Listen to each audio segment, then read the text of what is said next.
Welcome back to the channel. This is Trendy Storm and you are watching 6th part of What If Naruto Was Trained by Ninjas from Another World.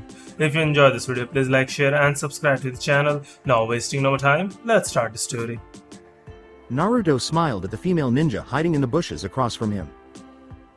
A large map with several markings, a lengthy line, and annotations was spread out in front of them. Accompanying him was a kunoichi with short brown hair, sporting a forehead protector adorned with 3 claw marks resembling the ones above the leaf symbol. She gestured to the mark close to the upper corner. Here. It's a hidden underground fort of some kind. We've marked off the defenses on the outer perimeter. There's a lot there. They don't want visitors, but they also don't want to be noticed. Even the defenses are well hidden. It would be hard to get close without being seen. The route your spy took is marked, but I advise caution. He likely didn't care if he was spotted. We tracked him at a fair distance, and he never noticed us. Thanks to that sign of yours, it was easy. The boy grinned and nodded. Right. That was a long way from Fire Country. The "kick me" sign served as another indicator. So, this is his base then? A tracking jutsu would have been apparent to a ninja such as Kabuto. But he had a whole network of tiny, furry spies with extremely keen noses. The day before, he'd run into Kabuto in the woods, having noticed him nosing around. Pheromones had been used by Kira to mark the paper for him. The foxes could follow them for miles, but Kabuto was unable to detect their scent. Kitsune Nin gave a nod. Right. It's in Rice Country. It seems as though Hidden Sound isn't really a village, but is made up of several bases, with a few in places they shouldn't be. This appears to be the main headquarters. She touched the location that Kabuto had visited. The only entrance is a small house in the woods. I can't say how big it is inside, but the local foxes tell of a lot of digging being done several years ago. Naruto appeared to think about that. So, we can assume there's a network of tunnels. The Kitsune gave a nod. Quite a network. The impression we got was that it wasn't a small-scale project. It lasted for quite a while, and a lot of earth was moved. The boy gave that some thought. Great. You say there's other places like this, maybe outside of Sound's territory? She gave him a sly smile. Definitely. In fact, there's quite a few. None as large as this one, I don't believe. The locals don't seem to know it's there. Leaning back against a tree trunk, he appeared at ease and asked, "Any in Fire Country we know about?" The girl from Kitsune shrugged. Yes, but I'm not sure where exactly. I'll see what I can find out. They're spread out all over the place. Fire Country is right up next to their territory, so it's likely near the border. Probably more than one really. The young man gave a nod. Don't go getting anyone killed over this. I'd rather not take unnecessary risks if it can be helped. There's no hurry, I'm not sure I'll be able to use this information right away. However, a place like this in Fire Country is something the Hokage would be interested in dealing with. It may yield some interesting intelligence, as well as a nice way to strike at them and get their attention without political risk. Getting caught in our lands will look bad for them, and we might be able to use something like that as political leverage to operate in the Land of Sound if we need it later. I'd rather know where as many of them are as possible before we strike them. It would be best if we hit them all of their locations in Fire Country at once in a coordinated strike. It will give them less opportunity to destroy intelligence, and we'll have an easier time keeping the element of surprise. All right, the Kitsune said, appearing a little perplexed but not incapable of understanding. She was taken aback by his comment regarding their welfare. He seemed oblivious to the response as he looked down at the map. Right now, I'm the only one with an interest in this. I'll need help if I'm going to take care of Orochimaru. I can't act on it by myself, and while I appreciate the help from the Kitsune, I'd like to see if I can get the support of my village in this. With Sound having hidden bases in Fire Country, that will be easier to do. Hokage isn't likely to just ignore something like that. She nodded and appeared to consider it. I think I get what you mean. This place in Rice Country will be difficult to get to. It will be risky for Fire Country to get too involved. It could mean war. Naruto gave a nod. Right. Raiding the bases here first should give us more information about what we might find there. We might even be able to get the support of other countries. Ask around, I want to know where there are places like this, not just in Fire Country, but anywhere else as well. We might be able to drum up some support from other lands in dealing with these jerks if we've got evidence that they've been nosing around in their countries where they shouldn't be. His spies gave a nod. Right. That might help prevent war, but there's no guarantee. Naruto gave a nod. He crossed his arms and appeared to consider it before saying, yeah. I've got to deal with this jerk sooner or later though. The more I know the better I'll be able to handle hit when it happens. I don't want to drag Fire Country into a war if I can help it. I'm hoping there's another way to deal with this, but it may be our only option. He's already attacked the village once, and I don't think he's given up. This is definitely important information, but I'd rather have more before I go to Hokage with it. He's going to be a hard sell, and I'd rather have a plan that won't drag us into a war with Rice Country, or at least have the support of other countries before we deal with something like that. With a nod, the Kitsune girl touched the border of the map. I'll ask around this area first, and put word out to find out more. He tilted his head and appeared to be deep in thought. I'm hoping I'll be able to sneak in somehow and just assassinate him and Kabuto, but I'm not so sure that's a viable option. He's one of Konoha's legendary 3, and he won't be an easy mark. Kabuto is no slouch either, it wasn't easy getting that sign on his back without him noticing. I almost didn't pull it off, it was half dumb luck. The young fox grinned. Right. I've got ya, boss. I'll spread the word, and we'll see what we can find out. Nodding, the blonde boy did. Yeah. These guys threatened Kitsuma. I want to fuck them up any way I can, and he'll be safer if they've got no place to hide in Fire Country. They can't be allowed to have a base of operations here.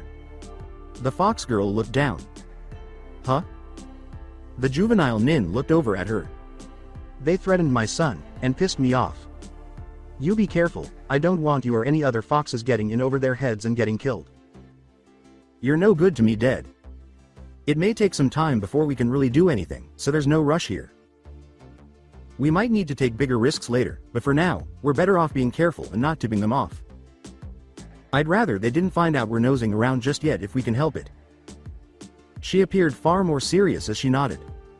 I see. Naruto, looking a little frustrated, said, that jerk that I had you guys trailing ran his mouth too much, and now this Orochimaru jerk really has my attention. Unfortunately, as it stands now, he's out of my reach outside of Fire Country. If we do a good job of this, and uncover some of his hidden bases, it will be much easier to get to him later though. We might even be able to get some help dealing with this hidden sound from the other places they've got spy networks and hidden bases in. The hidden sand hate them already, but the more support we get, the easier it will be. With a nod, the Kitsune gestured to the map. This is all I can give you right now. His route is marked, and we're pretty sure this Orochimaru guy is here with this spy of yours. Word is, Kabuto is his right-hand man, his number 2 and most trusted aide. Naruto nodded. Thanks, I appreciate it. Once more, the girl smiled at him. Sure thing, boss. The map was folded up and tucked into the hooded nin's shirt. The fox girl gave him a smile. Her sleeve dropped a little and she thrust her chest forward, asking, is there anything else you need, boss? Anything at all? Half of Naruto's eyes were closed. She said, clearly wanting to win his approval. He let out a little sigh and scratched his head. Alright, no problem. You did a great job with this, I suppose. He sensed that he would need to begin rewarding them every now and then when they helped him. They didn't seem to need money and appeared to expect it. Even though it would require some getting used to, it wasn't a bad deal from his perspective either. She was looking happy as she crawled onto his lap, her top off. Naruto smiled as he entered Konoha through the gates.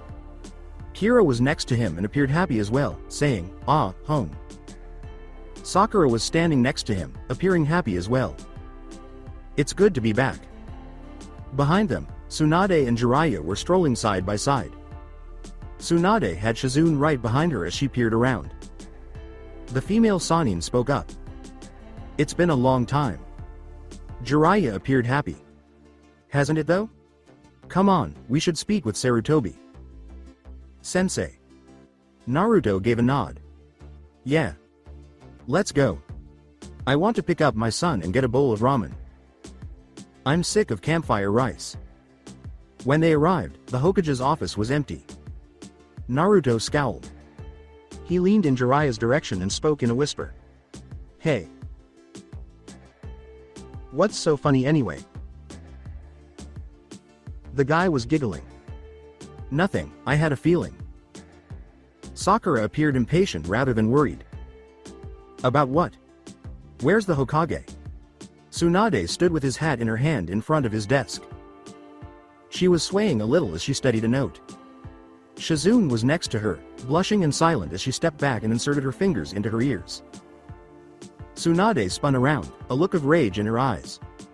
She hit the top of the desk with her palm, not hard enough to shatter it, saying, "That old bastard. How dare he?" She crumpled the note and threw it at Jiraiya, saying, "Ooh. Just wait until I see him again." With wide eyes, Sakura and Naruto gave a little jump and retreated a little. After catching the note, Naruto unfolded it and began reading it aloud. Tsunade, I've decided to go fishing. Leaving no one in charge of the village for the time being, be a dear and look after it for me. P.S. Feel free to use my old hat, I've got a new one, and won't be needing it any longer. Naruto looked up. Huh? With a scowl, the Sannin woman circled around the desk, took a seat, and put on the hat. That crusty old bastard. I should have known. Sakura tilted her head and appeared a little perplexed. The Hokage has gone fishing? Jiraiya gave a headshake. Not at all, the Hokage just arrived. She's sitting at her desk right now. Tsunade gave him a glare. Shut the hell up. I bet you were in on this. You were, weren't you? He looked away and stuck his finger in his ear. Why would he tell me about this?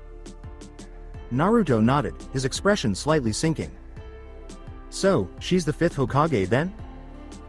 Jiraiya shrugged a little. Well, unless she intends to walk away and leave the village unsupervised for who knows how long. I'm certainly not staying to take care of it. I've got my own troubles. Tsunade was glumly seated, staring. By the time he shows up again, I won't be able to just hand it back to him. Naruto nodded. Sneaky. I always liked him. Sakura gave him a quick look. So, now what? Naruto shrugged a little. I suppose giving a report would be pretty pointless. I'm going to pick up Kitsuma and have a bowl of ramen. The Kunoichi gave a nod. I guess, I'll see you later then.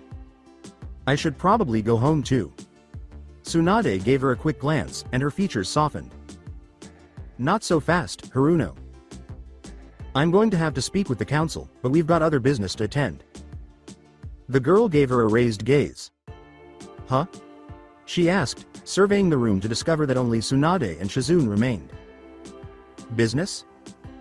The new Hokage gave a sly smile. That's right, you're going to be my apprentice, remember? With a slight flush, Haruno nodded.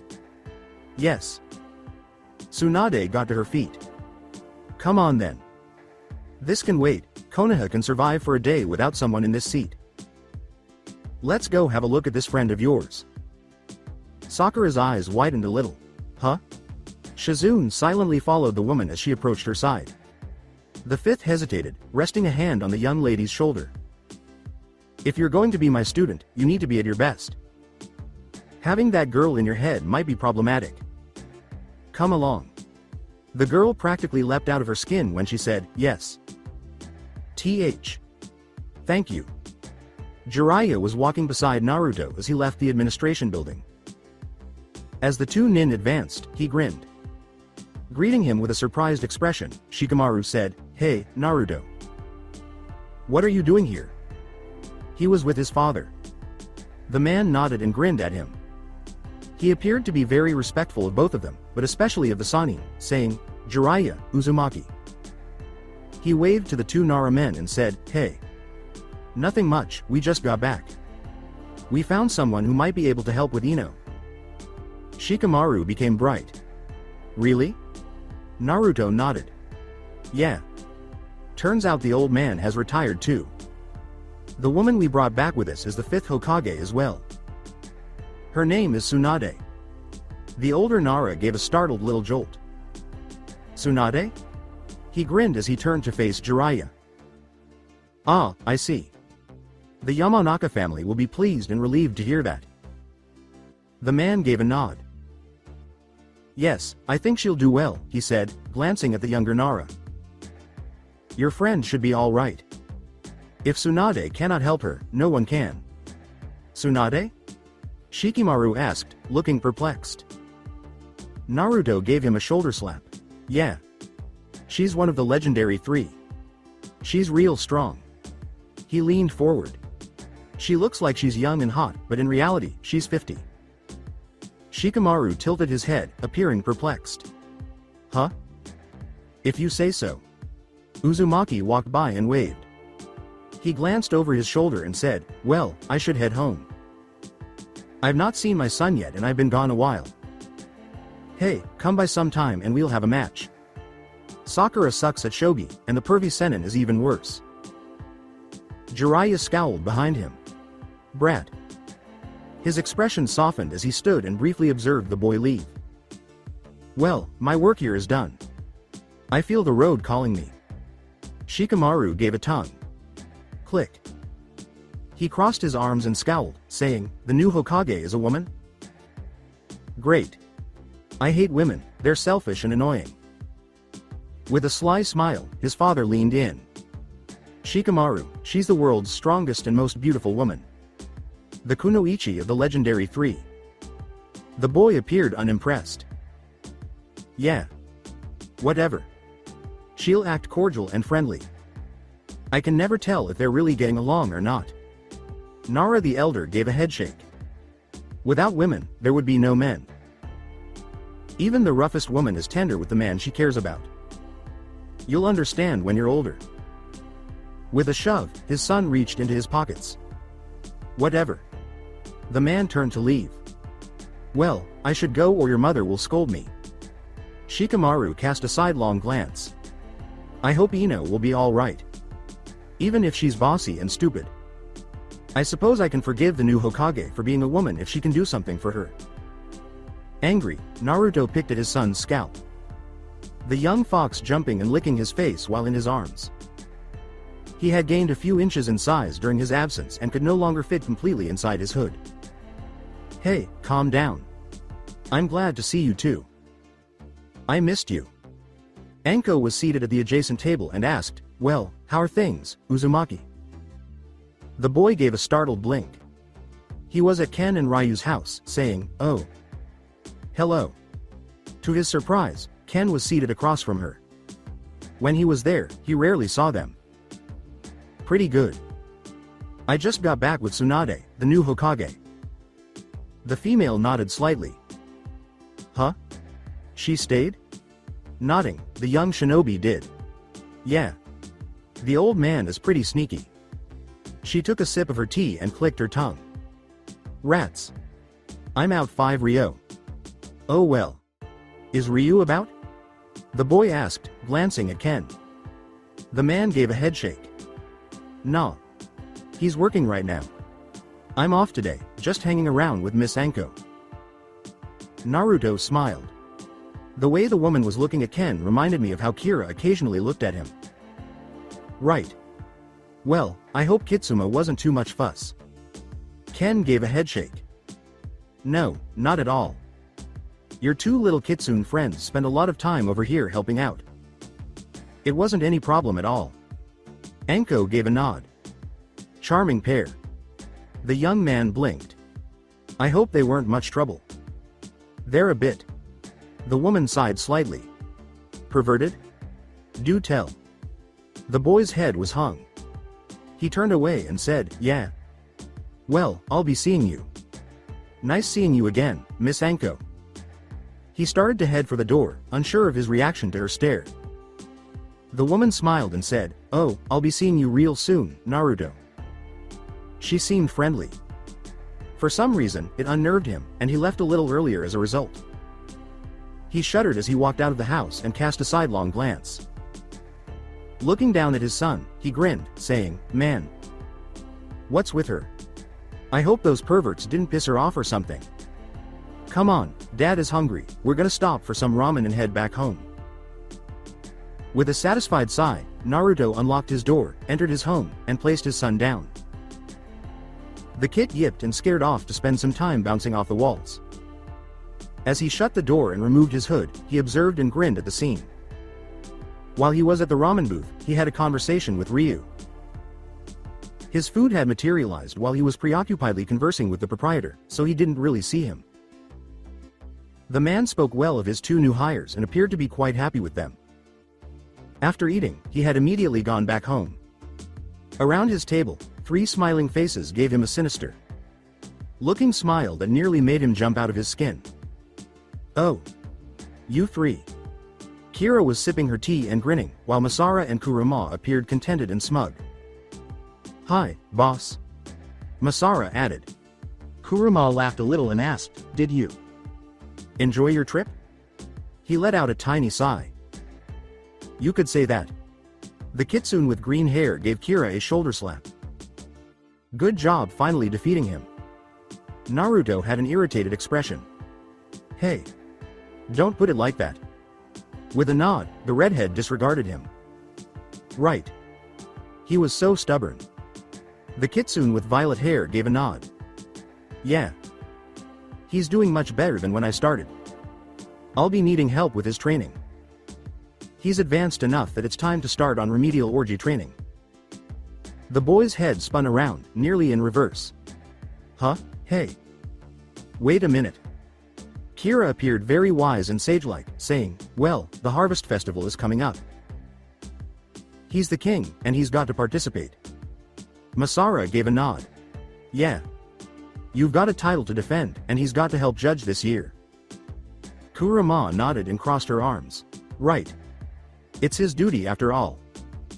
Plus, what kind of festival would it be without the moonlight orgy under the full moon? We can't have that without the king. Naruto appeared somewhat pallid and motionless. You guys are just joking. Right?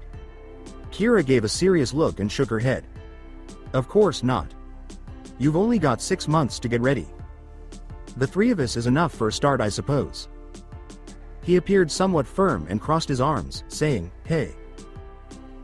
None of that crap with Kitsuma around. Masara grinned as she peered over her shoulder. With a yip, the fox kid went into another room and shut the door. Oh look. It's time for the prince's nap. They rose and advanced on him, and Naruto retreated. Hey, wait a minute. Kira gave him a cute little frown. Now boss, you know I've got to train you. Do I have to tie you up again? The boy worked his mouth, swallowing. He hung his head and said, well. Oh man. Kira smiled. You know, we heard about Mizura when she brought you that map. You've done good, boss. You're starting to get the idea. No point in backing down now. Kurama smiled. Get him. Masara laughed. Maybe we can get him to make some of those clones later? That will be fun. Kira gave a nod. Not yet, but we'll get to it. Standing with his door ajar was Naruto. He had a slightly disheveled hairstyle, a red silk bathrobe, pajama bottoms, slippers, and an unlit pipe in his hand. Oh, hey Sasuke. What's up? Surprised, the Chunin blinked. His features hardened slightly, huh? So, you were back then. Naruto smiled at him, appearing drowsy. It was early evening and the sky was getting dimmer but not quite dark. Yeah. I was gonna come see you tomorrow. How are things? Is Kakashi Sensei alright? The person asked. I was gonna stop by and see him and Iruka Sensei tomorrow as well. I've been gone a while and I've got some catching up to do. The boy with black hair slightly uncrossed his arms. Never having seen Naruto like this, he said, he's fine. What happened to you? The blonde gave a shrug. He jerked his thumb over his shoulder and said, I was just getting a massage. You want one? The kitsune are really good at it. He waved at the 3 girls. They all had folded towels in their arms and, as usual, were dressed too small. His head shook, huh? No, that's all right. Hey. I'm serious. Naruto gave a blink. What's up then? With a glare, Sasuke met his. I want you to fight me. The fair man inclined his head. Why? His teammates' hands were balled up. What do you mean why? Naruto let out a little sigh. Look, we've got catching up to do. Come on in. Sasuke entered the room despite appearing irritated. Hey. I'm not interested. Uzumaki offered a sneer. Shut the hell up, would you? I've been training with Sakura while I was gone, and you've got some catching up to do. On top of that, we've got to worry about starting our Anbu training next week. Maybe later. His opponent gave a nod and wrinkled his nose. That's right. I've been training, and... Naruto waved his arm and indicated a chair. Sit down, would you? We're too busy to worry about fighting with each other. Sasuke was confused and unsure of what to do. Look, you'd better take this seriously. Naruto sat across from him at the table. All right, look. I'll level with you. That Orochimaru jerk is looking to recruit you. I ran into his lackey Kabuto while I was away. He wants your bloodline for something. The raven-haired boy's anger faded a bit. Huh? What do you mean? The jerk said something about helping you with your revenge. I can't trust you while you're so hot on the subject. You'll never beat Itachi charging him like a mad bull no matter how powerful a jutsu you can conjure up. Please tell me you've learned that much at least. Naruto looked serious and seemed to shake off his relaxed mood. He remained calm and stared him down. Sasuke growled and frowned at him. Mind your own. It is my business. You're on my team, and if I can't trust you, that affects me, and Sakura as well. I'm the Junin of Team 7 now, and that means you're my responsibility. Naruto leaned over the table to glare at him. I am an Avenger. Sasuke gave him a dangerous-looking glare. Don't worry about me, I'll worry about myself. Yeah. I'm gonna help you get what you want. Do you really think just being stronger than Itachi will let you defeat him? Don't be an idiot. If you want to beat someone like Itachi, then you've got to be smarter than him. I can help you with that. Those idiots sound nin can't. You're not going to charge him and pound his face in like you've been trying to do. Uchiha growled. I haven't forgotten you getting in my way. Naruto nodded. If you want me to stop, then you'd better get strong enough to beat him. I saved your life, you cocky bastard. You almost got us all killed with that stunt you pulled in that hotel, you included. He poked the boy in his chest. Sasuke turned his eyes away. What do you mean? How are you going to help me? Uzumaki gave a heavy sigh. Look. I like you, man, you're a jerk, but I think of you as a friend anyway for some strange reason. I'm not interested in taking your revenge away from you. You learn to handle an opponent like Itachi, and you can have him. The raven-haired boy nodded. I'm listening. Naruto leaned forward and folded his hands in front of his face. You can't just be stronger, being more powerful won't help you. You've got to be smart enough as well as be strong enough to kill him. You're just going to get yourself killed losing control of yourself and going into a rage like you did. What would you know of it? Sasuke looked at the tabletop and sneered. Look, fighting me isn't going to help you. I'm going to train with you, and we'll be Anbu. That's not going to be easy. Itachi has years of experience and training over you. You're not going to defeat him without the patience to take the time and put out the effort to catch up. You give me 2 years, and I'll do everything I can to help you get your revenge. I'm not talking about doing it for you either. The Chunin turned his eyes towards him without lifting his head.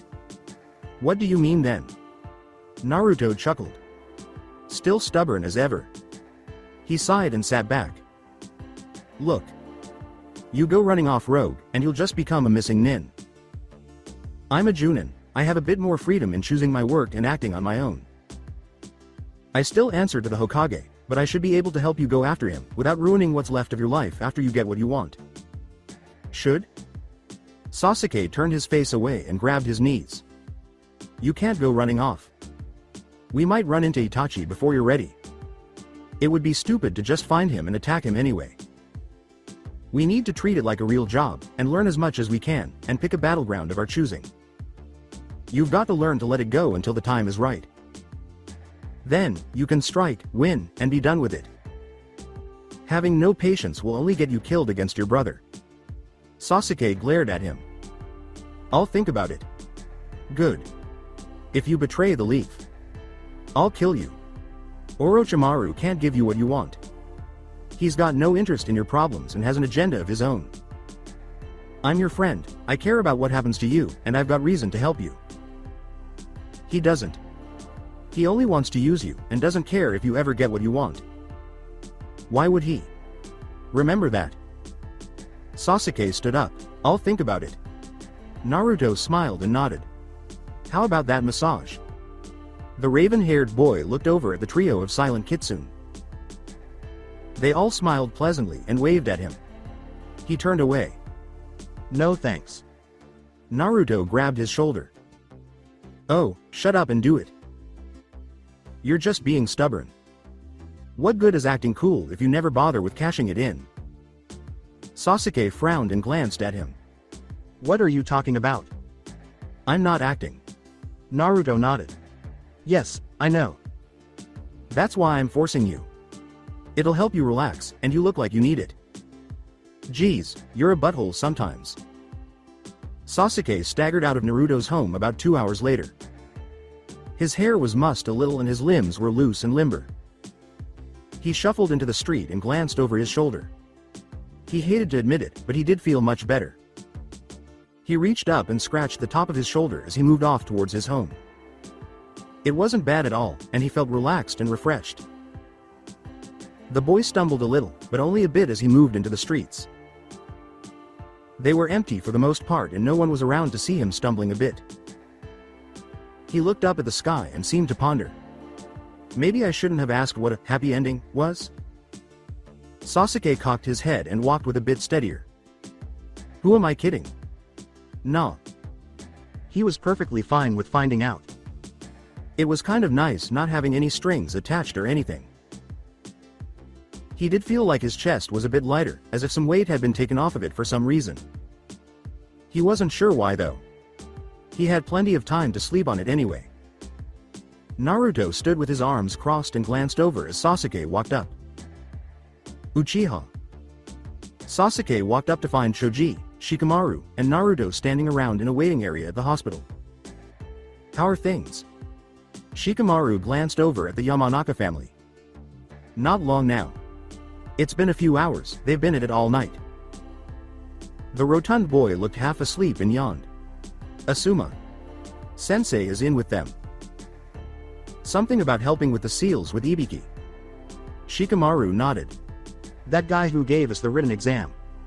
I hear he's an interrogation expert in the Anbu, probably something to do with the mental part. Naruto nodded. That makes sense, I guess. Sasuke gave a small snort. Well, I just hope all this drama ends soon. We've got enough to worry about without it. Nara looked annoyed, but only a little. You're a real prince. Kitsuma yipped from Naruto's hood. Yes. We know, you really are. The fox kit now had his muzzle and tail poking out of the sides and didn't fit inside all the way. Choji was looking at it with a bit of hunger in his eyes while eating a bag of chips. Naruto frowned at him. Quit looking at him like that, or his mom might decide you look like you might taste good. The large boy shifted his gaze away and flushed a bit. Sasuke gave a small snorting laugh. Pretty soon you're not going to need that scarf to hide your face. Tsunade walked out of the room and gave a heavy sigh. She looked worn out and wiped her brow. It's done. Shikamaru and Choji looked up at her with wide eyes. The Nara boy spoke up first. She's going to be all right? Asuma walked out and put his hand on the boy's head. He rubbed at his hair.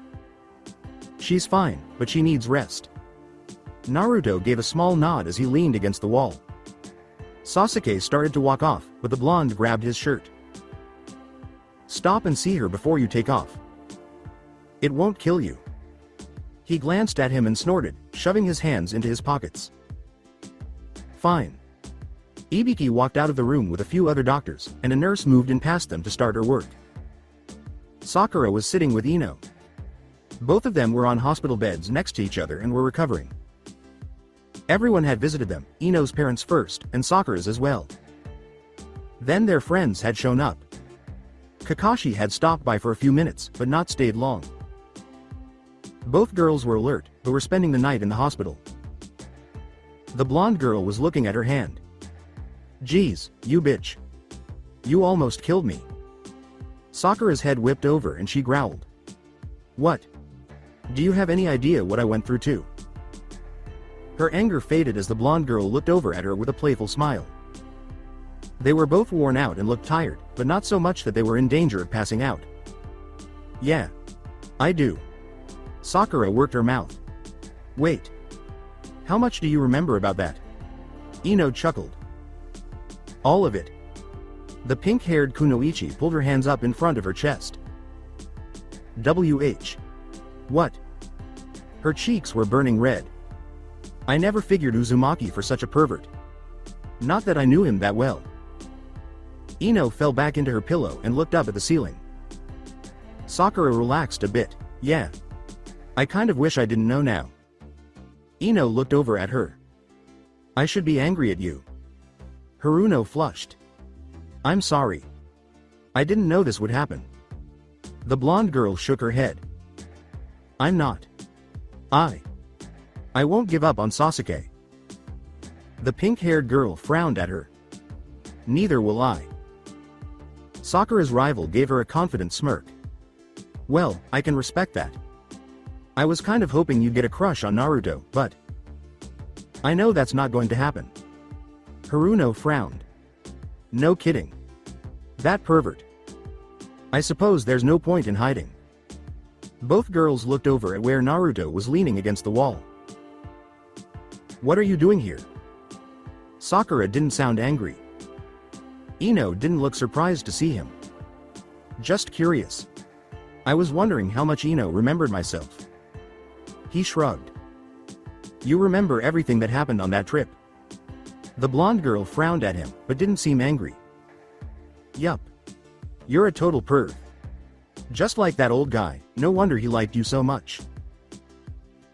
He cocked his head and turned towards the door. "Good. Get well soon. You've got Anbu training in a few days." Sakura gave a nod. "Right. Bye, pervert." Ino seemed cheerful. Naruto glanced over his shoulder as he walked out the door and gave Ino a look that made a shiver run down her spine. What's with him? Who knows? Sakura rolled her eyes and settled into her bed. Ino gave a sigh. "You know, despite you trying to kill me and getting in the way of me getting my man, I can't really hate you." She looked over at the girl. "We're still friends, right?" Sakura seemed a bit reluctant but nodded. "Yeah. I guess we are." It was funny to her how she didn't realize what she had until she almost lost it. "Sorry I was such a jerk." "Yeah, well. I'm not staying at Genin forever. I'm gonna be your rival again, in love and ninjutsu." Yamanaka put her hands behind her head and smiled. "You do that." Sakura smiled a little despite herself. It was mid-morning in Konohagakure, and the streets were alive with the usual business of the village. Things were quiet, and the word of the new Hokage was on everyone's lips that day. Tsunade was sitting back in her chair in her new office. She was now officially the Hokage. The council had gone through its motions, and she was now stuck there for good. It wasn't that bad in her mind, but she was still chiding herself for being dumb enough to come back. Shizune was working as her aide, but at the moment, she was off on administrative business. The day's assignments had already been given out, and she had a bit of time to reflect and relax before her afternoon duties started. Spread out on her desk was a file that she had found a lot more interesting than she had thought. That brat? She furrowed her brow and tapped her finger as she flipped the page on the tactics manual the Academy was using. It was brilliant. She was beginning to see why Jiraiya had spoken of the boy the way he had. His mission record alone was beyond impressive, but coupled with what she was reading, he was a rare find indeed. She'd had reservations about his being a Junin in the Anbu at first, despite what she'd seen of him firsthand. Now, she was starting to understand Sarutobi's reasoning. A knock came at the door, quiet but firm. "Come in." She blinked as the boy in question walked into her office. He blinked as he noticed what was on her desk, and stiffened up to attention in front of her. "I was just checking up on your files. I was wondering what Jiraiya saw in you." "Impressive, but that just means that you've set the bar pretty high concerning me. I expect a lot from you." The woman closed up what she was reading and stacked the book on top of the folder as she shuffled it together in neat in front of her. Naruto gave a nod. "I shall do my best to live up to that." She nodded and smirked. "Good to hear, because you'd better. Being an Anbu isn't exactly light duty. It's a serious responsibility. If you can't live up to it, you'll likely get killed." He didn't seem bothered by that statement. "I have an unusual request." The woman leaned forward and folded her hands in front of her face. "I'm listening. I want Yamanaka Ino on Team 7. He spoke confidently and looked her right in the eye as he said it. She frowned and sat back. "You're right. That is an unusual request.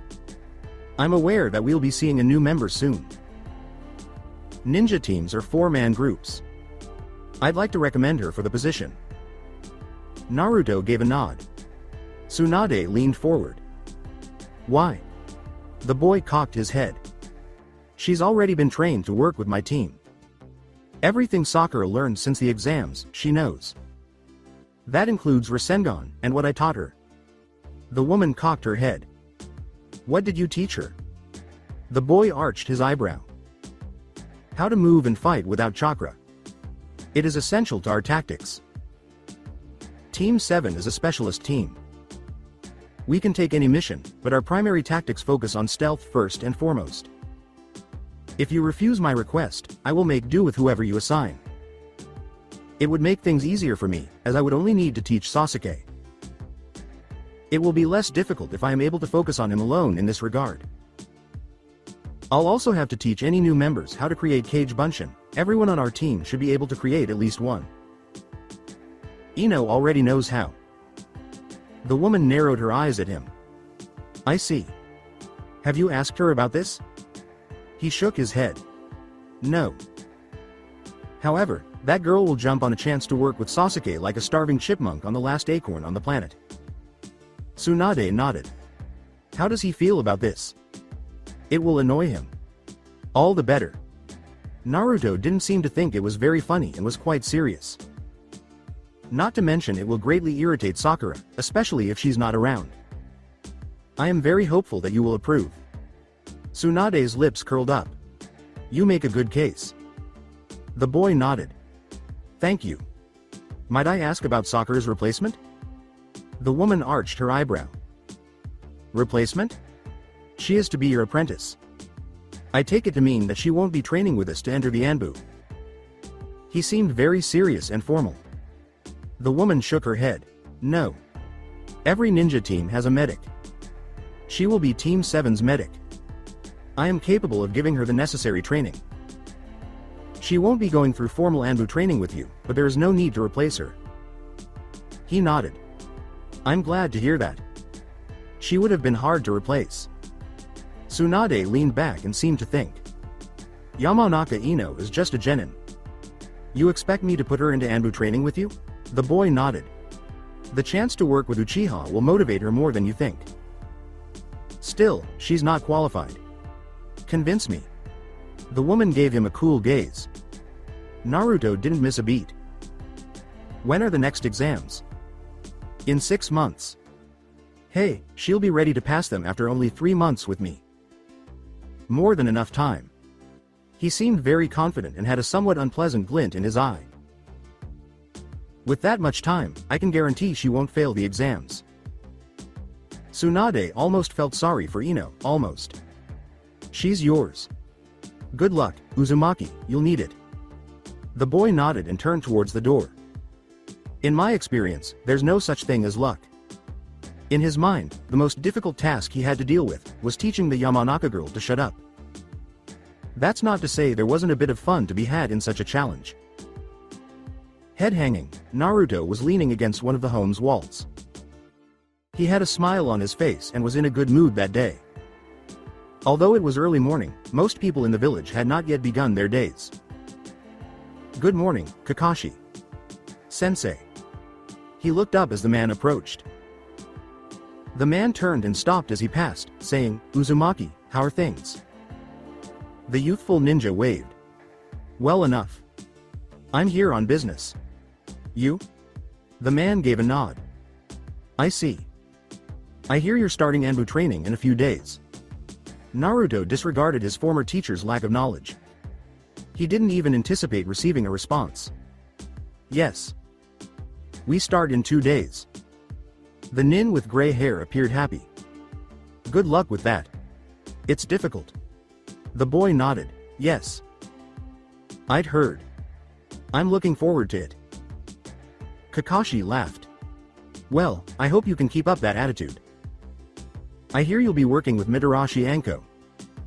She's got a bit of a reputation as an instructor." Naruto gave a nod. "We've met. I don't know much about her. She seems very loud." The senior nin gave a nod. "That she is. She's also a bit of a sadist. She's only been an instructor for a few years. She's not a field person, but works as an instructor and liaison for the Anbu. Once you finish training, you'll be getting the bulk of your assignments from her." The ninja with the hood tilted his head and picked at the scarf covering his chin. "Really? I thought we worked for the Hokage directly?" Kakashi gave a nod. "Yes, she handles the assignments for the village. You answer to her, and you'll be working for her directly at times. However, Anbu don't usually go to her office for assignments like regular nin. They get them from the Anbu offices through a liaison." He touched the child's shoulder. "You'll catch on quick. I'm sure it will be covered in your training." Naruto nodded. He glanced at the door he was standing close to. "Well, I'll have my hands full. I've got some training to do with Sasuke and..." "Well..." An eyebrow was raised by Kakashi. "Yes. I'd heard that Sakura will be training with the Hokage as team medic. She's very fortunate. Training of that level isn't easy to come by. The 5th is one of the legendary 3 and her medical skills are second to none." The young man gave a nod. "Yeah. She'll do well. I've got to catch Sasuke up. I did some training with her while we were away. Plus, we'll be dealing with the Anbu training." The former Team 7 Junin nodded with a satisfied expression. "Well, if anyone can handle it, I suppose it would be you. Be careful, don't overdo it. Anbu training is the most difficult and dangerous you've yet faced. The Chunin exams were nothing compared to it." Naruto appeared happy and said, "I'll remember that." "Naruto, Kakashi." Iruka approached the two with a smile. The boy greeted him with, "Hey, Iruka. Sensei." The man reddened and gave his head a scratch. "You shouldn't call me that. You outranked me now. Just Iruka is fine." Kakashi turned and left. He gave a cheerful wave and said, "Well, I'll leave you two to talk. I've got business of my own to see to." In return, Iruka waved him over. He turned to face his old pupil. "I haven't had the time to congratulate you and wish you luck. You're to start training in the Anbu soon. I probably won't see much of you." The child inclined his head. "Huh? I'll be around. I'll drop by to see you when I can." His old teacher grinned. "Yes. I appreciate it. I feel I should warn you, that won't likely be very often." The boy appeared to consider it. "Why not? I'll still be in Konoha." Iruka appeared a little taken aback. "Well, yes. I'm sure I'll see you again." "I don't know much about the Anbu." Naruto appeared to consider it. "Neither do I, to be honest. I don't think I've ever really talked to one. I've seen them, but I've never really met one. I know Kakashi. Sensei used to be one, but he doesn't talk about it much." Iruka nodded slightly. Yes. That's exactly what I mean. Regular nin don't interact with them much. As an Anbu Junin, you'll outrank most of the village. I know a few former Anbu, but none of them speak much of it. I never really asked, but I don't think it's just because they don't want to.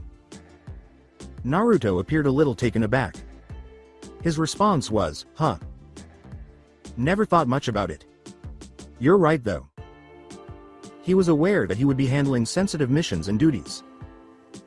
The thought had never crossed his mind that he had not really interacted with any current Anbu. Though he wasn't aware of it, he hadn't given it much thought since it hadn't come up previously. The boy received a wistful smile and a shaky shoulder from the man. I have to admit, I'm proud of you. The boy's chest tightened and he started to feel a little dizzy. Though his eyes began to get a little wetter, he controlled his emotions. It felt strange to say his name without the title, thanks, Iruka. Naruto's head turned as a nearby door opened. Hey. It's nice to see you, but I've got to go now. I'm afraid I'm here on business. With a nod, the man turned to leave. Right. I won't keep you. Good luck, and congratulations. With a happy smile, Yamanaka Ino pushed her bangs out of her face and shut the door to her house. She noticed the boy outside her house, and her smile wavered a little. Huh? Uzumaki? He gave a nod. Yeah. I need to talk with you. Ino blushed a little. Huh? Look, it's not that I don't like you or anything. I mean, you're not bad looking or anything. I already like someone, and well, you're kind of a perv. With a tiny sigh, the boy hung his head. I'm not asking you out. A little more ease seemed to come over the girl. She shook her head. Huh? Oh. Sorry, I can't talk. I'm supposed to meet Choji and Shikamaru and get with Asuma. Sensei. It irritates Asuma. Sensei when I'm late, and we've got to pick up a mission assignment today. She felt uneasy when Naruto gave her an uncomfortable smirk. His scarf blocked her view of his lips, but his eyes conveyed enough information. Not today. She gave him a scowl. Hey. Look, I mean it, I don't have time. With a tiny laugh, Naruto shook his head. I'm here as a Junin. I'm afraid this is an order. With her mouth shut, the girl took a deep breath. She hung her head a little and hung her shoulders. Fine. What is it? The boy looked away. Just come with me. The young lady gave a nod. If Asuma Sensei is cross with me, I'm blaming you.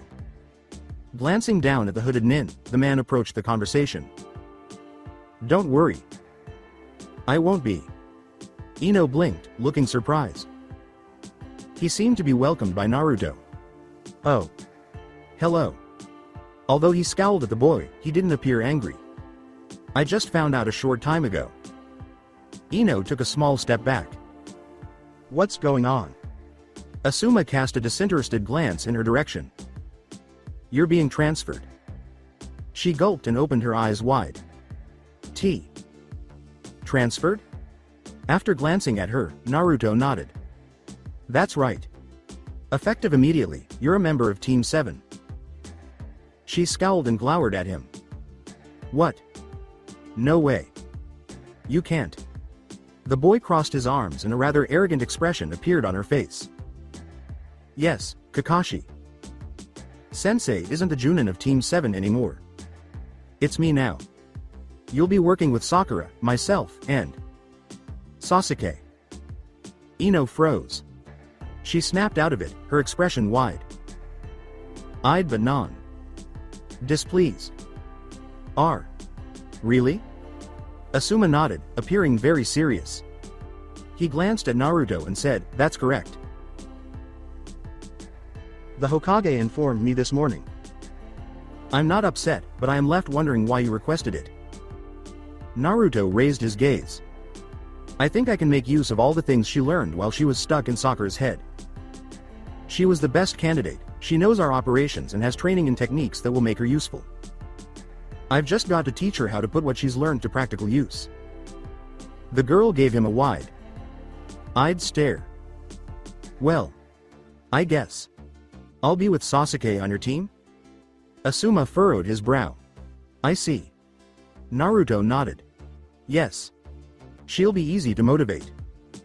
With a sigh, the man smacked her shoulder. He turned and walked away, lighting a cigarette, saying, "Good luck. You'll be starting Anbu training in 2 days. Make sure you say goodbye to Shikamaru and Shoji, you won't be seeing them for a while." Naruto observed him walk away. I hope he's not upset or anything, although it wouldn't really matter. He suspected the man had a little, but he didn't want to tread on his toes. It was still a little late to worry about it, though. Come on. Once again, Ino had frozen. Wait. Anbu? Uzumaki peered over his shoulder at her. He gestured for her to follow, saying, "That's right. We start in the morning the day after tomorrow. Come on, we've got to get your uniform." Stumbling after him was the girl. I'm not even a chunin. How am I supposed to? She felt uneasy when he turned to face her once more and grinned. It remained hidden from her, visible only in his eyes. Don't worry. I'm supposed to take care of that too. You'll be fine. That did not appear to console her. I'm not so sure I like the way that sounds. The young man shrugged. Well, Sasuke and I are training to be in the Anbu in 2 days. I suppose you could refuse, but how often do you think you'll see him once we become Anbu? She gave him a scowl. What's that supposed to mean? He laughed. How many Anbu do you know? How often do you see them? Have you ever worked with one? Do you ever talk to them? Walking behind him, the girl worked her mouth and considered it. Well, none. Naruto was quite pleased with her response, saying, "Right. Well, what makes you think it will be any different with Sasuke? Back out now, and Sakura will have him all to herself, won't she? Not much chance you'll see much of him at all once we're in the Anbu, assuming you're not there. I suppose I could find someone else." Ino clenched her fists and gasped. No way. With his hands in his pockets, the boy raised his gaze to the heavens. You know, Sakura is training with the 5th to be the medic on our team. She won't be training with us. It'll just be you and me. And Sasuke. Yamanaka raised her head and her eyes widened. Just me. And Sasuke? From the moment he spoke Sasuke's name, Naruto knew he had her. Come on. If you're going to come along, you need to be fitted for your uniform before we leave. You can take the next couple of days off and say goodbye to your friends. You won't be seeing them for a while once we leave. That made Ino hesitate for a moment, but she went with him. No way I'm gonna let that brat beat me. It wouldn't hurt to have a little competition, Uzumaki thought. Furthermore, he couldn't think of anything that would irritate Sasuke more. With that, Ino seemed to loosen up a little. It'll be fun. For me, he corrected himself. Naruto was still feeling upbeat. He could see Sasuke frowning at him. They were standing next to targets that were loaded with shuriken and kunai, and one of them said, "You're kidding." It was a little tree grove close to the practice field's edge. The ninja in the hood shook his head. Afraid not. Yamanaka Ino is the newest member of Team 7. The boy with the raven hair scowled at him. Why'd I get the feeling that this was your idea? The blonde gave a nod. Yes. It was. I'm sure it will annoy you, but that's not really why I did it. Just a fortunate side effect. Uchiha threw another kunai towards the intended target. You're a rotten evil bastard. The Junin appeared happy.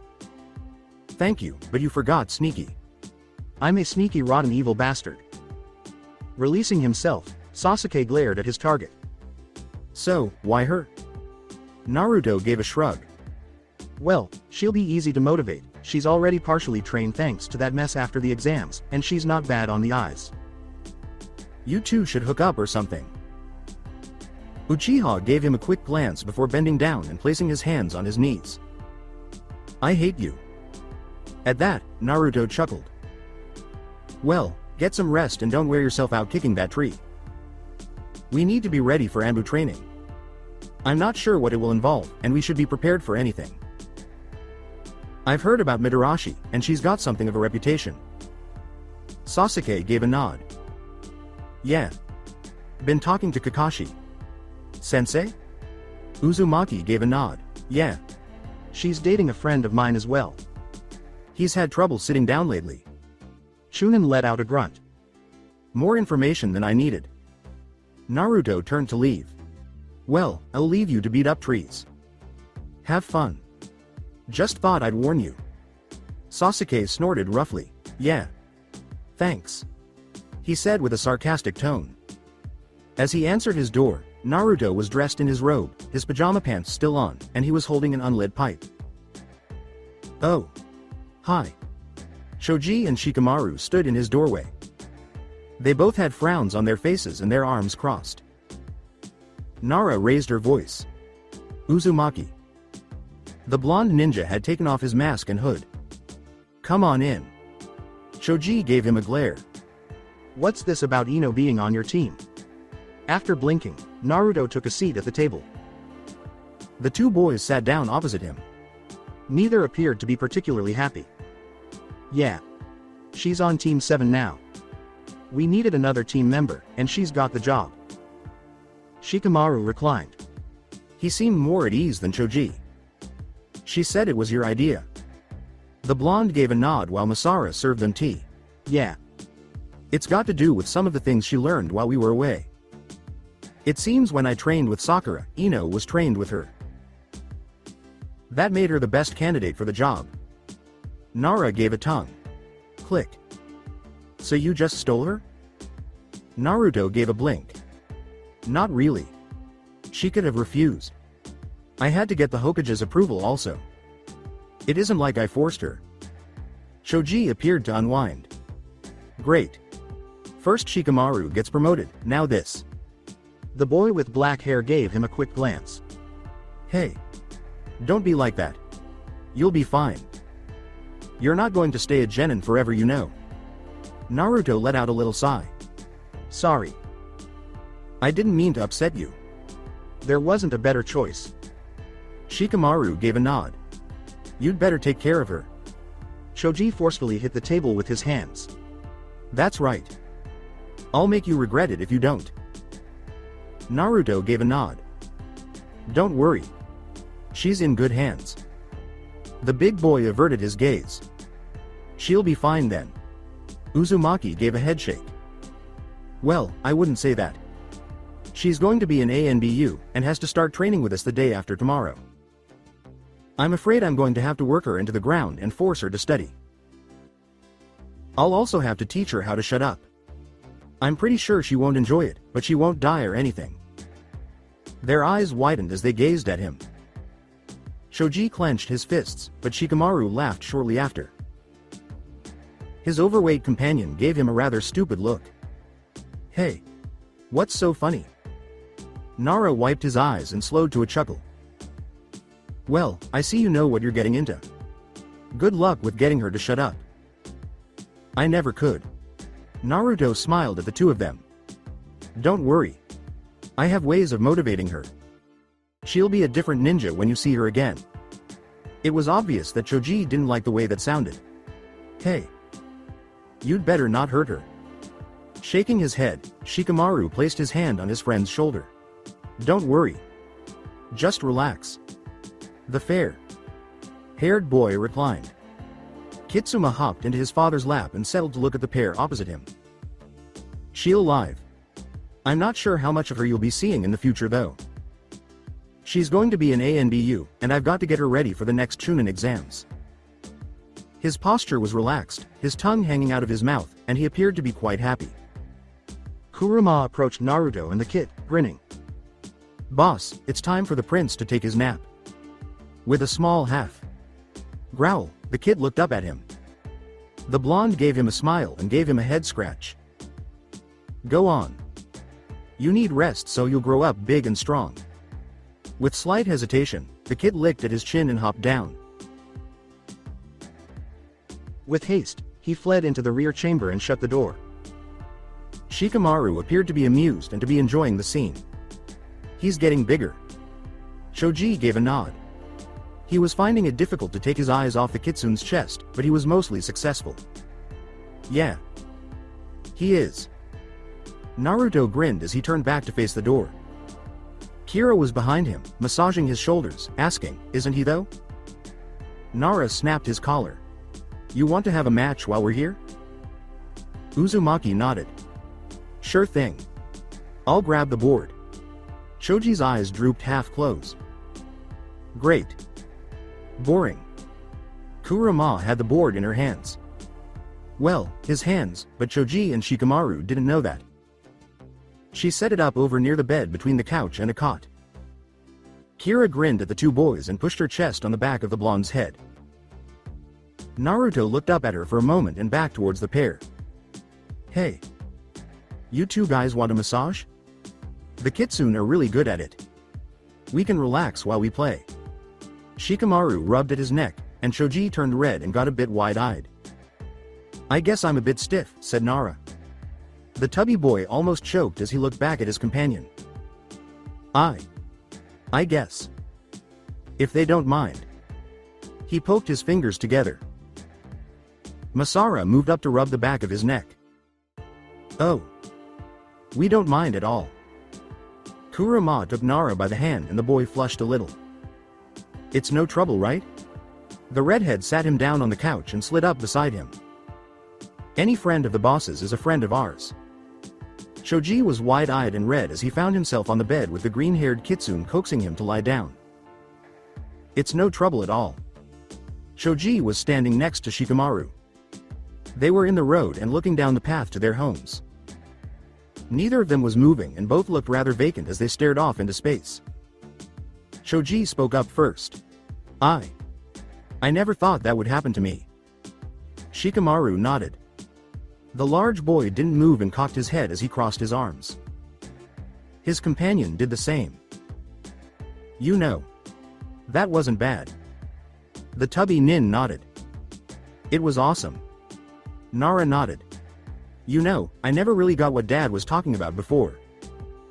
Choji furrowed his eyebrows. "Huh?" Shikamaru shook his head. "Nothing. I guess, girls aren't so bad." The tubby boy gave a vacant nod. Titties. I got to see." Nara thought on that. "Yeah. I never understood why other guys were so into them before." Choji started munching on a bag of chips. "Hey. Are we men now? Dad always said something about that. I'm not sure if that's what he meant, or if it was something else." Shikamaru shrugged. "I dunno. I don't think I'll ever be able to think about girls the way I did before. That thing. With the tongue. And the lips." He shuddered as he thought about it. The large boy gave a nod. "I'll say. I wonder why they called it a happy ending." Nara cocked his head and looked up at the sky. "I was pretty happy by the time it ended." His companion stuffed his mouth with a few chips. "Yeah. I guess you're right." Nara frowned and scratched the side of his head. He never thought he'd be thinking about any girl's lips so much.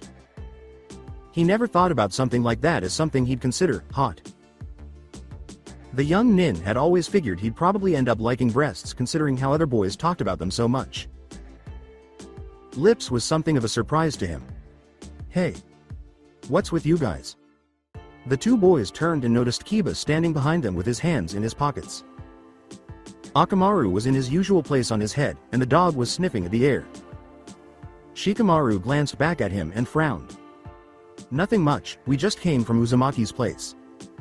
"What are you up to?" Shino moved up to the scene from around a nearby corner with Hinata moving up behind him. "We just got back from the day's mission." "Yeah.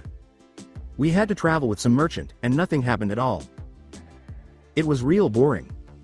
Akamaru nodded and looked a little suspicious. Both of the boys he'd run into looked a bit zoned out. "Uzumaki? I think he ate their souls." Hinata hid behind Shino. Shikamaru rolled his eyes. "Our souls are fine." Choji seemed to think on that. "Are you sure?" His friend cocked his head. "Pretty sure." Shino gave a small sigh. He's not a monster, Hinata. She gave a small pout and blushed. You haven't seen. Shikamaru looked at her, and found his eyes wandering towards her pout. He shifted his eyes away by force. She wasn't bad looking, even if she was a bit quiet and kind of standoffish. Not that he was interested, but he found her cuter than he'd had before. Her lips were very full and pouty, and it was distracting him a little when he looked at her. Kiba gave a small grunt. Well, I'm going home. I've got to feed Akamaru, and I'm hungry myself. Shikamaru turned towards Choji. Come on. We should get home ourselves. It's getting late. Hinata looked towards Naruto's home and shuddered. She avoided it when she could. She'd seen strange things nearby. Glowing blue flames floating about in the shadows and light-sensitive eyes that seemed to glow in the darkness passing to and from it into the trees and brush. Why? Yeah. Hey. Away from here.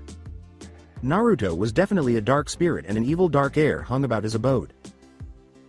There was little doubt in her mind that he was lurking about in the darkness nearby, waiting and watching for the chance to pounce on an innocent victim and eat them alive. Shino gave a small sigh and shook his head. You're imagining things again, aren't you? She glanced at him out of the corner of her eyes and held her shoulders. I'm not. He's not human, he looks dead and soulless. The pair moved off after Kiba towards their homes in the village. Sasuke frowned as he looked around. He was standing above the village overlooking it on the edge of the cliff with the faces of the former Hokage. It was spread out before him, and the people in the streets were tiny dots moving about between the buildings. This is the place. Yamanaka Ino was right beside him. Hey. It's so romantic up here. Both of them were wearing their Anbu uniforms and had their masks on their belts. Ino had a pig mask, and Sasuke had the face of a tiger hanging off the side of his waist. Sasuke. We're all alone. Naruto was late, but she didn't mind much. The black-haired boy sidestepped away as she tried to put her hand on his shoulder. Don't be stupid. Naruto is never late, you just don't know where to look. He jerked his thumb up. The girl blinked at that and looked. Naruto looked like he was sleeping on the branch of a tree, well hidden from anyone who wasn't close to underneath him by the leaves. His head was hanging, and his arms were crossed. He's sleeping? Sasuke almost smiled. No, he just looks like he is. You'd better learn quick. Just because you can't see him, doesn't mean he's not around. She tossed her hair. What difference does it make if he's there or not? Ino almost jumped out of her skin as the hooded nin spoke up from right next to her. Just because you can see me, doesn't mean that's really where I'm at. He seemed amused at her reaction. She jabbed her finger at him. Don't do that. Sasuke gave a snorting half-laugh. You'll get used to it. Hey, are we sure this is the right place? This Anko woman is late.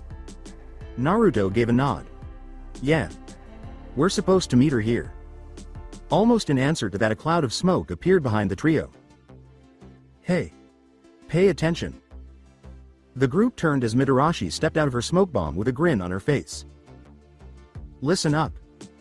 I am Mitarashi Anko, and as of today, you call me Anko. Sensei.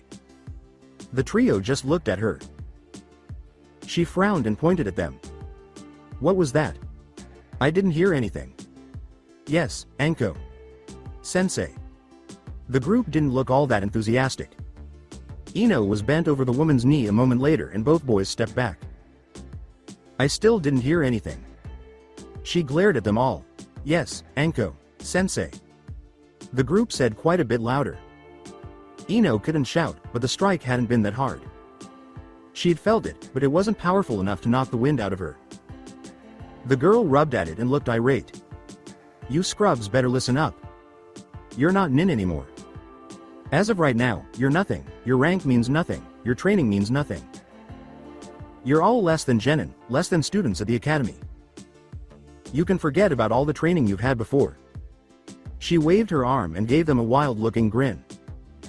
You're mine, and I can do what I want with you. I'm not on your team, I'm not one of those wussy feel-good instructors at the academy.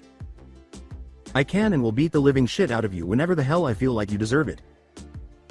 Ino was a bit wide-eyed. Sasuke and Naruto both looked calm and collected. Anko seemed to calm a little and paced in front of them. You will be tortured, you will be pushed to the limits you didn't even know you had. There is no guarantee that you will survive. She moved up in front of them. Give me your masks. The trio handed them over without a second thought. Ino's hand was shaking a little. Anko noticed it and smirked a little as she took it away. She leveled her eyes on Naruto and Sasuke. You two butt cheeks don't look scared. Sasuke grunted. There's nothing you've got, I can't handle, Anko. Sensei. Naruto's brain was running a mantra of, don't antagonize her. It stopped and changed to a single utterance of, shit, as soon as Sasuke opened his mouth. Uchiha was on his knees in front of the woman after she slugged him in the gut. Sasuke. Ino almost moved, but the hooded nin beside her put his hand on her shoulder and stopped her. Anko chuckled as she noticed Naruto. What about you? Nothing to say? He didn't seem bothered and shook his head. Nothing comes to mind, Anko. Sensei. Good, because you don't deserve to talk, you don't have opinions, and you are all my personal property. The woman gave him a dangerous-looking grin. Don't think I don't know about you, Uzumaki. You're not going to slide through this the way you did with the Chunin exams. She backhanded him across his face and he landed on his back. You're not permitted to do anything without my say-so. Welcome to the first day of hell on Earth. I'd better be able to see you whenever I'm around. He stood up and nodded. Understood, Anko, Sensei. He still looked calm and cool. You don't get to have these masks. You haven't earned them, and you're lucky I'm not taking your clothes. If you piss me off, I will. The woman turned and took a few paces before turning back to face them. You are the lowest form of life in the village right now. An Anbu trainee's life is less than worthless. You've got to make it worth my time to not kill you. Ino gave another small gasp. Sasuke glanced at her. Calm down. You're only going to make it worse shaking like that. He was hanging over the edge of the cliff a moment later in Anko's grip by his throat. He struggled to gasp as his feet hung off the edge as he dangled and gripped her forearm with his eyes squeezed shut. Did I say you could speak? She tossed him back over her shoulder and he rolled across the ground. The boy glared at her behind her back as she stood on the edge of the cliff and balled up his fist. Naruto looked over at him and gave a slight shake of his head. He growled, but relaxed his fist. I'm going to break you. Then I'm going to build you back the way I think you should be. That's my job. You can all forget about the academy, you can forget about your missions, you can forget about your rank, and you can forget about your lives. You belong to the Anbu. There is nothing else. As of right now, your loyalties are the Anbu, Hokage, Konohagakure, and Fire Country. In that order. Ino glanced at Sasuke and swallowed. I'm not so sure I can handle this. Anko smirked at her. That's too bad. Because if you can't, you're just going to die. When you put on that uniform, you pass the point of no return. She walked up and put her nose in the young girl's face. There is no quitting, there is no escape, there is no path but forward. You eat when I tell you, you sleep when I allow it, you shit and piss when I give you permission, you rest when I permit it, and you aren't even allowed to die until I say you can. You don't have a choice, and it is well within my power to make you. Is that understood? Yamanaka swallowed hard and nodded. Why? Yes, Anko. Sensei. The woman narrowed her eyes. You don't sound sure of that. You'd better make sure I can hear you. Yes, Anko. Sensei. She blustered as she nodded. The woman stood up straight and smirked at them. Good. All of you had better remember that. You're going to hate my guts, but you will respect me. I promise you that. Anko walked over and picked up a large burlap bag from the ground where her smoke bomb had gone off. She turned and held it open. First things first. All of your weapons, into the bag. Every last one. The trio was disarmed a few moments later, and she drew the strings at the top and closed it. Good. You'll get them back when I feel like you've earned them. Mitarashi swung it over her shoulder. Now, follow me, and don't ask questions. She started walking and moved into the tree line. Where are we? Ino was dirty, tired, and struggling to keep on her feet. They were moving over rough wooded terrain on a small path in the middle of nowhere in the middle of a large forest. Shut up. Sasuke looked to be in the same condition. Naruto was with them in plain sight. He didn't look any better, but seemed to be a bit less worn on the whole. We've been following her for 2 days now. She's the only one who knows where we're going, and I'm not about to ask her. Anko was about 10 yards ahead of them, and they were well outside Konoha. Sasuke nodded towards a nearby mountain. They were deep in the rough and seemed to be moving towards it. I think we're going to that mountain. I'm starving. We didn't bring any supplies. Yamanaka's stomach growled a little and she gasped. This sucks. Anko glared at them over her shoulder. Did I say you could talk? The trio quieted down and continued to trudge after her in silent misery. The next day, they were all standing on the very base of the mountain. Orange and brown leaves covered the ground, and the air was chilled and damp. Anko had led them to a small clearing in the forest that went halfway up the huge peak. The top was covered in snow and barren stone with steep cliffs and a sharp incline. The group was sitting on boulders and resting. They had been traveling in relative silence for 3 days, and had gotten a total of about 8 hours of sleep. They had been led to the extreme north of Fire Country, where the winters were the harshest, but it was early fall. The woman stood up and grinned as she looked at the 3 worn-out nin in her charge. Listen up. Team 7's heads all whipped around to look at her. They looked miserable and tired, but alert. Anko put her hand on her hip. She didn't look bothered by the trip they had taken, and didn't look all that dirty. Welcome to the first of several hells you will encounter. She sat down and leaned forward a bit. You're going to be here for the next 2 weeks. The nearest town is 4 days away, you've got no supplies, no weapons, and you're not allowed to take a single step off the mountain until then.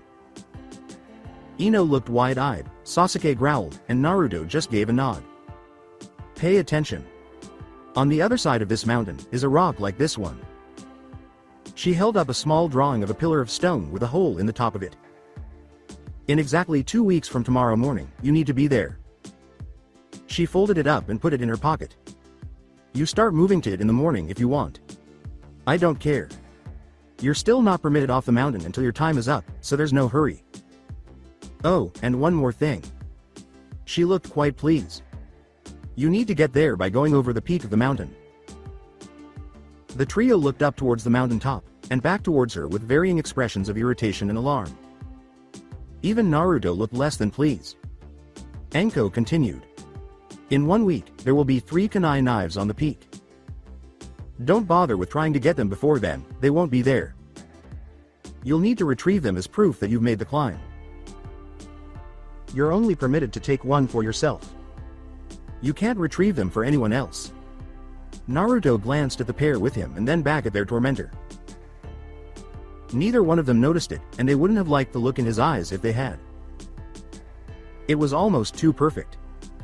Anko turned away from them and started walking away from the mountain. Maybe I'll see you again in 2 weeks, if you survive. You're on your own. The trio watched her move off and sat in silence. Ino whimpered as she rubbed at her legs. Is she gone yet? Naruto gave a nod. Seems like it. Great. Sasuke flopped back on his boulder. This is almost too easy. Uzumaki gave a nod. Don't count on that. Ino looked shocked. Easy? Are you kidding? What are we going to do? We've got no supplies, no weapons, no tents or even sleeping bags, and no change of clothes. How are we going to stay here for 2 weeks? We'll starve to death. The blonde nin shook his head. We'll be fine. We've got a source of water, though it won't be easy to get to. He pointed towards the mountain peak at the snow. We'll have to hunt for food, I can handle that for tonight, but you two are going to pull your weight too. I'm not feeding us for every meal we get for the next 2 weeks. Sasuke gave a snort. At least we have a woman to do the cooking. Yamanaka looked over at him and gave a sweet-looking smile. I'll cook for you for the rest of your life. Uchiha tensed up and looked uncomfortable. Sakura would have been annoyed, but she was smiling at him. Naruto gave a small sigh. Well, our first order of business is to find a place to set up camp and stay dry if it rains. We might have to build a shelter, but we can make do. Ino nodded and seemed to be feeling better. Neither of the boys seemed worried. So, you guys have done this sort of thing before? I've never been stuck in the woods with no equipment before. Sasuke shook his head. Nothing I can't handle though. I have. A couple of times, they both glanced over at Naruto. Never for this long though. I spent a week living like this in the woods outside Konoha during the academy break a couple of times. We'll be fine. We're going to have to do some hunting, and we'll probably have to climb and get to that snow for water. We'll live, but it's going to be a lot of work, and we're not going to be sitting around relaxing. First we meet our needs, then we train. We've got plenty to keep us busy until we meet Enko. Sensei again. Ino looked irate. That evil witch. My feet are killing me. She rubbed at her calves. Sasuke nodded. You said it. I'm sick of asking if I can pee. Uzumaki gave a small shrug. Well, we don't have to worry about her again for a couple of weeks. I'll see if I can catch us dinner. He pointed towards the ground nearby. There's deer here, and I'm betting we can catch a few rabbits. Ino gave a small frown. I've heard there's bears in these mountains and mountain lions. She looked towards Sasuke. You'll protect me, won't you? The boy put his hands behind his head and looked up at the sky. It was starting to get dark. Not a chance. Her face fell and she put her nose up. What? Why not? I'm on your team, aren't I? Naruto gave a small chuckle at the scene. Hey. We're not going to let you die. Don't worry. Besides, by the time I'm through, you won't need him to protect you. She looked annoyed. You? What do you mean? Naruto gave them both an evil-looking smirk. You're both still under my thumb, you know. My rank might not mean anything to Anko Sensei, but to you too, I'm still a Junin. Maybe I technically don't have any authority over you because we're in training, but don't forget who will be in charge once we're finished. You can listen to me now, or I'll just make you do it anyway later on. He gave a small mocking sigh and leveled his eyes at them. I'll go easier on you if we take care of it now, but sooner or later, I'll get my way. Sasuke sat up and looked over at him. Ino worked her jaw as she did the same thing. The Uchiha boy narrowed his eyes. What are you planning? Naruto was drawing on the dirt with a stick. I've got plenty to keep us busy. We won't be wasting any time. Ino looked less than pleased. This is going to hurt, isn't it? Definitely. I'm afraid you don't have a choice though. Part of the deal with you being on this team is that I have to make sure you pass the Chunin exams. Naruto stood up and dusted off his hands. You'll live. I'm gonna go catch dinner. You two see about building us a fire. We've got a lot to do tomorrow, so we should eat and get as much sleep as we can. He took a few steps back and seemed to vanish into the shadows. The Kunoichi looked a bit worried about what Naruto had just told her. Pass the exams? What are you worried about? After this, those exams will be nothing. Sasuke glanced at Ino. I guess I've got first watch then. You go ahead and gather some wood for the fire. I'll set up the fire pit here. She nodded and staggered away, grunting a little as her stiff joints ached as she moved them again. What have I gotten into? She whimpered a bit and started collecting sticks from the ground. She looked back over her shoulder at Sasuke. He was clearing off a space and making a circle of stones. No way I'm gonna give up and let her win. Sasuke will be mine. She narrowed her eyes and balled up her fist as she steeled herself. For love. I won't fail. The boy sneezed and felt a chill run down his spine. He looked around and frowned. Huh. I've got a bad feeling all of a sudden. I like ice cream, strawberry is my favorite. What's your favorite ice cream, Sasuke? When I get home, I'm going to buy a huge bowl. I can't wait. I'll treat you, Sasuke. It'll be fun, just the two of us. That brat Sakura can buy her own. She likes chocolate. I do too, I suppose, but I'll get you any flavor you want. Sasuke sat up, putting his elbows to his knees and growling. He was grunting with effort and drenched in sweat. I hate sweets. Ino continued. Oh? Really? Well, I suppose we can go somewhere else. Do you like beef, pork, or chicken more? I know a great place that. After 3 days, Sasuke's eyes were bloodshot, and his clone was in the same condition. He was being told about a cute outfit that Ino's clone would show him when they returned. Shut up. He heard the other woman nearby being spoken to by his clone. Do you ever shut the hell up? I don't care. This kind of hurts, but I remember when Sakura did it, it's much faster than when we started doing this at the academy. It's not so bad. Oof. Just as the girl fell silent, Sasuke hesitated. He removed his arms from behind his head and turned to face the other way. Naruto's foot was pressed into her cheek, pinning her face to the ground. Ino. Shut the hell up. He removed his foot, and the girl gasped and rolled away. Then she froze, a stone knife against her throat, crudely sharpened. What? What are you doing? The hooded nin had pinned her down and was staring into her gaze with a serious and dark glare. If you don't shut your mouth right now, I'm going to cut out your tongue. Understand? He retreated as she nodded and gave him a wide-eyed look before rubbing her cheek. I'm sorry. Between them, Naruto threw the rudimentary blade into the earth. Yes, you are. I'm going to do something about it. She clutched her arms and shook, crying. Sasuke scowled as he observed the scene with icy indifference. He resumed his work without saying anything. Naruto snorted and glared down at the weeping girl. You think I care if I've hurt your feelings? You're lucky you're here instead of dead. With a gasp of surprise, the girl turned to face him. He crossed his arms and said, if the Hokage refused to let me have you, I was going to kill you. He was calm and collected throughout. He had a hard, cold gaze. The girl nearly fell on her face as she attempted to stand, but her legs wouldn't support her. What do you mean? Naruto grinned in a rather sinister way. You know too much.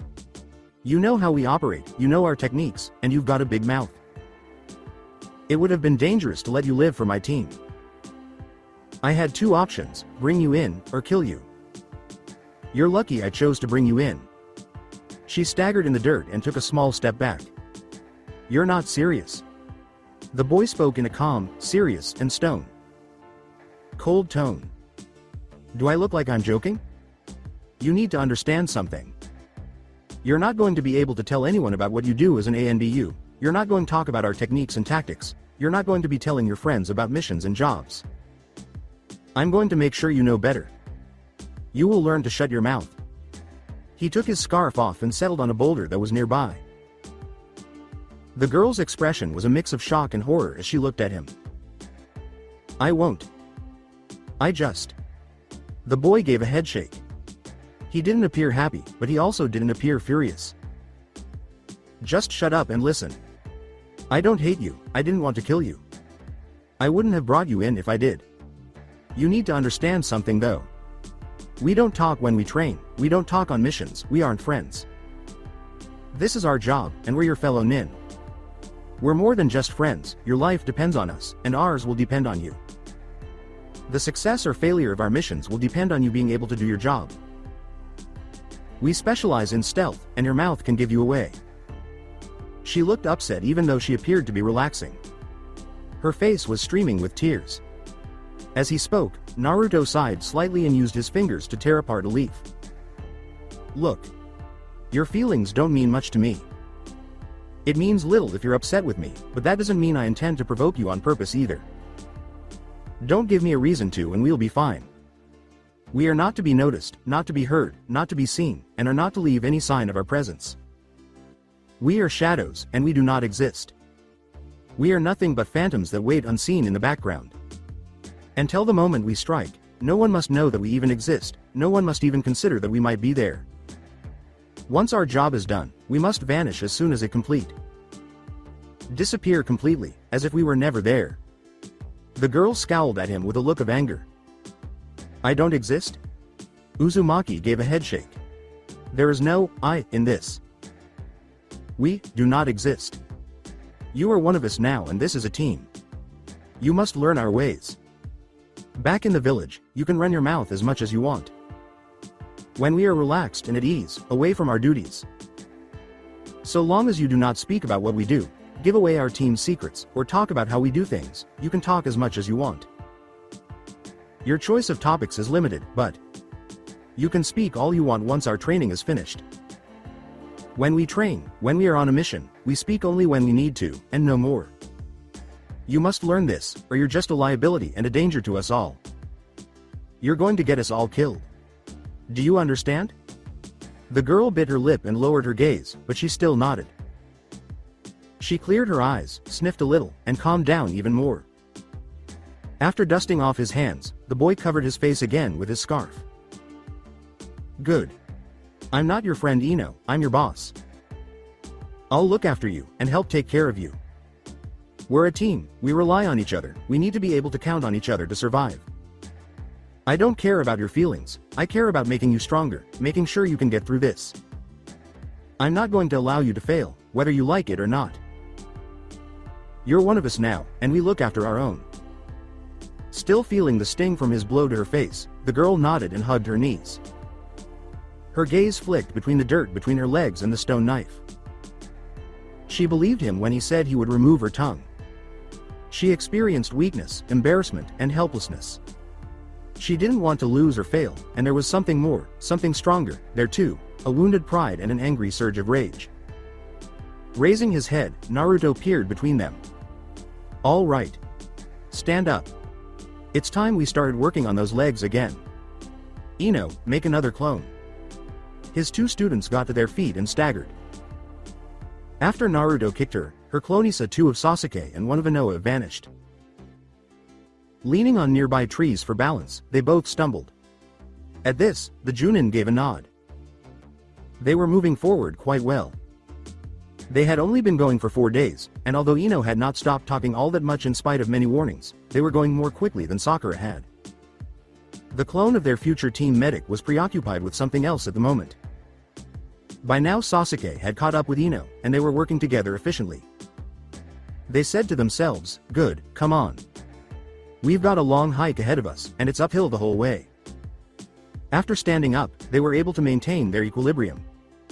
I had enjoyed seeing them squirm like infants. For a brief moment, the thought of that diverted his attention, and he glanced back at Konoha. I wonder how Kitsuma is doing. He'll be even bigger when I see him again, he said to himself in his head. However, it didn't take him long to begin guiding his two students up the mountainside.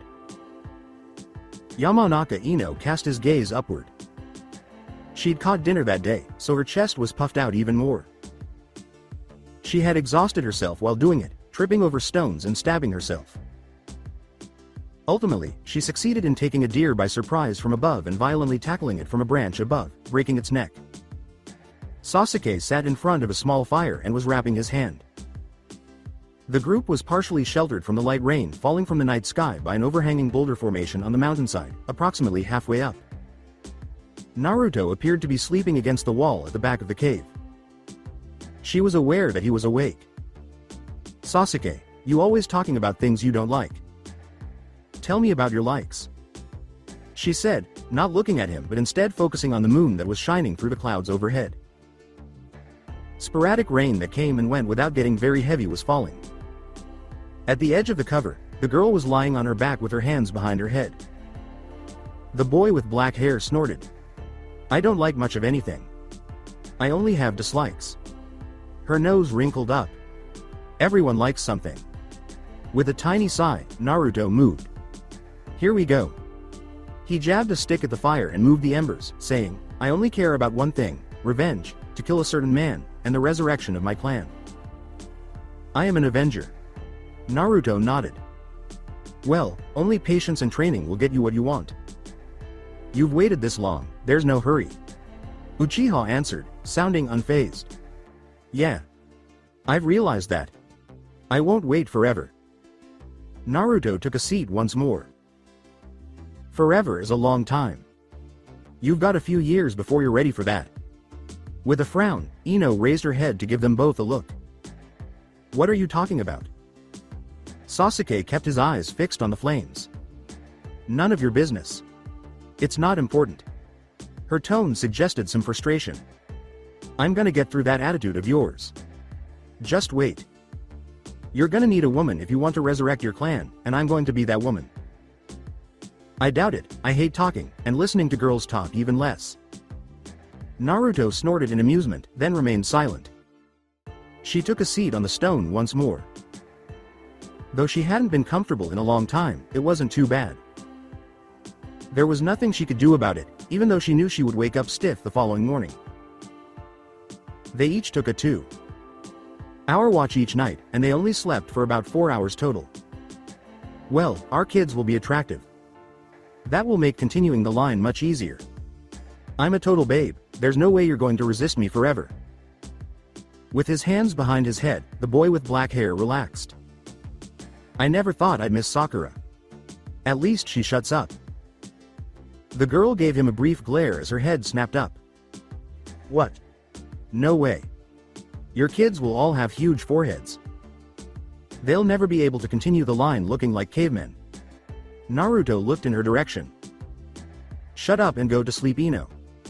I've got first watch tonight. I want you both to be strong enough to reach the peak by the end of our first week. He shifted his position. It's going to get rougher, colder, and the air is thinner up there. We won't have an easy time of it. Though she appeared somewhat sour, she collapsed. I guess. At least it won't be so bad on the way down. Naruto scoffed at that. It's worse. Neither Sasuke nor Ino straightened as they glanced at him. The girl raised her voice. What do you mean? It's not like we'll be going uphill.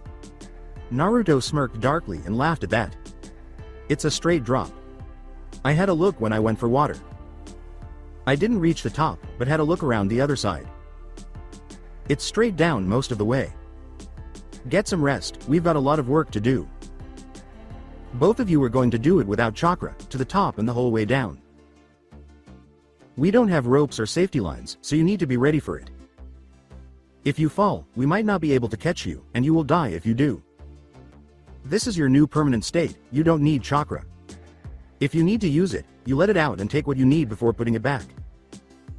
I'm not teaching you this as something to be using sometimes, you are to remain like this permanently. Chakra is a weapon, and it should only be drawn when it is needed, and replaced once the job is done. With wide eyes, the girl worked her mouth. Huh? You're kidding. No way. Sasuke made his peace. I doubt it. He doesn't joke about things like that. Naruto reached into a pile in the corner and threw a few more large sticks into the fire. We're going back down to the woods tomorrow. We'll catch some more food, gather a bit more wood, and spend the rest of the day training. This isn't a vacation, and we can't fail. Get some sleep, both of you, you'll need it. That did not ease Ino's discomfort, but in spite of her fears and the chilly weather, she closed her eyes and gazed at the moon that was peeking through 2 clouds. As Team 7 trudged through the snow, the surrounding air was thin and still. They were struggling through the dense snow, with their arms tucked up at their sides, knees deep. They were all shivering and rubbing their limbs during the wretched and silent journey. 3 more of themselves, all dressed similarly, trailed behind them. They all gasped and took shallow breaths. Despite the intense cold, the 3 nin could see their breath, though it was only little, thin vapor puffs. Naruto gestured ahead. Ahead was a sizable stone covered in white, in the middle of which protruded 3 kunai. To each of them, it was chest high. Every knife had a tag with their names on the end and an unidentified jutsu on the back. Sasuke watched while Naruto took out the one bearing his name. Probably something to make sure we get them ourselves. Ino had a slightly bewildered look on her face as she peered back down the mountain. We did it. Sasha looked over at her. He took out the one bearing his name, gripping it tightly and saying, yeah. Don't get too excited. When Ino turned to face him, she scowled. She grabbed the one bearing her name off the stone and asked, "How bad could it be?" With a slightly irritated expression, Naruto gave her a smile. He jerked his thumb over his shoulder in the direction of the abrupt drop-off about 10 feet away, saying, "Have a look for yourself." Ino approached and leaned to one side. It was like a complete drop-off. Oh shit. The black, angular stone had an ominous, merciless appearance. It descended thousands of feet to the base of a forest. When they got to the bottom, there was a slope to ensure they wouldn't be off the mountain. She turned to the two boys and said, "What? How are we supposed to get down?" With alarm, Naruto gave her a quick look. He jabbed his kunai into the ice and hung off the edge, grabbing the cold stone with red and raw hands as he began to descend. "We climb. Let's get moving. We'll freeze to death if we don't get moving soon." He hung off the ledge and looked up at them. "Get rid of your clones. The fewer of us making the descent the better. Some of the footholds and ledges don't look that stable, and we don't want to have to dodge any more falling debris than we have to." After glancing at her, Sasuke turned away. "You want to go first?" Her eyes went wide as she looked at him. "Are you kidding? How are we supposed to climb down this? We'll be killed." His eyes narrowed. He was following Naruto when he nearly jumped off the edge and stabbed his kunai into the ice to stop himself from falling. "I can't die yet. I've got something else to do first."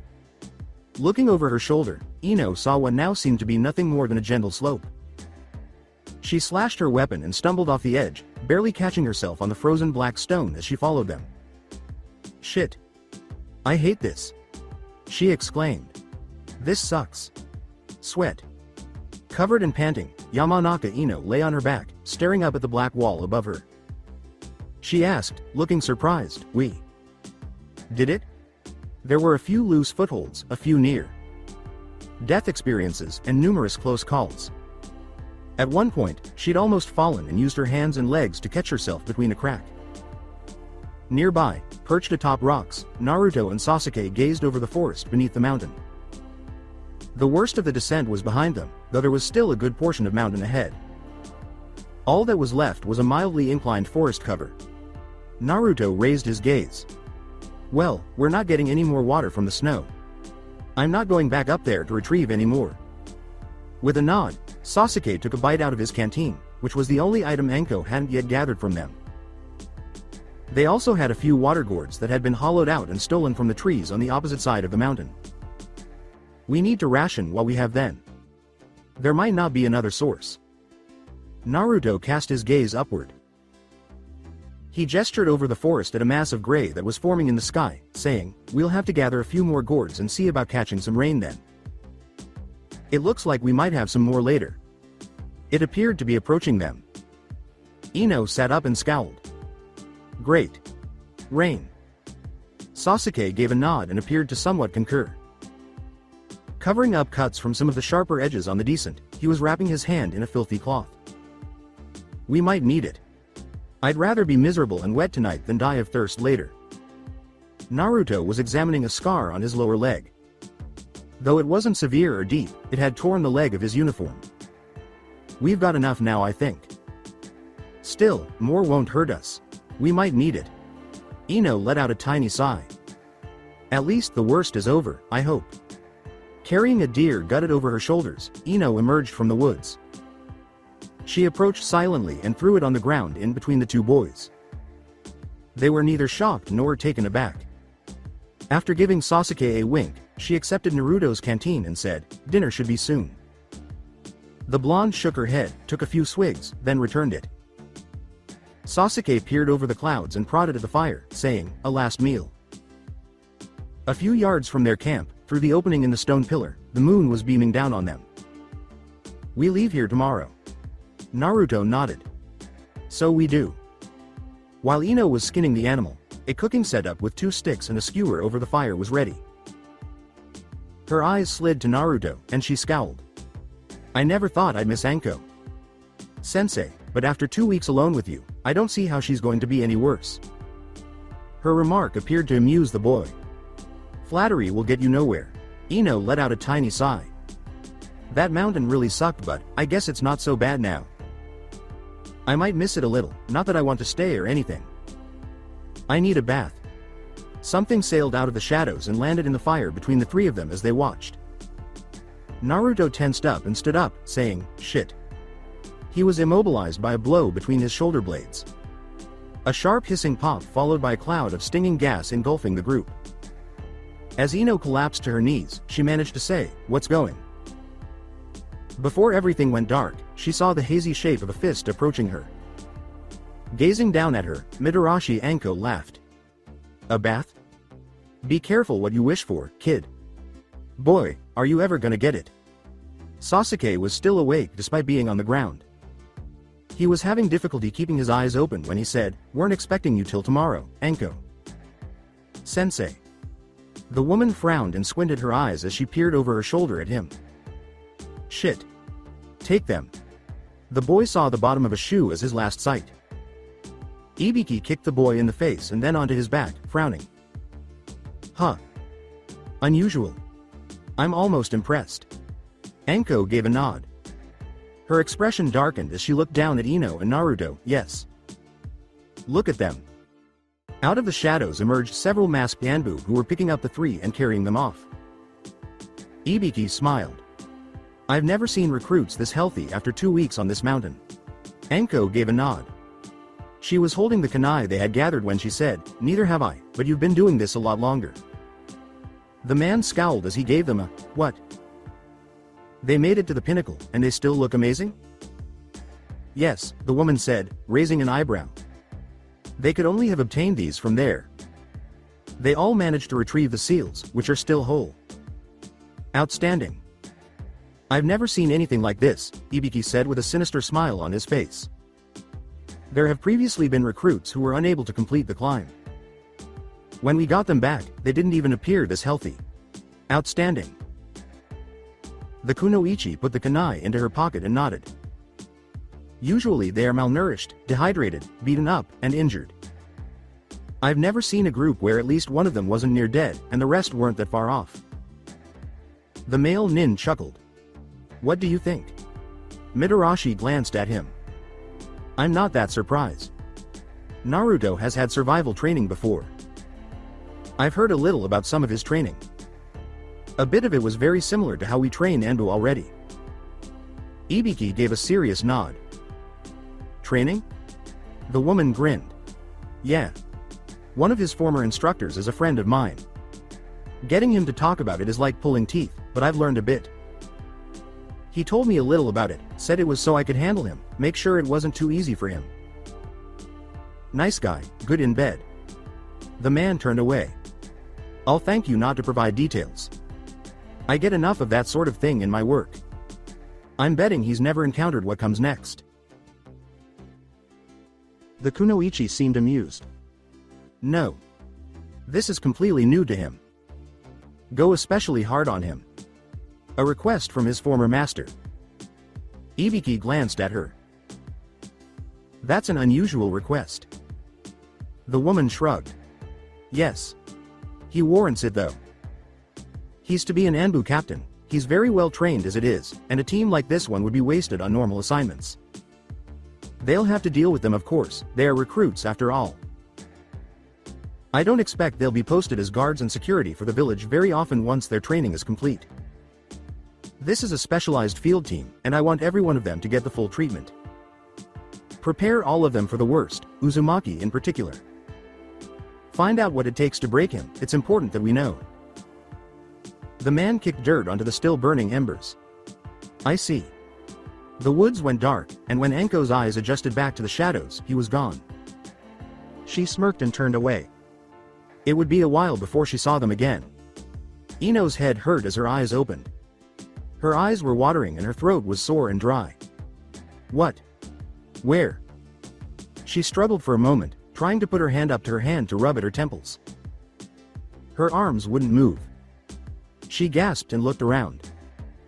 It was an empty, dirty room. Maroon and brown stains were on the white painted walls and concrete floor, and there was a single drain in the middle of the room. Her arms were bound behind her back and she was seated in a chair with both her ankles bound, as well as ropes around her waist preventing her from moving. Shit. When she turned her head forward again, she froze. In front of her was a man in a black hood. His bare chest was covered in scars, he was huge and muscular, and cracking his knuckles. He didn't say anything, as he walked up and loomed over her. "Who are you? What do you want?" She was terrified and struggling to move away from him. Her bindings were tight and prevented her from moving. Without a single word, he reared back his hand and punched her in the jaw. She grunted in pain and squeezed her eyes shut. He felt his hand cup her cheek and brush the hair out of her face. Her body tensed up and she gasped. No. She looked up at the man with her eyes opened wide and tears started to fall. He gave a dark chuckle and slammed his fist into her gut, knocking her chair over and sending her onto her hands. She screamed in pain as they were crushed under her own weight. With his foot he tilted the chair back up and set her upright. "What were you doing on that mountain?" He socked her across the jaw again and almost knocked her over. Her chair was forced upright again as he grabbed her by her throat to keep her from falling and slammed her back onto the concrete. "What village are you from? Why were you there?" She looked up at him and groaned. He slapped her across her face with the back of his hand 3 times. "Camping." He cracked his knuckles and growled. "Do you take me for a fool? Camping, with no tent, no supplies? You are a spy." He slammed her fist across her jaw again. She turned her head to glare at them. "Where are my friends?" The man chuckled again with a dark look in his eyes. "Dead. They told us everything before they died, just like you will." Ino gasped. "No." She squeezed her eyes shut as her mind screamed in anguish. "No. Sasuke isn't dead. He can't be." The man grabbed her hair and pulled it back. "Maybe if you talk, you'll die easier than they did. Maybe I won't have too much fun? Such a pretty girl, all alone." Ino growled as tears fell down her face. "Why bother with me then?" He backhanded her across her face. "I ask the questions, you provide the answers."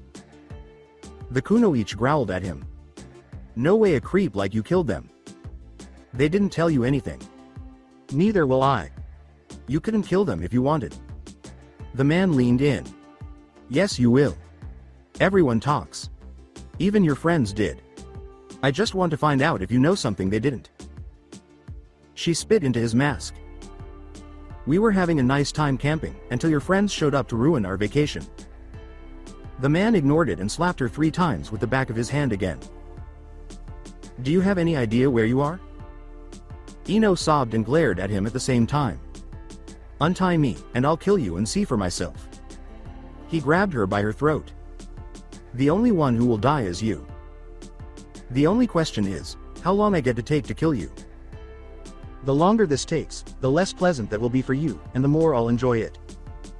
Ibiki glared through a pane of one-way mirrored glass. The young blonde Junin was hooked up to a battery and was shaking as he gritted his teeth chain to strip mattress bed springs. In an adjacent room, Sasuke was tied to an upright table with his feet over a bed of hot coals and was being lowered by a crank over them.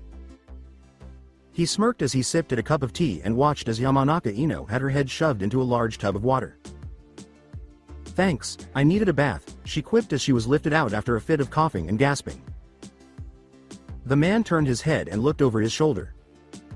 Anko had just walked into the room with an armload of folders. She sat at a table and folded her hands as she looked at the trio through the glass. Ibiki sat down and set his tea down. Soft classical music was playing through the speakers that also provided audio to the rooms. Grunts of pain and screams through gritted teeth echoed through the room at low volume. Ino's voice could be heard again. "Hey, I've still got some blood on my hair, give me another dunk." Mitarashi leaned back and kicked her feet up as he sat down. "How is it going?" The man frowned and pushed her feet off the table. "Well enough. Uchiha saw us, he's aware that this is just interrogation resistance training. Yamanaka thinks her friends have already been killed. We've been torturing them for 16 hours a day for a week now." Anko nodded. "I see. What about Uzumaki?" Ibiki gave a smirk. As cold as ice. He's not spoken since we brought him in. I actually had them check to see if his tongue was still there. He looked over his shoulder. It's impressive, but I think he might know this is part of the training as well. He's smart enough to realize that something is suspect about this place. I don't think he knows either way for sure though. Come on. Can't you put some apples in here to make it interesting or something? Ino quipped over the speakers. Anko arched her eyebrow. Has any of them talked at all? The scarred man gave a knowing smirk. The girl won't shut up, but she's not given any information. I think telling her that her friends were already dead might have been an error. It seems to have strengthened her convictions. The kunoichi nodded. I've read the reports, but I wanted to have a look for myself. None of the trio was in good condition, they were all beaten and had scars and bruises. Nothing that was permanent, but enough to make it clear they weren't having a pleasant time. Ibiki nodded. They've lasted longer than most. I have Uzumaki tortured an extra 4 hours every other day. Anko nodded. Good. The interrogation expert stood up and looked at the blonde nin as he was shocked again. Yes.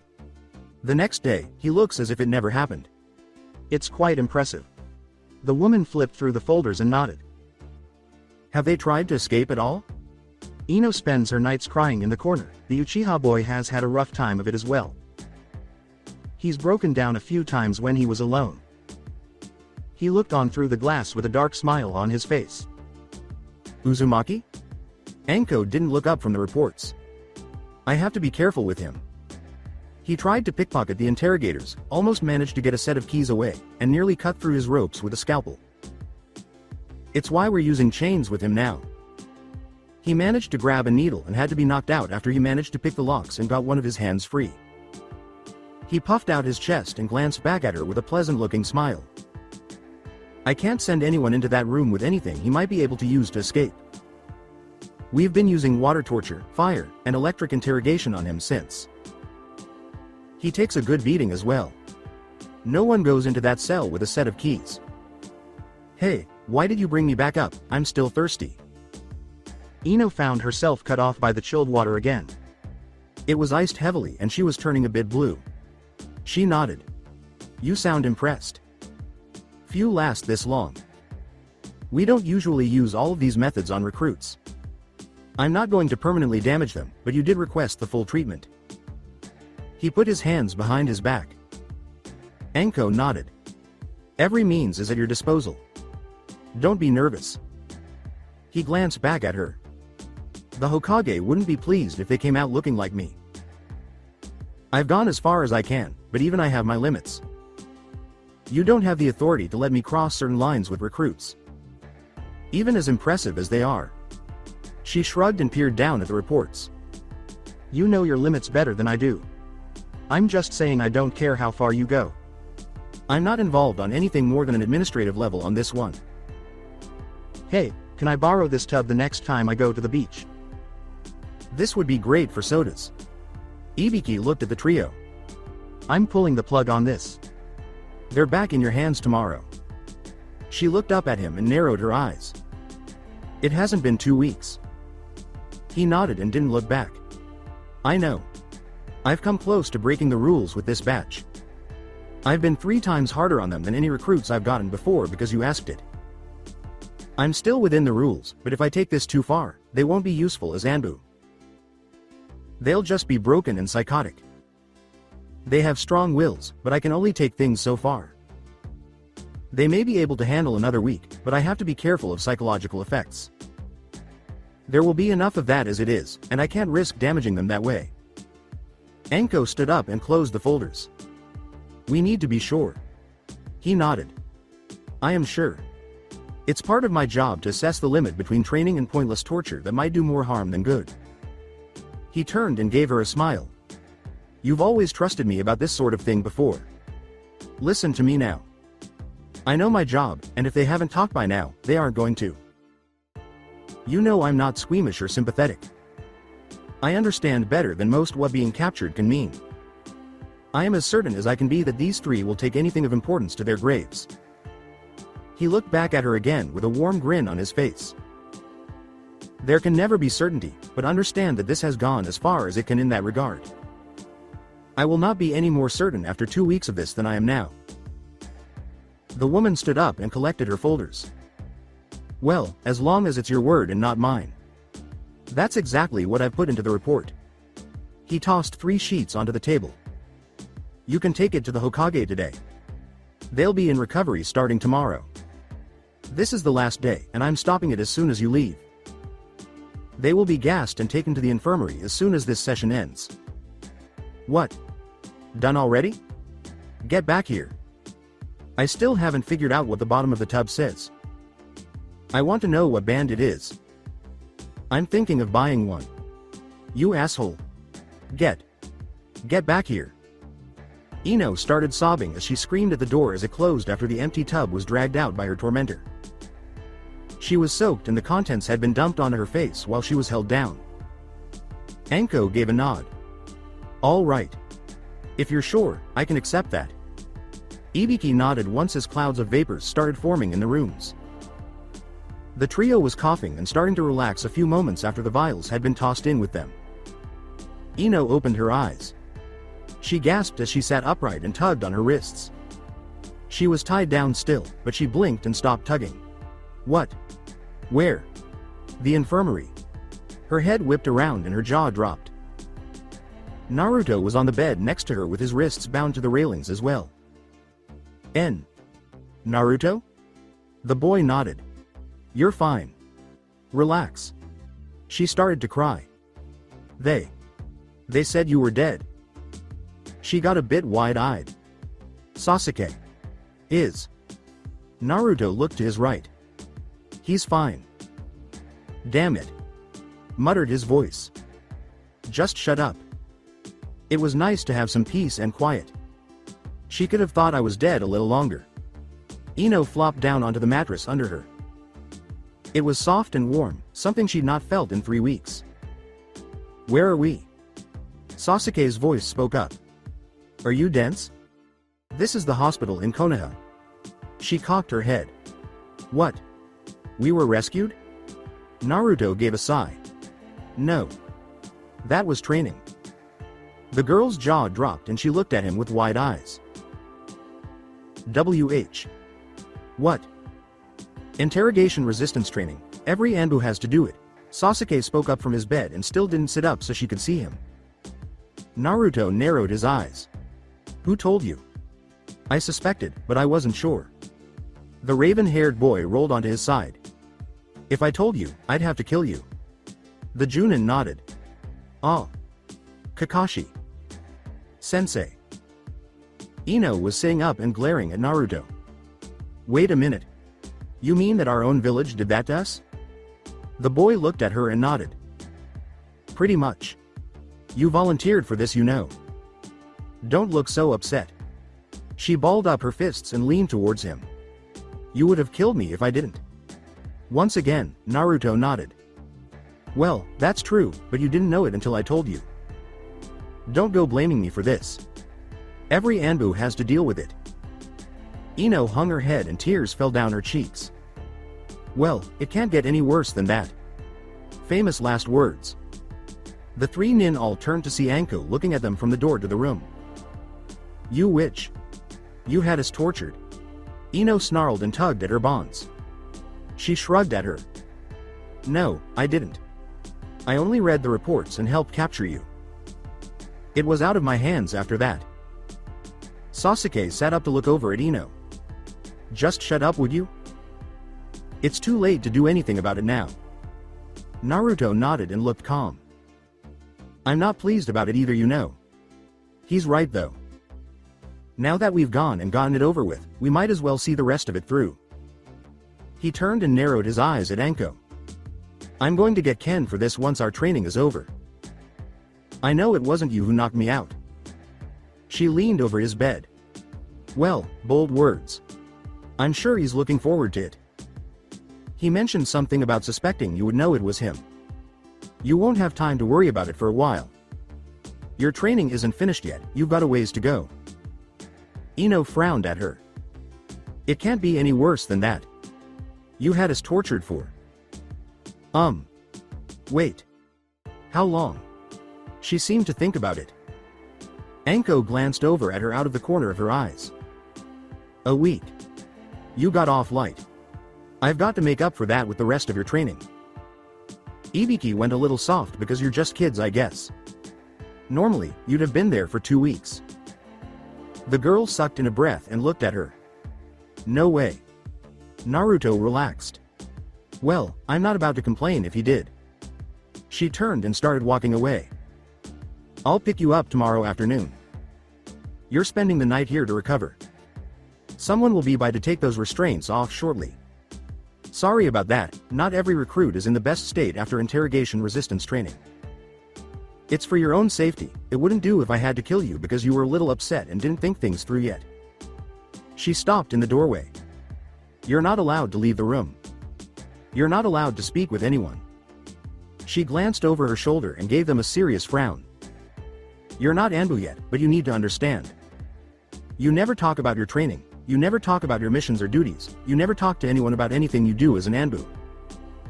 What happens within your team, what you do as an ANBU, stays in the Anbu.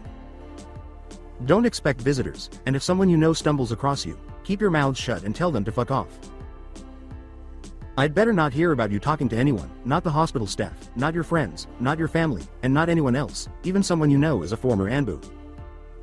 If they aren't Anbu, they don't need to know, and you can't tell them. Ino nodded and cocked her head. She still didn't look like she'd forgiven the woman over being tortured yet.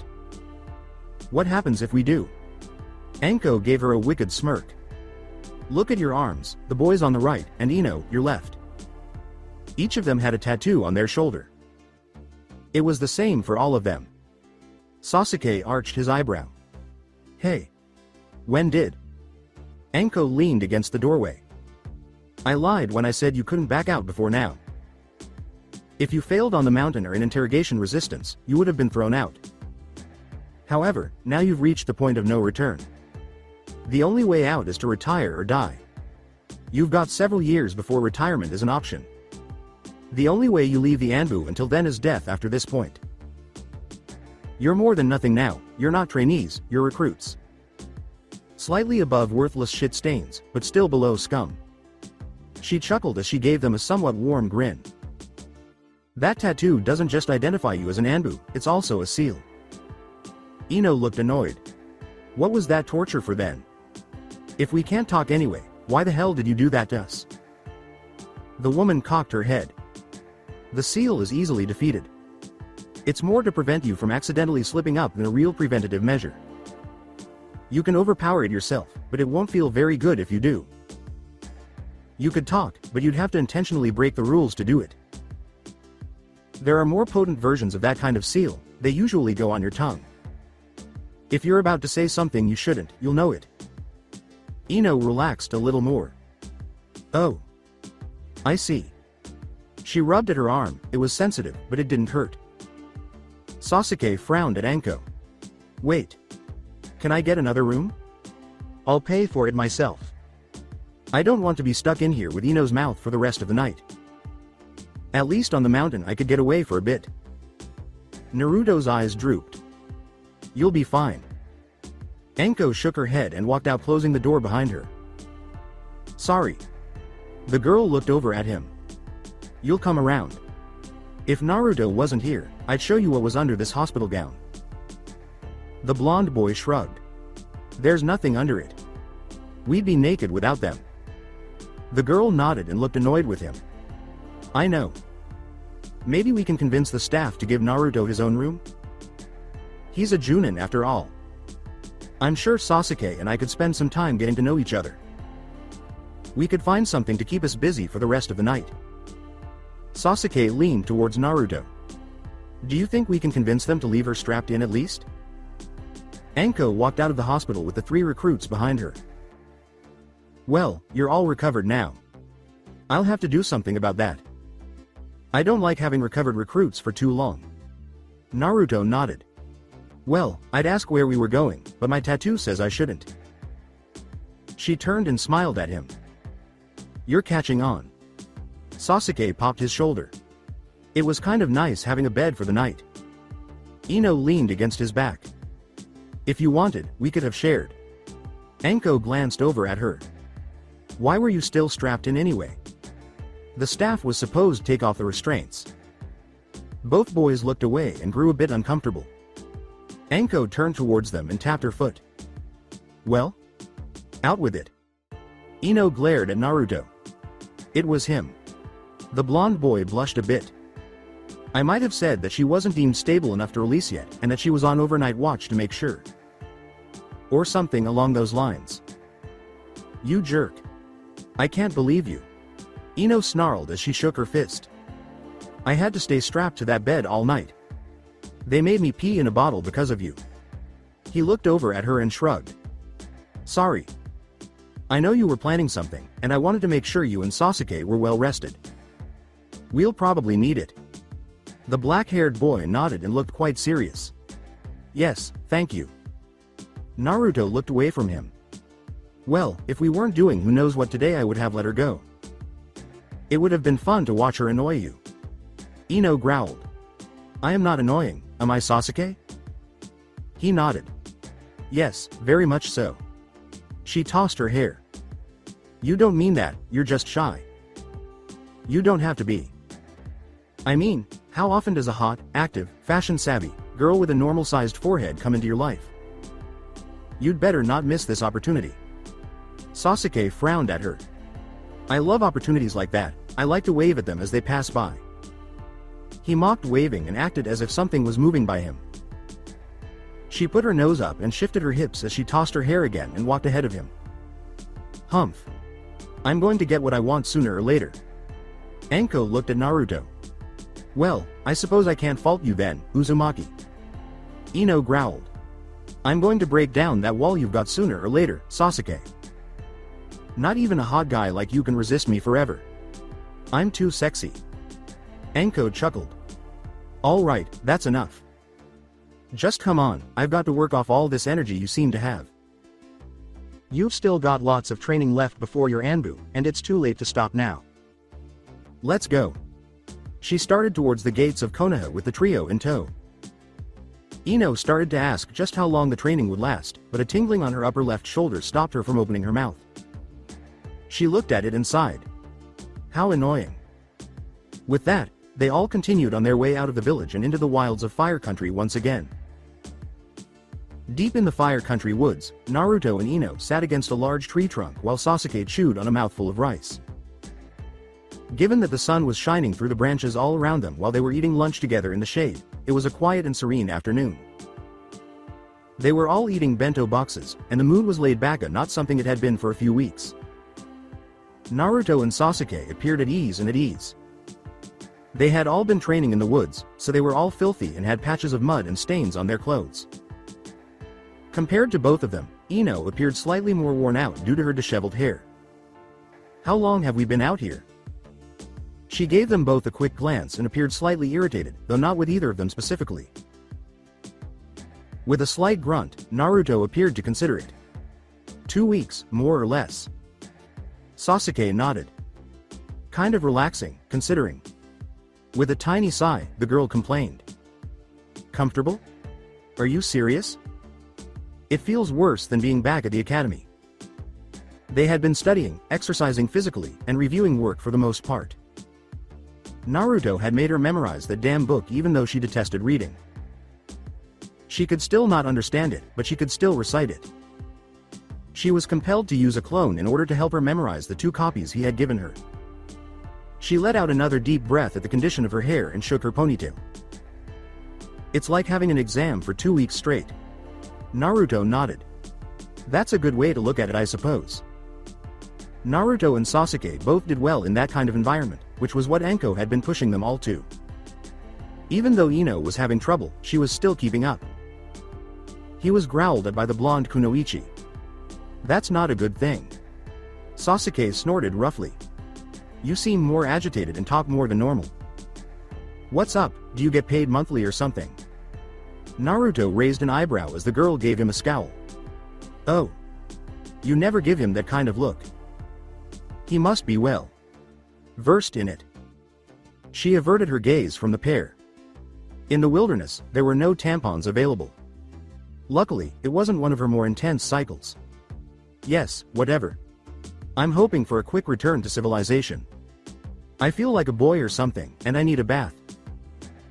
The boy with the raven hair snapped his neck. Yes?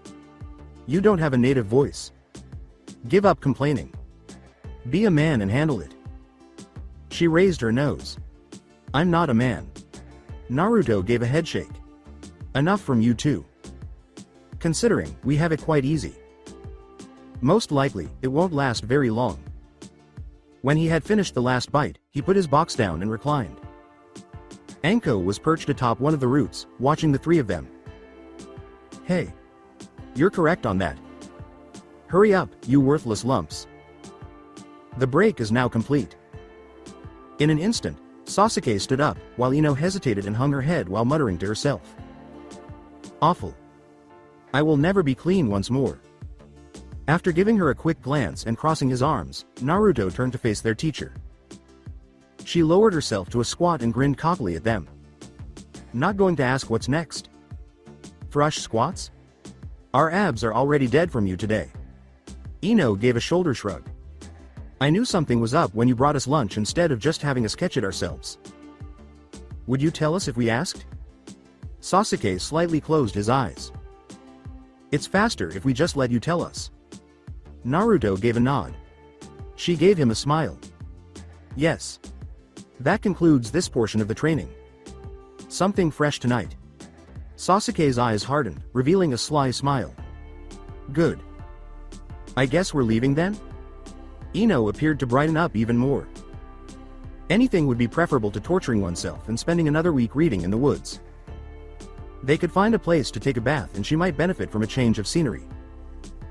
Not at all. You will be residing here for some time. When the girl's head dropped, Anko laughed. Although they didn't appear happy, Naruto and Sasuke were focused and didn't appear agitated about it. What are our instructions? Naruto exuded confidence. Anko straightened and rested a hand on her hip. Well, for starters, say hello to an old friend. The group turned to face their right. Sakura approached them. She appeared worn out, dirty, and irritated with Ino. The kunoichi with pink hair frowned and scowled at Ino. Hey. Naruto acknowledged with a tiny nod. Haruno. She gave him a fierce look and gave Ino a quick jerk of her thumb. This was your idea. He nodded and appeared happy. Indeed. After all that work to fix her, it seemed unnecessary to just kill her for knowing too much. With her arms crossed, the girl with pink hair gave him a wide-eyed stare. Huh? Anko laughed out loud. That's sufficient. Come on, Naruto.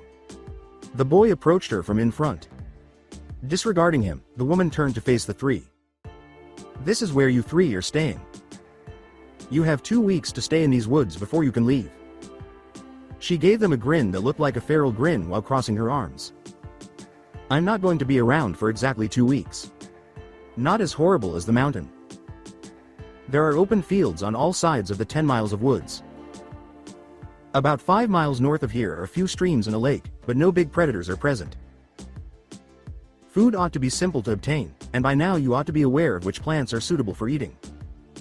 Nodding, the two girls and Sasuke appeared perplexed. 3? Naruto arched an eyebrow as he peered over his shoulder at them. The more senior kunoichi gave him a look. You're correct. It's time to start training for infiltration and stealth. You are excused, Uzumaki. Ino let out a gasp. What? Anko squinted at the three of them. You three won't get through this with Naruto by your side. He won't be there to assist you or complete the task for you. She walked on top of the root, rubbing her nose with her thumb. You're on your own for 2 weeks. With sideways glances, Sakura and Ino both looked at Sasuke. The boy inhaled deeply and retreated a step.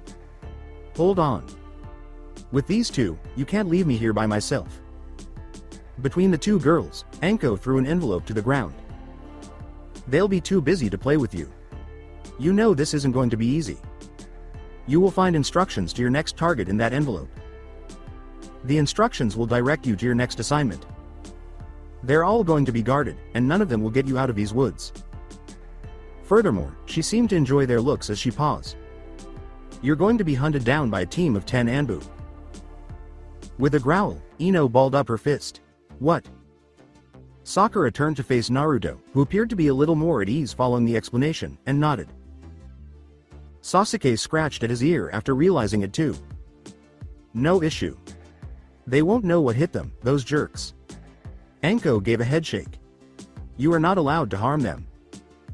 Actually, they will beat you, brand you, and then release you if they catch you. Sakura raised her gaze and gave her a wide look. Brand us? Anko gave a nod. That's right. She displayed a tiny branding iron that had the word, caught, in a circle inside of it. You'll gain a lot of respect even if you only receive a few of these marks. The highest number ever obtained by anyone is 20. 5. The record is just 5. With a narrowed gaze, Naruto regarded the trio. If you get even 1, I'll make you regret it. Anko looked down at him, her face falling. She gestured with her hand. It's good of you to try to inspire them, though. But don't anticipate it. Nobody has ever escaped detection for 2 weeks in a row. He gave her a cool look as he looked up. I meant it. He gave them another quick glance. Not one. Sakura and Ino stepped backward and swallowed. Sasuke appeared irritated but arrogant. Anko snickered over that. She liked him, but she couldn't admit it. Well, I'm sure they'll try. The youthful nin with a hood shook his head. No, they'll work. I fear that I am not as forgiving as you are, and I do not expect them to fail. If I find them with even 1 mark on them when I return, they'll feel it for months. I swear. His tone had darkened considerably, becoming nearly poisonous. Sakura and Ino were clearly shaken. The girl with pink hair appeared to be steeling herself. Ino felt her shoes trembling slightly. Although Sasuke didn't seem all that impressed, it seemed that he understood the boy's seriousness. The teacher was impressed. Naruto's 2 female teammates appeared to be highly driven. Sasuke simply exuded confidence and cockiness. Anko waved for Naruto to come after her. Come on. Glancing back, she saw the 3 of them by themselves at the foot of the tree. The hunt starts at midnight. Naruto followed her with a nonchalant wave. As the 2 disappeared into the trees, Ino turned to face Sakura and Sasuke. Do you think he might kill us? Sakura looked uncomfortable and let out a deep sigh. Not at all. All he'll do is make us wish we were nothing. Come on, please. She took the note in her hands. Sasuke crossed his arms and retreated from the 2. We should get moving. His eyes slid to Sakura. What's it say? The girl sighed slightly. It's a map. What appears to be a rock has a mark on top of it. It was a basic map, drawn by hand, with a few notable locations. It indicates 9 o'clock at night tomorrow. That must be the time when it will be present. Head cocked, Yamanaka did. What will be present when? What are we trying to find? Sasuke was standing apart from the 2 girls, looking at the map over Sakura's shoulder. Says nothing. Most likely another note similar to this one directing us to the next location. Glancing over her shoulder, Ino saw where Naruto had disappeared. Why is he exempt? Sakura gave her a scowl. Is it really that important? It's time for us to move. They will most likely go here first because the sun is setting. Sasuke nodded. Let's split up and create some clones. We will become more elusive as a result.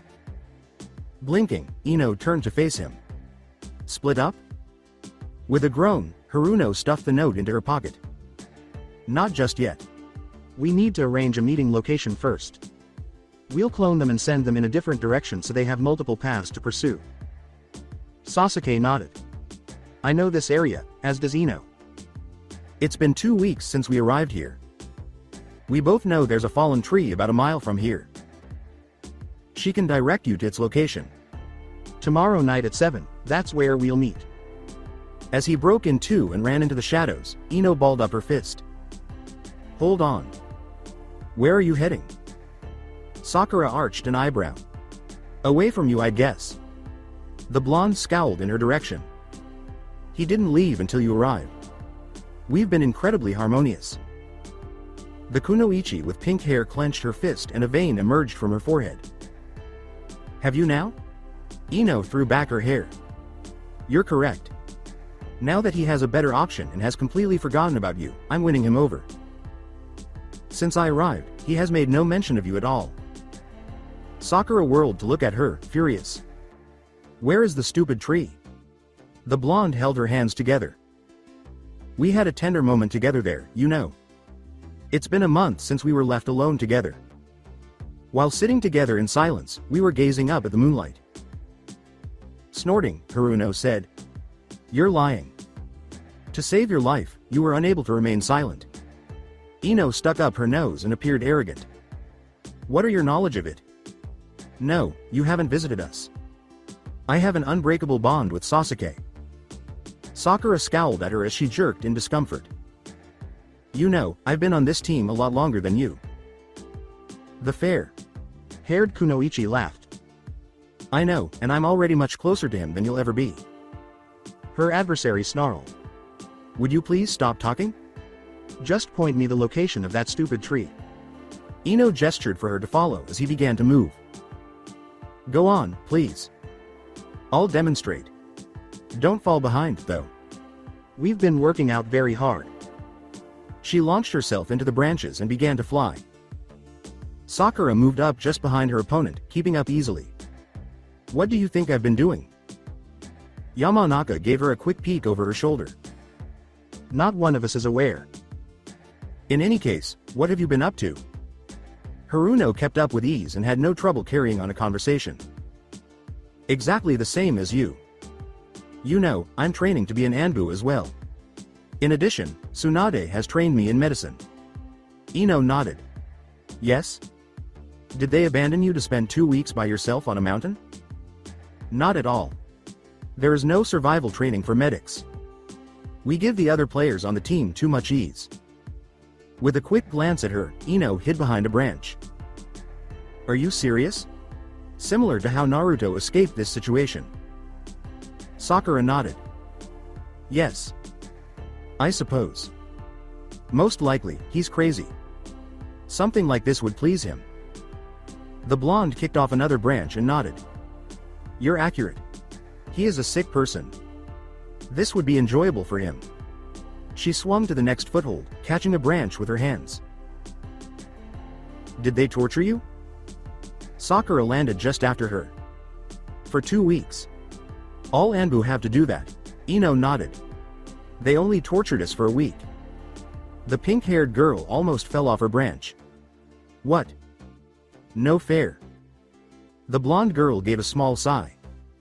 Does anyone use that kind of torture anymore? I mean, what with genjutsu, and drugs, and mind manipulation jutsu, it seems kind of pointless. Sakura frowned at her. Tell that to Ibiki. Those techniques can all be resisted by someone with a strong enough will. The torture training tests that resisting physical torture takes the same kind of willpower as resisting drugs and mind manipulation. Besides, Naruto's chakra sealing trick gives us immunity from most genjutsu. Ino paused on a thick branch and let her legs hang. She put her finger up to her chin and seemed to think on it. It does? Sakura nodded. I've never seen a genjutsu technique fool him. We've run into a few here and there. The blonde jumped down to ground level and started walking. Huh. He never mentioned it. The pink-haired kunoichi shrugged as she landed beside her. He never mentions anything. You've got to learn to figure things out for yourself. He loves a good secret, and getting information from him is like trying to push a ram off the edge of a cliff by the horns. Ino frowned. I noticed. How have you put up with that jerk for so long? He made me memorize that stupid book of his. Asshole. Sakura cocked her head and crossed her arms. Well, Sasuke is on my team. Her rival gave a nod. Yeah. It's very motivating, isn't it? The other kunoichi was looking down the side of the hill they were standing on. That tree there. Is that it? There was a large fallen tree at a 45-degree angle ahead of them in the woods. Ino nodded. Yeah. That's it. Sakura looked back at her. Come on, let's keep moving. I don't think we should get any closer yet. We don't want to lead them to it. We'll split up further ahead and make a few clones and meet up back here when we discuss tomorrow night. The blonde girl shrugged her shoulders. Whatever. The pair dashed off into the woods as the sun drew close to the horizon. Naruto seemed surprised. Kakashi-sensei? Enko gave a small nod as the man walked up with a cheerful grin on his face. Naruto. Have you been enjoying your training? The young hooded nin nodded. More than I should considering what's been involved. The gray-haired man seemed pleased to hear it. I had a feeling. Your team is doing well. They'd better be. I'll make them regret it if they're not. Enko gave a snort and slapped his back. Well, I'll leave this to you. I've got to go oversee my other recruits. I trust you'll not go easy on him. Kakashi looked at her and scratched his head. He'd never forgive me if I did. The young blonde gave a small sigh. You make it sound like I'm some kind of sadist. The woman turned and left the pair standing in a clearing. There was a waterfall nearby, and a large grassy meadow surrounding a large stream that trickled away from the pool at the base of the waterfall at the base of a long cliff. Kakashi motioned for him to follow and started walking towards the water. Come on. We'll get started right away. Naruto was ready for anything and looked about at the pretty scenery. He was half expecting an ambush of some sort. Am I permitted to know what this is about? Kakashi chuckled. Well, I'm a former Anbu. I remember the training, but I'm not the type to instruct recruits like most. Don't worry. This has to do with your rank rather than your Anbu training directly. The blonde gave a small sigh. Yeah. I'm not complaining or anything, but that stealth training sounded like fun. The man shook his head. You don't need it and you know it. You'd make things too easy on your teammates. Even if you weren't doing things for them, just having you around would be a bit more of an advantage than they should have in that sort of environment. Naruto looked skeptical of that. Huh. I guess. I don't want a free pass or anything. Kakashi shook his head. You're not getting one. You defeated Guy using stealth and tactics, and you've shown exceptional aptitude in those matters in our missions. It was enough to prove your worth. Sasuke, Sakura, and Ino need to prove their own now. You'd just get in the way of that. The boy nodded as they ended up on a small grassy hill. What do I need to do then? The man held out a small slip of paper. Hold this. The boy's eyebrow went up as he took it. Huh. He looked at it. A piece of paper? His instructor nodded. Yes, now put a little bit of chakra into it. Just a little will do. He did as he was told and seemed surprised when it split in two. What happened? Kakashi nodded as he looked at the reaction. So. You're a wind affinity. Wind? Naruto seemed thoughtful. The man held up another slip. Yes. This paper is special. It shows the elemental affinity of your chakra. He put a bit of his own chakra into it and it crinkled up. My affinity is electricity. If your affinity is earth, it crumbles to dust, and if it's water, it gets soggy. The boy nodded and peered at his paper. Wind affinity? Elemental recomposition? Kakashi nodded. That's right. You're a Junin, and you need to learn elemental recomposition. You'll receive training for the first, but you should study the others on your own. It's very useful to be able to use more than one. Wind chakra will be easiest for you to learn. It's still possible for you to learn others, but wind will always be your strongest element. You'll be able to learn more advanced wind techniques. For example, a person who has a fire affinity will be able to overpower any fire jutsu you use. Even if you're both using the same technique. You should be careful of fire users, as fire has an advantage over wind. Naruto seemed very interested. Right. How is it different from just using a jutsu? The man seemed pleased that he wasn't having difficulty understanding. Well, hand seals take time, scrolls have limited uses, and you'll use less chakra using recomposition. Each has advantages and disadvantages, but recomposition and understanding the strengths and weaknesses of the elements are essential tools for a ninja. The boy gave a nod. Knowledge is power. His instructor gave a serious-looking nod. Yes. Knowledge can be useful, but without the ability to apply it, it can often do you little good. Elemental recomposition is difficult to learn, and very taxing. This won't be easy, and I'm afraid we've only got 2 weeks. The hooded nin balled up the paper in his fist. How many clones do I need? Kakashi seemed pleased. How many can you make? How many do I need? The boy looked confident. The man pointed at a nearby tree. As many as you can make. That tree over there, each one will need 1 whole leaf. Naruto looked at it and nodded a moment later. A little more than 250 of him were standing before the man. The older Junin nodded. That should do. I'm confident this won't be beyond you. You've already learned advanced chakra manipulation. That training isn't directly related, but some of the principles will help you here. The young nin closest to him nodded. Rasengan. Kakashi gave a nod. Yes. It's a very advanced manipulation technique. We're going to start off simple here. He picked up a leaf from the ground. All you have to do is split a leaf in 2 and then we can move on. The clones started towards the tree. The man looked on as each one took a leaf and moved into the field to start. He walked over to the almost barren tree after they had finished and sat down after pulling a book from his pocket. He'd done all he could, and knew Naruto wouldn't really need supervision to work. He'd keep going until he got it, whether he learned it within the 2 weeks they had or not. He looked over at the hundreds of boys glaring and concentrating on their individual leaves and gave a small chuckle. He had little doubt he'd at least get him started on the right path before his time was up. Naruto would finish up on his own even if he didn't get it before their time together was finished. Sasuke gave a small sigh as the 2 girls stepped out of the brush and next to the fallen tree. He was underneath it in the shadow and looking on as they approached. Ino was started shifting her hips a bit more as she noticed him. Sakura appeared at the same time and gave her a small glare. The Yamanaka girl spoke up first. What's the plan? Sasuke frowned and stood up. I've checked out the target. There are 3 guards patrolling the area around that rock. Sakura nodded. Yeah. One of them is always standing next to it. They change shifts every hour. The boy nodded. Right. There's a password when they meet to take the next shift. The blonde smiled at him. Impressive that you got that close. Sakura looked at her out of the corners of her eyes. Do we know what it is? The boy nodded. Tsubasa. He looked in the general direction of the target. You've got that map still?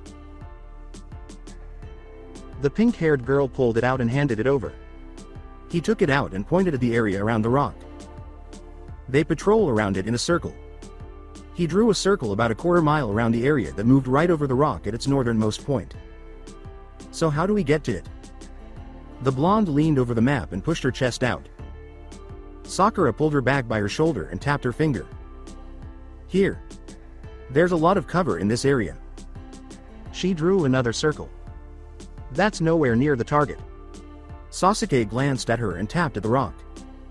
That's right. The pink-haired girl nodded. We're going to draw one of the guards away. Sasuke smirked and nodded. I think I get what you mean. Send them off on a wild goose chase, draw one away and then. The pink-haired girl nodded. Right. We'll impersonate our missing guard and show up for their shift. The raven-haired boy nodded. Sounds like a plan. Who's going to go in there, and who is going to provide the distraction? Sakura looked at Ino. She stands out the most. She'll make the best distraction. The blonde growled at her. Me? Why am I risking my neck for this? Sasuke gave a small grunt. You're not. We use clones, remember? You're going to get one of them to chase after one of your clones. You've just got to keep them busy until we get to that note. Sakura gave a nod. Sasuke will help with that. He'll be shadowing you to make sure they stay occupied while I get our next objective. The blonde girl frowned. Shadowing me? I'll get myself spotted if our target starts to lose interest in you. Hopefully, that will keep him away long enough for Sakura to reach our goal. The raven-haired boy tapped his finger on the map. There's a thick grove here, lots of trees and winding paths. A good place to keep our guard running in circles. The pink-haired girl nodded. You're going to have to keep them after you for more than an hour. If I show up too early, it will tip them off that something is wrong. I've got to stay on the patrol route, and I can't just walk away from guarding it. You need to keep anyone who notices you busy and away from here until the next shift shows up. There are other Anbu making sure the patrols aren't interrupted. That's another reason this is the best place to strike. So, you're saying it's obviously the best place? Ino frowned at her. Sasuke shook his head. No. That would be here.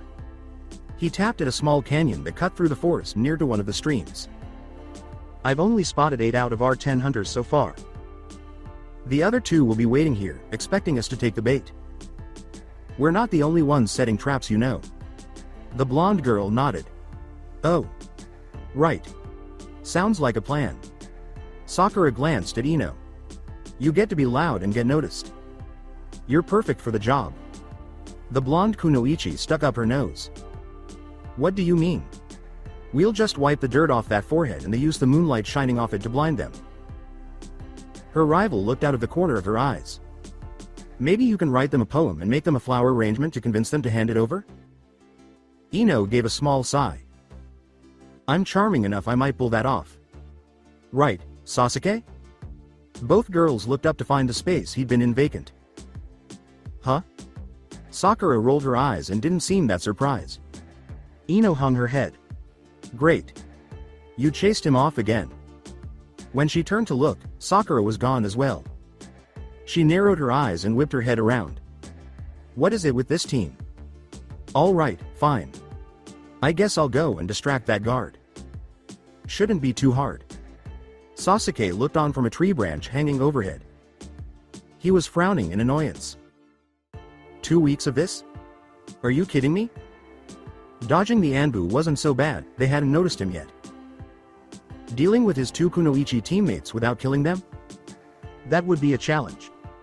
He had every intention of keeping up his split-up and meet-up tactics going. The less time he spent around the 2 of them, the better. Ino peered through the bushes as her target walked towards her position. Okay. How am I going to handle this? Sneaking around wasn't difficult anymore. Naruto had done more than just taught her how to seal up her chakra.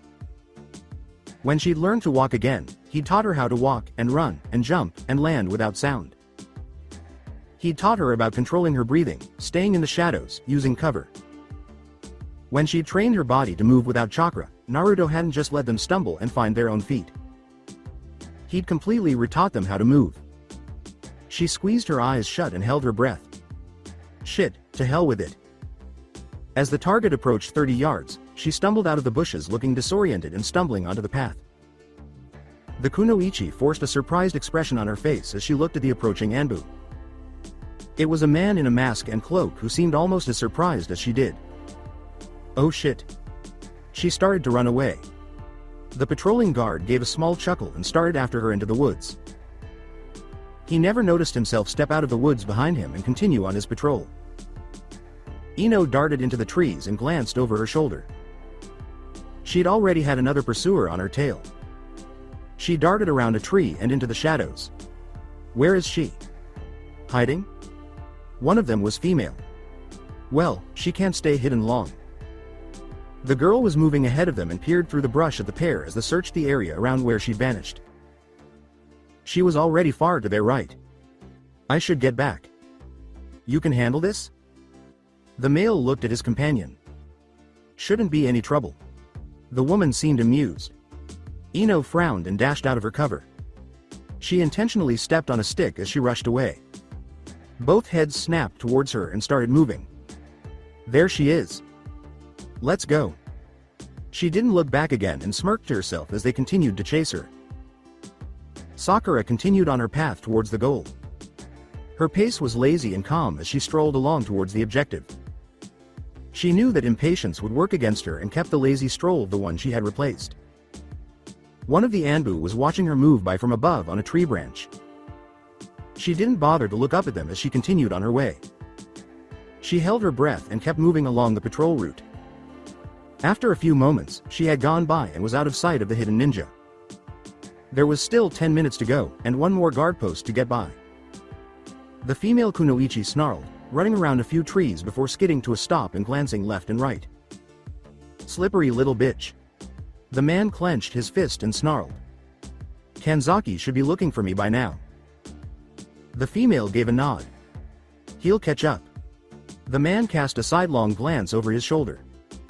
I should get back. The female gave a nod. They saw a flash of blonde hair in the trees ahead of them. I've spotted her again. You go ahead. I'll deal with this. Find Kanzaki and tell him to meet up with me. The Anbu man stiffened up. He gestured to the right, saying, another one. We'll split up.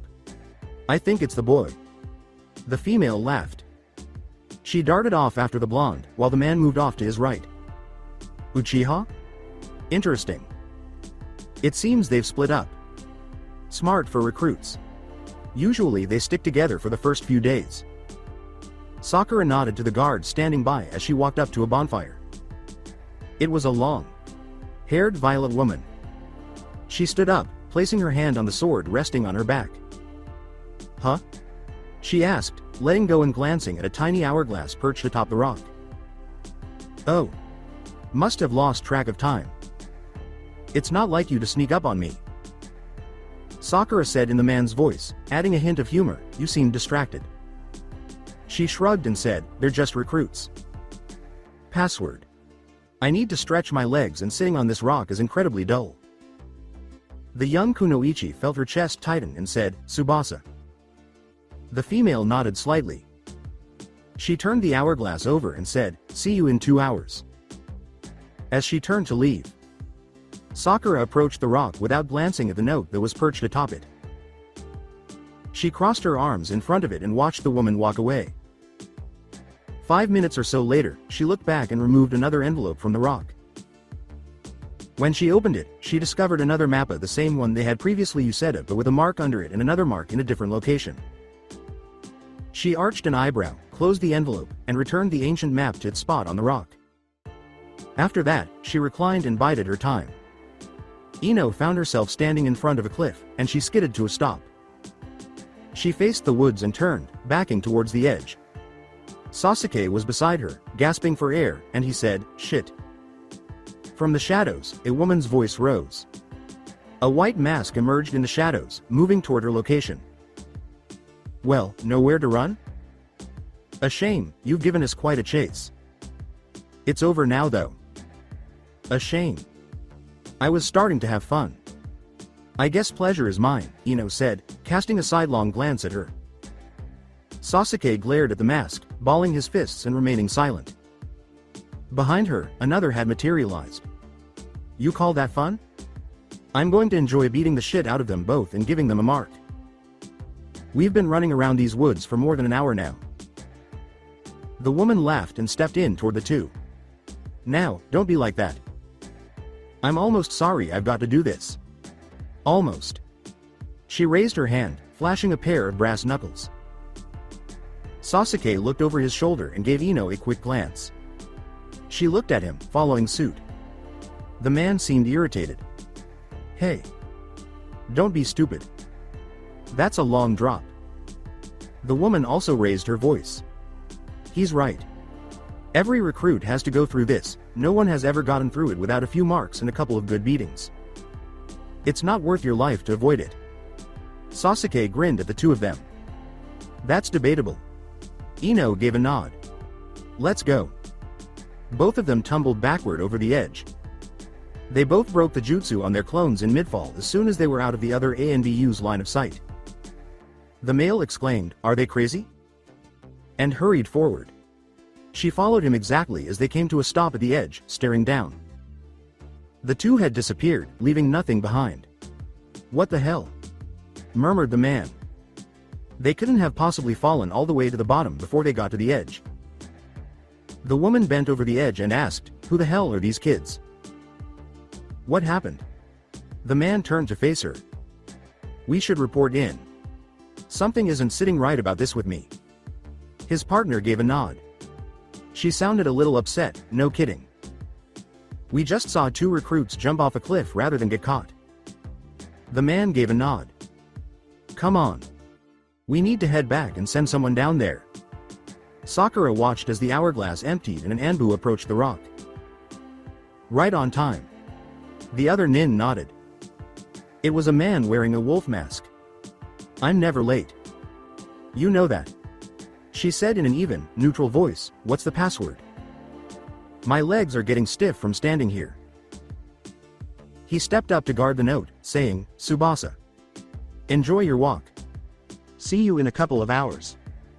After flipping the hourglass, Sakura turned to leave. She left the patrol path and entered the woods as soon as she was out of sight of the guard station and the Anbu concealed in the trees above, overlooking the station. The guard asked the 2 Anbu who had approached his post, what are you doing here? The man and woman who had just approached were flanked by 2 more. The man sounded irritated, we've been chasing 2 recruits through the woods for more than an hour now. Where was Kanzaki? The sentry snorted. Then where are they? The female gave a headshake. They jumped off the eastern cliff. Around the 2 had emerged 2 more Anbu. They all appeared prepared to attack. The man wearing the wolf mask said, funny, I relieved you from your post less than an hour ago. He sounded irritated. Do you think we're that stupid? The 2 returning ANDUs appeared taken aback. What? He's been with me the whole time. There's no way. Reaching out to grab their arms, the 2 Anbu flanking them held them from behind. The wolf mask-wearing man sauntered over. What's the password then? The 2 of them chimed, Tsubasa. Together. What's going on here? Growled the woman who had been pursuing Ino. After removing the note from the rock, the wolf masked Anbu opened it. The map is still in here. Detain these 2. The woman seemed a little irritated, saying, we need to check the base of the cliff. Those 2 idiot kids jumped off the edge. Anbu, the wolf, shook his head. None of the posts reported that the patrols were disrupted. Everything is still moving on time. There was another Anbu. He turned to face the man who'd been pursuing the 2 newcomers. What are you doing here? Why aren't you on patrol? He sounded irritated. You're just now noticing? We've been gone for almost 2 hours now. You passed the checkpoint last hour. I saw you. The man snarled. Damn it, Kanzaki. I've been running around the woods chasing recruits. One of them stumbled out of the woods on my route. Anko approached with a frown on her face, and the group turned to ask, what's going on here? Her arms were crossed, and she had a pair of headphones hanging around her throat. We're not sure. Someone has screwed up, and Ryokan and Miyaka say they've been chasing recruits through the woods for the past few hours. I relieved him from his post less than an hour ago. The map is still here, and everyone here knows the password. Anko's eyes grew narrow.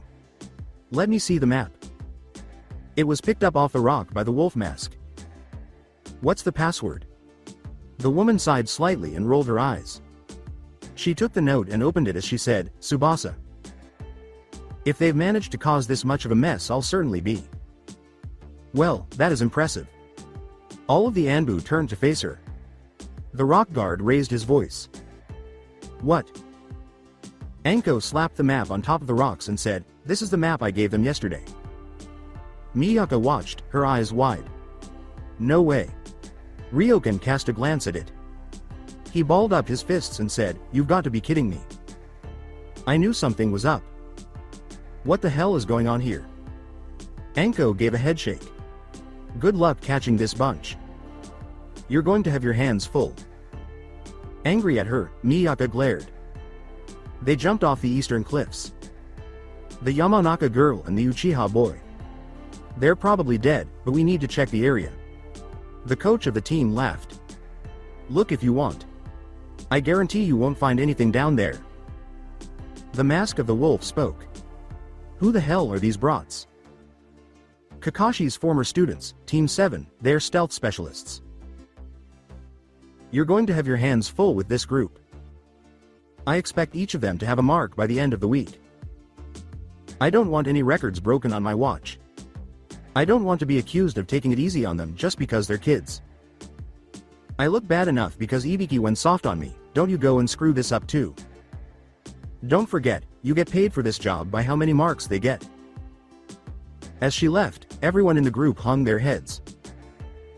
One wearing a wolf mask raised his voice. Go and gather the others, then spread out and start hunting. We won't get another opportunity like this until tomorrow night. Don't screw it up. I want all of them captured before the next objective is delivered tomorrow night. Now go. With a sly smile, Sasuke removed the transmitter from his ear. Sakura, who was relaxing on a branch above him, nodded and said, the guard at the first checkpoint you saw is named Kanzaki. The two that were chasing us are named Ryokan and Miyaka. The one wearing the wolf mask is the leader. Ino sighed slightly beneath them both. Her chin rested in her hands as she gazed dreamily at Sasuke. That wasn't so hard. Sakura gave her a scowl. She turned to face Sasuke and said, I don't think it's going to get any easier. I doubt that will work again. What about the guard I relieved? No one mentioned her. He wrote down all the details, shrugged, and gave her a scroll. He had also jotted down some characteristics of his personality. She unsealed it and examined it under the lunar light. So we'll have to keep digging. I want to know all of their names by the end of the week at least. Ignoring her, Ino asked her, why? What does that matter? Glancing at her, Sakura appeared slightly irritated. The more we know about them, the easier it will be to fool them. Didn't you pay any attention at the academy? She tilted her head, the blonde girl. Oh. Like, know your enemy?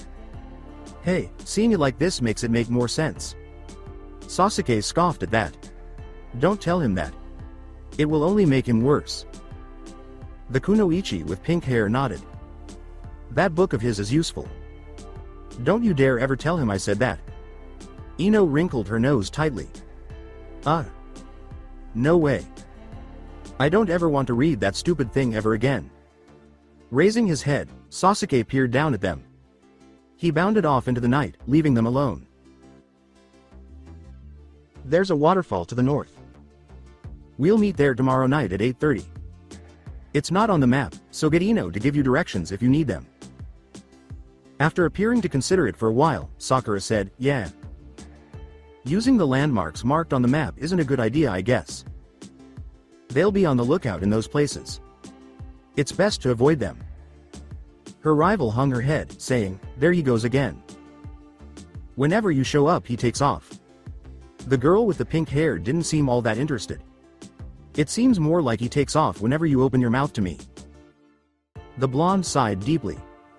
I guess we're on our own again until then? Sakura nodded as she glanced at the location where the Uchiha boy had been. It's best if we don't stick together and meet up like this. We should do some scouting of the next location on the map before we do on our own. Ino turned to face her and gave her a nod. The next location was 4 miles away, in the center of a tiny clearing.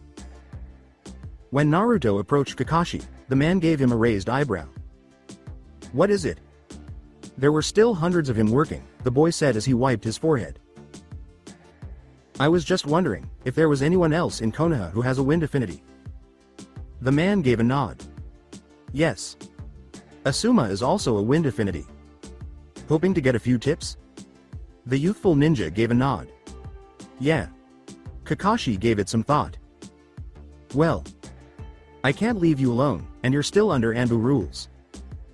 So, no outside contact. The young man gave a nod. I see. Oh well. Maybe I'll ask him about it later? The man gave a nod. He got up and created a shadow clone, saying, I'll arrange something.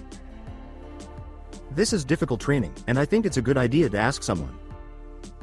While Naruto focused on one of the leaves, Kakashi approached. Naruto, break your jutsu and take a break. The boy gave a nod, and his copies disappeared, each releasing a leaf onto the earth. What's up?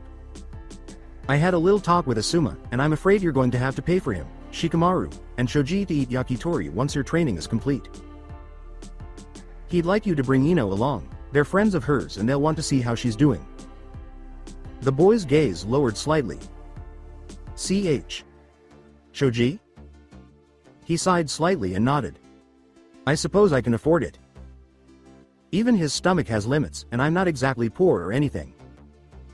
You should anticipate it to be costly. Kakashi nodded, appearing happy. Asuma is no slouch either.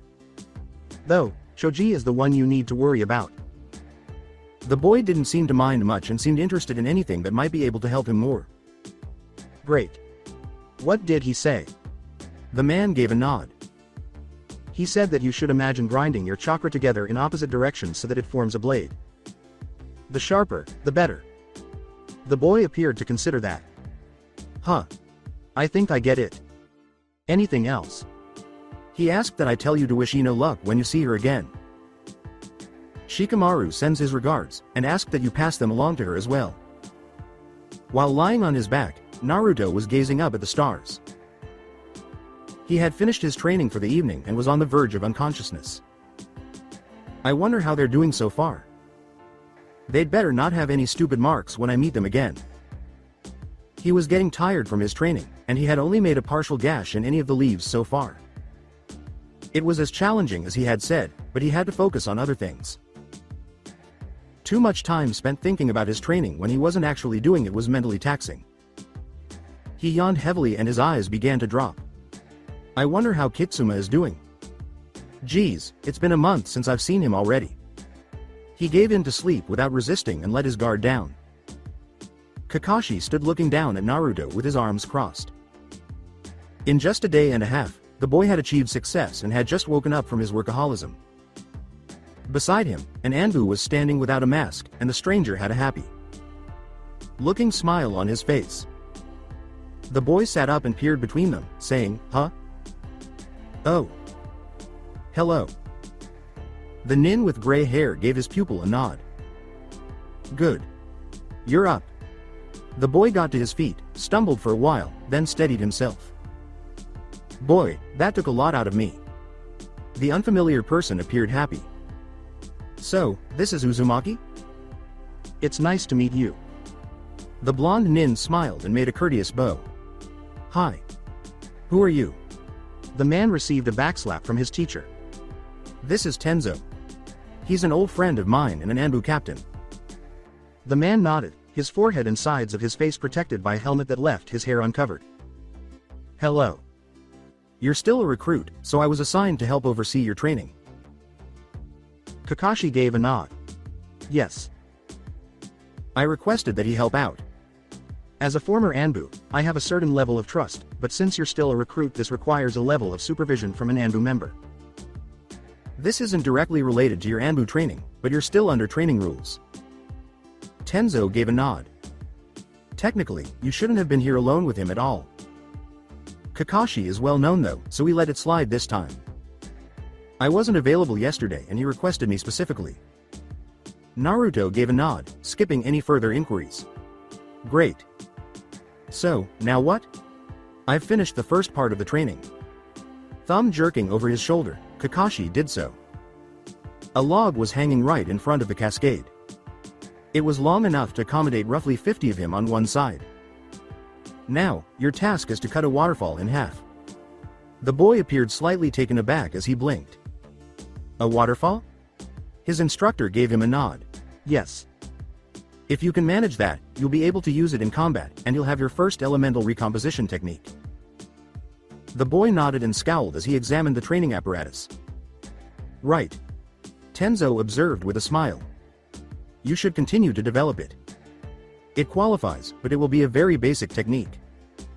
As a Junin in an ANBU, you should strive to improve your understanding of elemental recomposition, even branching into other elements. The young man gave a nod. Well, I've never been one to stop short of anything. Still, I've got to figure this out first. I should get started. After a week and a half.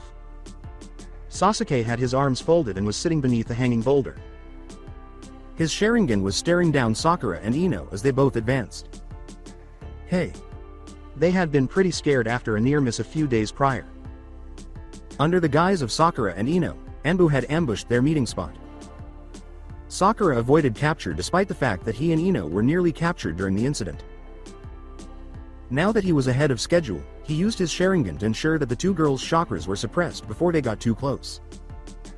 Like everyone else, they were able to flee, reorganize, and receive their envelope for that evening. The targets of the roughly 20 Anbu that were currently hunting them in the woods were in open areas or enclosed spaces with little cover. It had not become any simpler. The two girls had worn out, grimy looks. They all had little frowns on their faces, and their clothes were ripped. Ino sighed. That was close. They almost spotted me. Sakura appeared irritated. What the hell were you thinking? Jumping out of the water like that? The blonde said, I almost drowned. At least Sasuke came through. Both girls were drenched and appeared unhappy. Sasuke remained silent, but he would have been discovered if she hadn't diverted the attention of the three Anbu she had startled. This time, their envelope had been in the middle of a big pond, on a boat. Sasuke was able to swing down from his feet and grab the boat from behind the guard's back after they managed to sneak it to the boat underwater and push it close enough. Just as he was about to turn around and catch up with him, Ino leapt out onto the shore and darted into the woods. In the process, she attracted the attention of 5 Anbu to pursue her. Ino let out a deep sigh and fell to the ground. So, now what?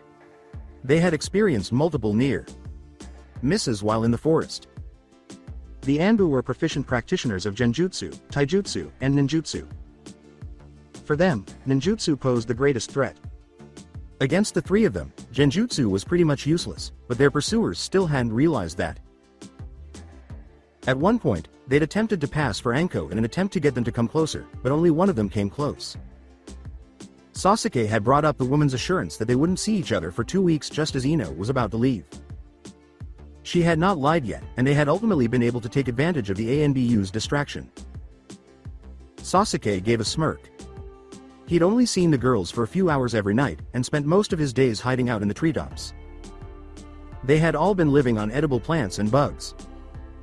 Cooking wasn't an option, as starting a fire would give their position away. They came down to eat and drink, and had been forced to scrounge away from larger patches of food. The Anbu patrolled large patches of edible plants, forcing them to avoid any large concentration of food. They kept an eye on the water sources as well, but they couldn't watch every small stream that ran through the woods either. Sakura looked at the new map. It's a building of some sort. Looks like a concrete bunker or something. It looks like there's something inside for each of us. Our names are written on it and there's an arrow pointed at some sort of back room. Tomorrow is the last day. Since there's something inside for each of us, we should each figure something out on our own. Sasuke sat back and put his hands behind his head. The pink-haired girl shook her head. No. Every one of these Anbu will be guarding it. We'll need all of us to get inside and get to whatever it is. Ino frowned at her and nodded. I hate to say it, but she's right. We weren't given instructions that we had to get them ourselves. 2 of us should provide a distraction, while one of us goes in to get the last clue, or whatever this is. Sasuke looked a bit surprised. I guess you're right. He seemed a little annoyed and looked at the map. It doesn't say we have to get them ourselves. Just has our names. Don't forget those knives though. One of us might not be able to get all 3 of whatever it is. The pink-haired girl nodded. We don't even know if there even is 3 of something. We've got no idea what's in this place. Ino grunted and scrunched up her face. How though? Getting them to chase after our clones is a pain. That Yugo chick is a real bitch to get away from too. Sasuke nodded. They've got 3 Hoiga with them now. It's not that surprising that they can tell. Sakura cocked her head. I'm not so sure they can. They always seem the most confused. I'd heard they were really strong, but avoiding them seems almost too easy. I heard them muttering something about something Hinata said or something a few times. Never caught what it was. Ino cracked her neck and rubbed at it. Well, that doesn't make getting them to chase us any easier. How are we going to distract them? Sakura smiled. We're all going to make 2 clones. The boy nodded. That makes sense. I know I can manage it, what about you two? Ino furrowed her brow. I'm not so sure. I can do 1 no problem, but 2? The pink-haired Kunoichi shrugged. I can do it. We're not training with them. We won't need them long, just enough to draw them out and think that they have us. Sasuke nodded. That should work. They've figured out that we're using clones. They won't chase us very far if they can only see one of us. The blonde perked up. That doesn't sound so hard. Which one of us is going in? The pink-haired Kunoichi winked at Sasuke. Odds or evens? The boy frowned and seemed to think on it. Evens. Each of the pair shook their fists 3 times and put out fingers. They ended up with 5. Sakura pumped her arm. I win. Yamanaka gave a small sigh. Sasuke goes then, and I'm stuck running around the woods for 2 hours again? Haruno snorted. What? No way. I'm going in. Sasuke can run around with you for tonight. The blonde girl perked up. Really? She paused and worked her jaw. Wait. You mean you both wanted to go into that place? It's a trap. They both shrugged at her. Sasuke stood up and stretched his arms. We'll do some scouting and meet up for a little planning tomorrow.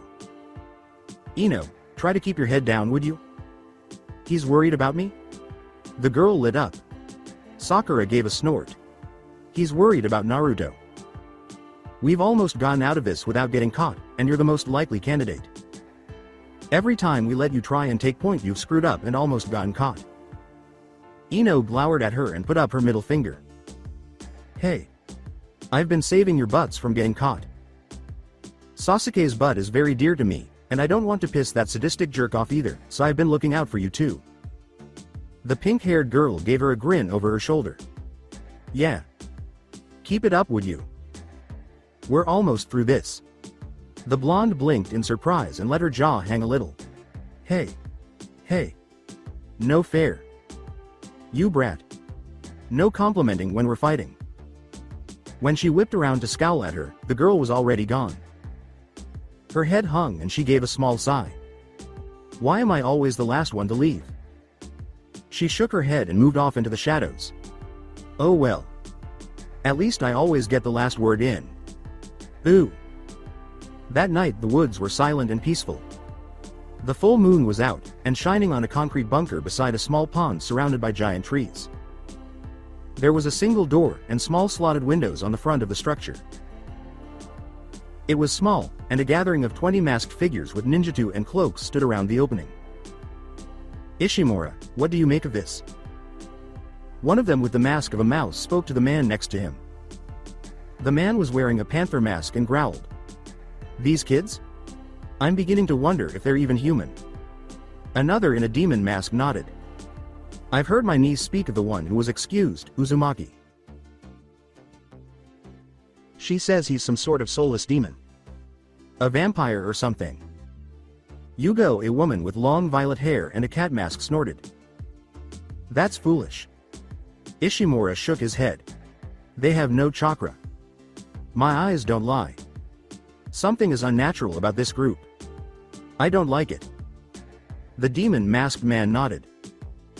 I've heard rumors about Uzumaki as well. That thing inside him, perhaps there is something about that deal he made we do not know. The panther mask nodded. I agree. No one has ever done this. We've not managed to catch any of them once. Something is not right here. It's an unnatural power at work. Yugo shook her head. There's no way they can get past all of us. The demon mask turned to look at her. They've managed to do it on a regular basis for the past 2 weeks. I'm telling you, that Uzumaki boy has unnatural powers, and he's infected his team with whatever it is. The man in the mouse mask gave a snort. Who cares? I'm impressed. The Hyuga clan relies on those eyes a bit too much, I think. Look what it's done to you. They're just kids. The demon mask growled and glared at him. Those kids have been making fools of us all. Yugo nodded. Yes. Very impressive. Perhaps they've just found a way to fool the Byakugan? The man in the panther mask crossed his arms. They're dangerous. The mouse mask spoke up. To the Hyuga, perhaps. Perhaps it will be good for Konoha? That's enough.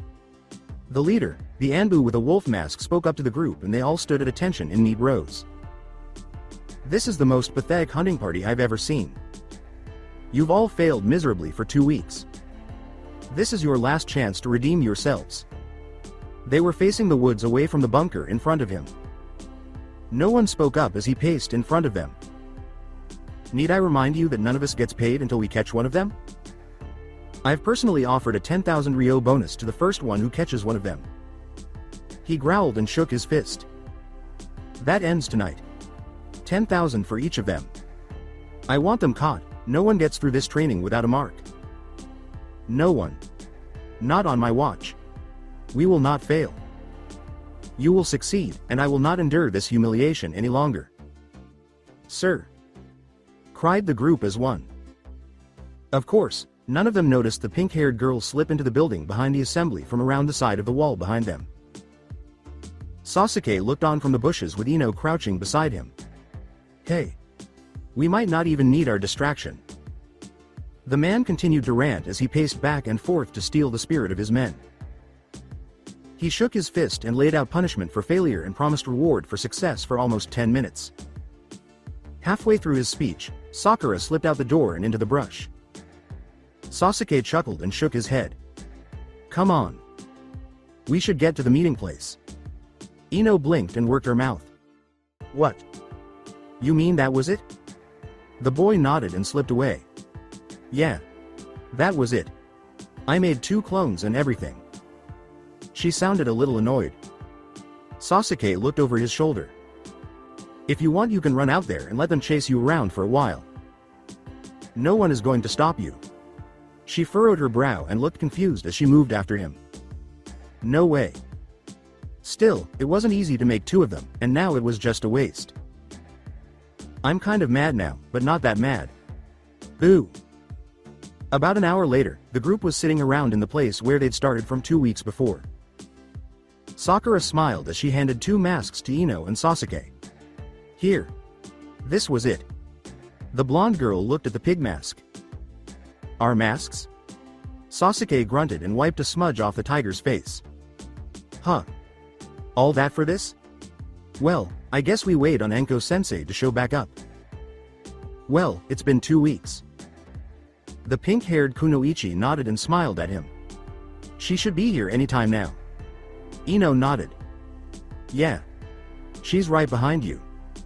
Sasuke and Sakura's heads whipped around. Enko had an odango stick in her mouth and was working it up and down. You. She looked a bit irate. I've got half the Anbu hunting you down. I'm probably going to get in trouble for dragging so many off of duty for this. I pulled in 5 elite specialists, replaced 5 rookies with experienced hunters, and even tossed in a couple of Hyuga. They're usually not allowed on these hunts because of the advantage they have. The trio was looking at her with their masks in their hands. The woman gave a sigh and shook her head. Despite all of that, not a single capture was made. I don't believe this. I was looking forward to helping them brand you a couple of times, you brats. Ino swallowed. That's bad? The woman's frown turned into a grin. Not at all. You've done what no one has ever done before. Congratulations, you're Anbu. Sasuke looked down at his mask. So, we passed then? Well, you've been inducted. There's a few courses you need to take, and you'll be in guard duty for a while you finish that up. Making reports, protocol, that sort of thing. She sat down on the same tree root she last spoke to them from. But, yeah. You're Anbu. The man in the wolf mask appeared behind her, and 20 other cloaked figures stepped out of the shadows around them. All of them removed their masks and started clapping. Enko cocked her head and smiled. Congratulations. You do realize you've developed quite a reputation? You'd better live up to it, but considering how this went, I expect you will. The man in the wolf mask smiled at them. He was in his early 30s and had slicked back hair and gray eyes. I am Akari Yojimbo, the leader of this hunt. I have to know. How did you get into that bunker? We never even knew you were there. Sakura flushed. Well, we slipped in while you were giving the others a pep talk behind your backs. His jaw worked and his eyes went wide. I. His cheeks flushed and he hung his head. I see. Sasuke cocked his head. You guys really don't get paid for this now? The man turned his eyes away. Not a dime. Ino cringed. Ouch. Sorry. The man arched his eyebrow. Are you? She thought about it. Not that I didn't get caught if that's what you mean. She rubbed at her arm and paused. Hey. My tattoo. Sasuke blinked as he looked over at her. Huh? It moved. Sakura seemed to catch on as she inspected her arm as well. It's on my other arm now? Anko nodded. Yes. It identified you as an Anbu recruit, and transferred to your other arm once you become inducted. You're full-fledged Anbu now, it won't move again. It's in its permanent place now. Ino nodded. So, our training is done then? We can get some real food and a bath? Sakura perked up at that, even Sasuke shifted with a little interest. Anko grinned at them. Sure. I'll buy you all dinner. You've earned it. Come on, we should head back to the village. Ooh. Naruto was on his back and gasping. Hey. I've nailed it. He looked worn and near to passing out as the two men looked down at him. Kakashi gave a nod. Well. That went better than expected. Almost 2 weeks exactly and he's finished. There's not much more we can do. Tenzo smiled at the man. Right. You can buy me lunch for helping you out. Kakashi turned away. We'll meet up at Ichiraku later and eat together. Naruto chuckled at the man's tone. He knew damn well he wasn't planning on paying for anything. Hey. Tenzo. The man looked down at him. Huh? I know you can't really give a specific answer or anything, but we're more than halfway done now, right? I mean with the whole Anbu training thing? The boy looked up at him with a grin on his face. The man narrowed his eyes a little, but relaxed. I suppose that's not too much to ask. What was the last thing you did? Everyone but me should be finishing up stealth training today. I got exempt for some reason. The man smiled at him and nodded. Yes. I know about that. He squatted down and reached into the bag at his side. Here. The worn-looking boy cocked his head and arched his eyebrow. The fox mask landed on his chest. Hey. My mask? Tenzo gave a small chuckle and ruffled his hair. You've passed. I'm not supposed to give this to you until tonight, but seeing as we've finished, I see no reason to wait. The boy blinked and looked at it. So, I'm an Anbu?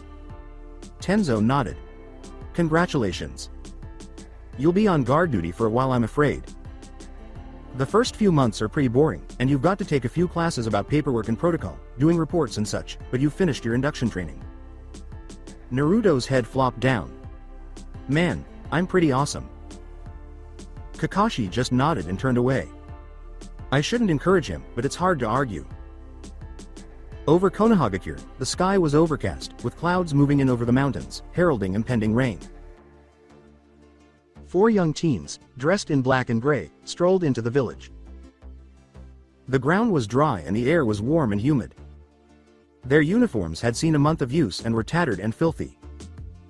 They stood grinning as they gazed out across the village. Conditions had been hard. Ino let out a gasp. At last. Civilization. Sakura sighed deeply, satisfied. Yes. No more bugs for breakfast. The blonde gave her a tight hug. Warm water. I will never again take it for granted. Sasuke glanced at the gate behind him. He felt Anko's hand on his shoulder as she stood behind them. Thinking of running off already? He gave a headshake. I'm just relieved that it's over. Wasn't all that bad. Naruto gave a nod. So, don't assume that the training is over. Additionally, Ino needs to pass the Chunin examinations. She jabbed a finger at him as the blonde's head whipped around. After that, do you really think I'm going to let them down? Are you for real? The boy in the hood appeared happy. Maintain that mindset. But I can't just sit back and watch you become lazy either. I won't kill you if you don't succeed, but... Her finger went limp and her eyes sagged a little. Yes, indeed. I'll long to be deceased. Whatever. I will not fail in any way. Sakura furrowed her brow.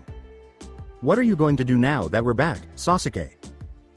Spend some time alone away from loud nosy girls. Both girls locked eyes again on him, but he didn't look at them. Ino winked at him. Well, you just let me know when you want some company. Her expression lowered a bit more. What about you, Uzumaki? He gave her a shrug. I'm going to spend some time with my son. It seemed as though Ino had just realized that. Oh. Right. She turned her back on him, her face contorted. She sympathized with the poor child, considering that Naruto was his father. He was an evil, sadistic jerk, that's for sure. Sakura gave him a smile. You haven't seen Kitsuma in a while, have you? He's probably grown a little. The fair-haired girl snorted. Suck up.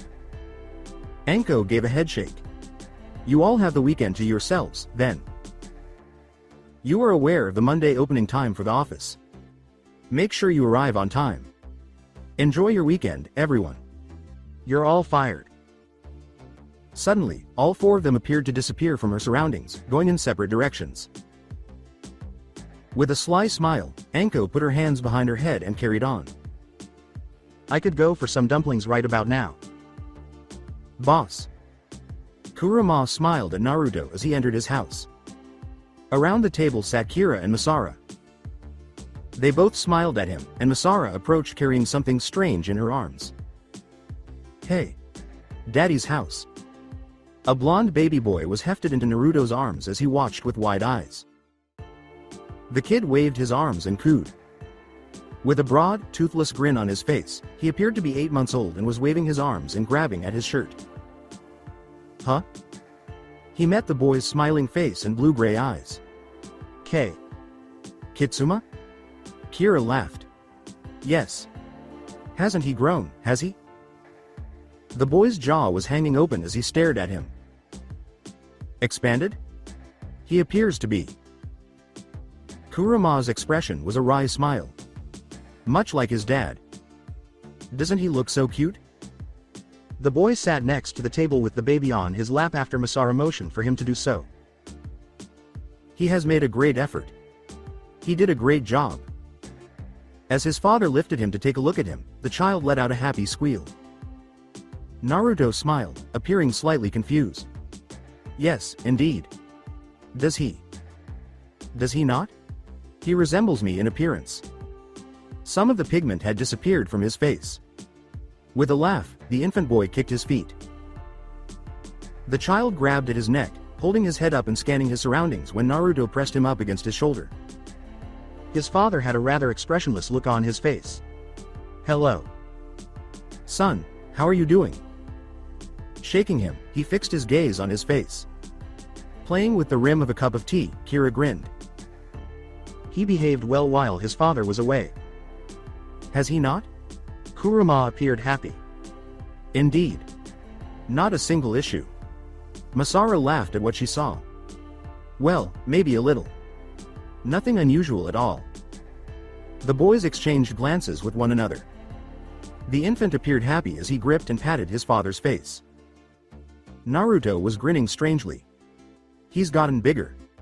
He turned to face the three kitsune. What was it that I overlooked? Apart from what is evident. Kitsuma's father shook him, and he squealed with delight. Da. He struck the young ninja's chest with a swat. Da, da. He was obviously not merely babbling. It was a term.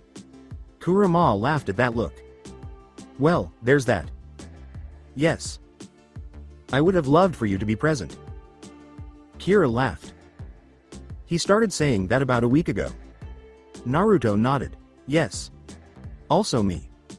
The infant was thrilled when he gave his son a cheek kiss. Naruto had a cup of tea in his hand and was staring up at the moon outside his house. He He was lost in thought and a little disoriented. Having just put Kitsuma to sleep, he was taking some time to gather himself and unwind. Sitting silently next to him, Kira gazed up at the moon. She gave him a quick glance. "Is there a problem? You appear to be lost." With a shake of his head, he appeared to return to reality. "What? No. Nothing at all. Simply put, I wasn't expecting." She appeared at ease yet intrigued. "Wasn't expecting?" He leaned back against his house's wall and peered down at the earth. "I'm not sure. It just seemed to hit me harder than I had anticipated, I suppose." Observing him. "Resemble me?" The girl with violet hair gave a nod. "Well, he is your son." He gave a nod. "I am aware. I'm not sure. Please understand that I was not ignorant.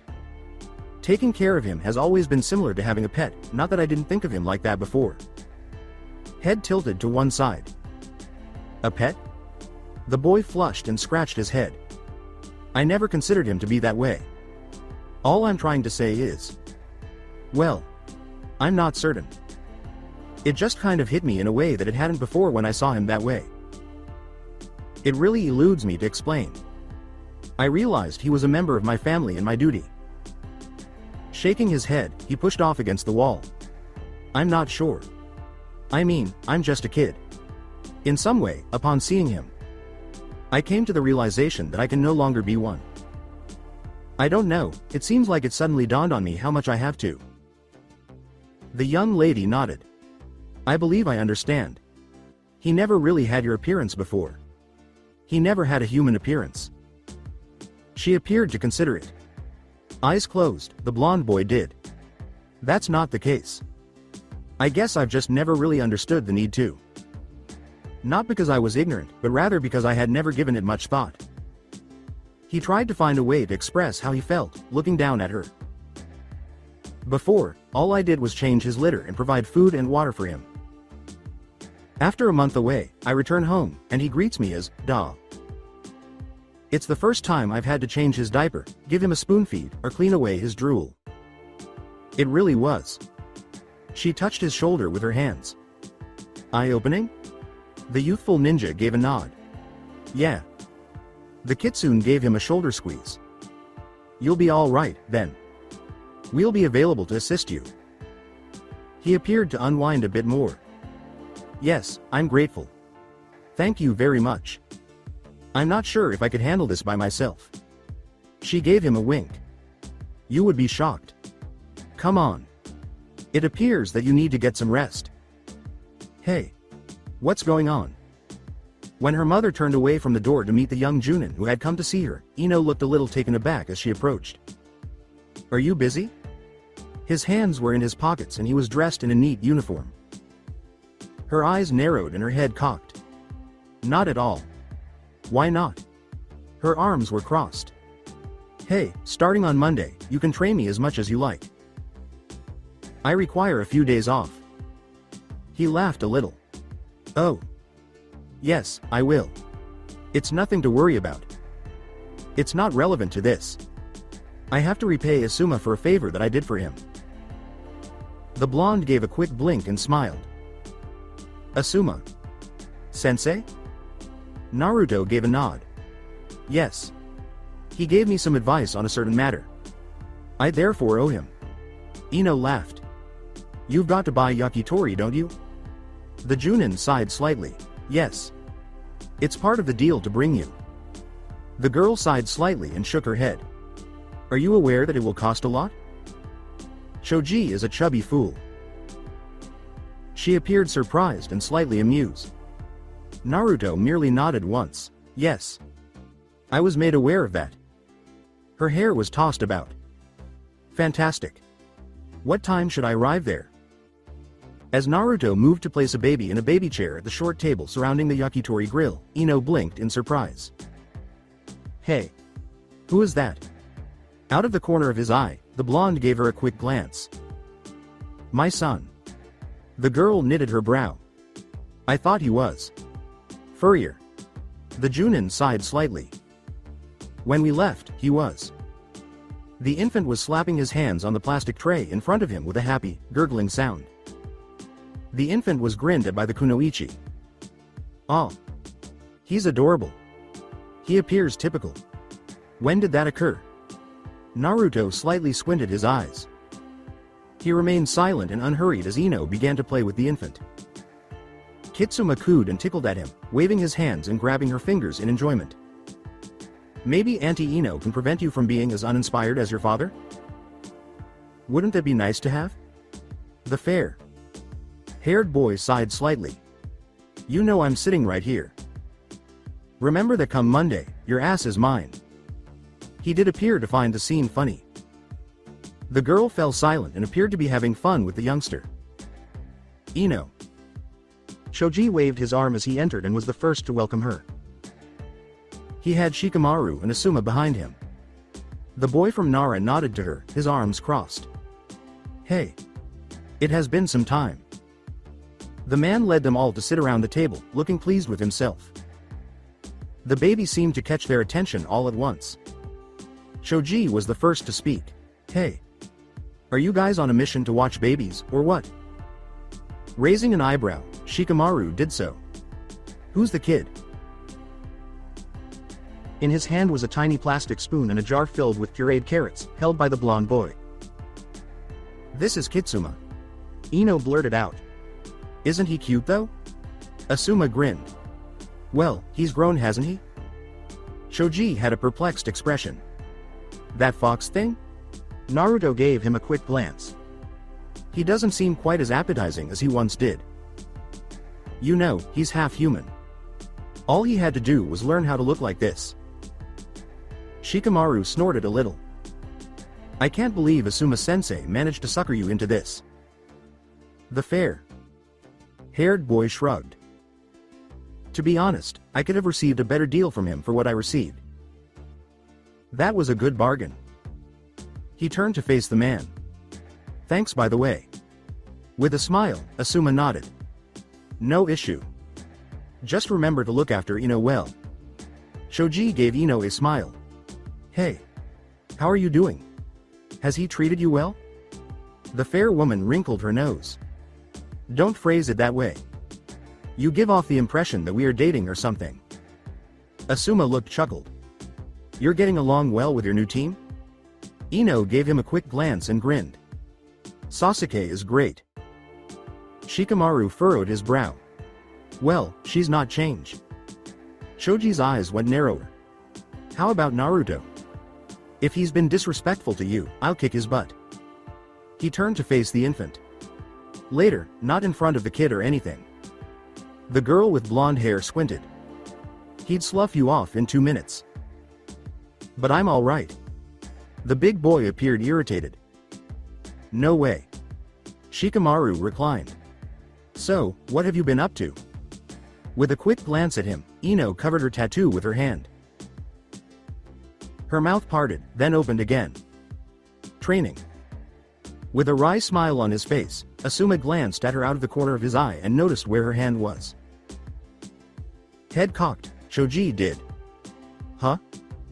Ignoring the conversation, Naruto was tending to his son's needs. The boy with dark hair raised an eyebrow. "What? Merely instruction?" The blonde shifted just a little uncomfortable. "Yeah, I guess. Workout. Intensive." "Hey." The fat boy raised his voice. "Go on, please. Tell us about the situation. How does Anbu training go? What steps did you need to take?" Ino let out a tiny sigh. "Well." Both boys inclined closer. "If I told you, I'd have to kill you." Shikamaru reclined and covered his head with his hands. "Wow. In fact, Uzumaki managed to silence her." Shoji glared at her while banging his fist against the table. "That's not funny." Naruto was feeding his son with a spoon. The infant was waiting for the next spoonful with his mouth agape. As he spoke, a bit leaked out of his mouth, and Naruto used the spoon to scrape it off and replace it in the infant's open mouth. "She's not joking." Ino shrugged a little. "Yes. Apologies." I am unable to discuss it. So, it's secret training? He appeared to consider it. How does being an Anbu feel? What kinds of tasks are required of you? Her right arm was scratched by the girl. Well, we accept missions with a high rank, and I'm at a loss for words. The big boy gave himself a head scratch. You can't tell us anything? Naruto gave him a quick look. Not at all. We are unable to discuss it. Shikamaru inclined in front. Oh. My goal was to gain some knowledge regarding the Anbu. I don't know a lot of information about them. With a smile, Asuma nodded to the two boys. You can now understand why. Is that not something? I guess it is. The lean boy gritted his teeth. Oh. At the very least, could you explain to me how you silenced Ino? Naruto gave him a smile. I rule by fear. Shoji watched as the food began to arrive. Fantastic. I am famished. Ino gave a snort. You're a big fat loser. How would you know about malnourishment? Shoji gnawed on a raw steak fragment. I haven't eaten in hours. The girl gave off a repulsed, scowling look. Awful. Eat it cooked, please. First, let it cook. You know, you could go a few days without eating. Asuma gave a headshake. Not much has changed about you. How's the relationship between you going? Are you settling in nicely? The girl gave him a smile. It's not too horrible. Though challenging, I'm managing just fine. Shikamaru scoffed at that. I've never seen her this quiet before. Naruto gave him a quick look. You call this quiet? He gave a shrug. Well, for Ino. Asuma looked chuckled. I hear you'll be taking the Chunin exam again. I've heard it's going to be held in Kumogakure this time. The young lady blinked. Kumogakure? I've never been to Lightning Country. Do you know what it's like? The man gave a nod. It's a beautiful and dangerous place. The village is high in the mountains. The country gets its name from the large storms that form in the mountains. She nodded and grinned. Wow.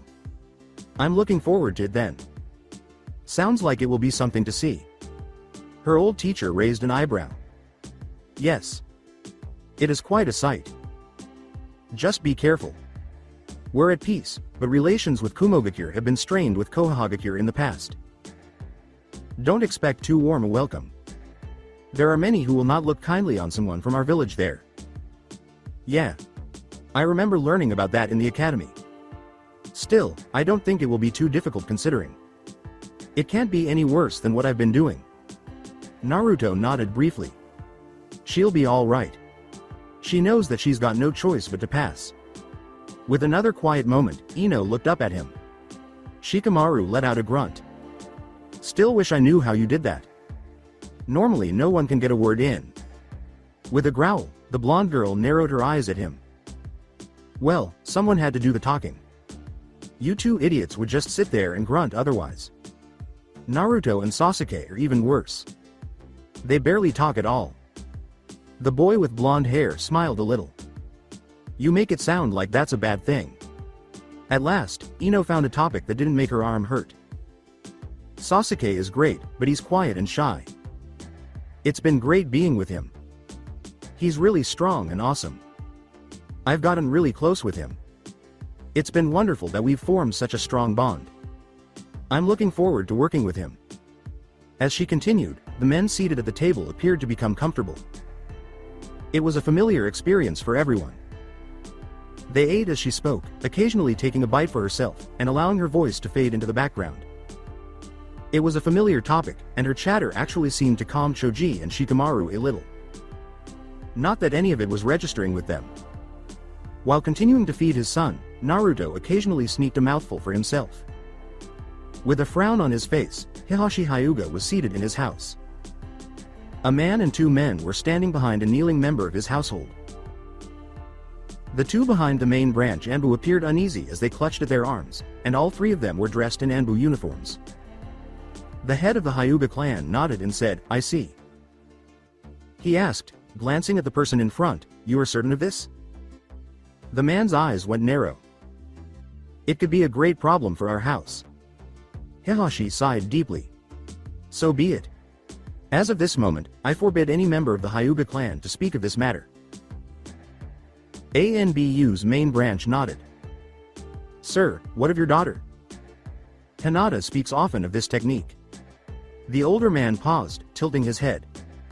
"Let her speak freely. She does not speak of a technique, but of demons and spirits.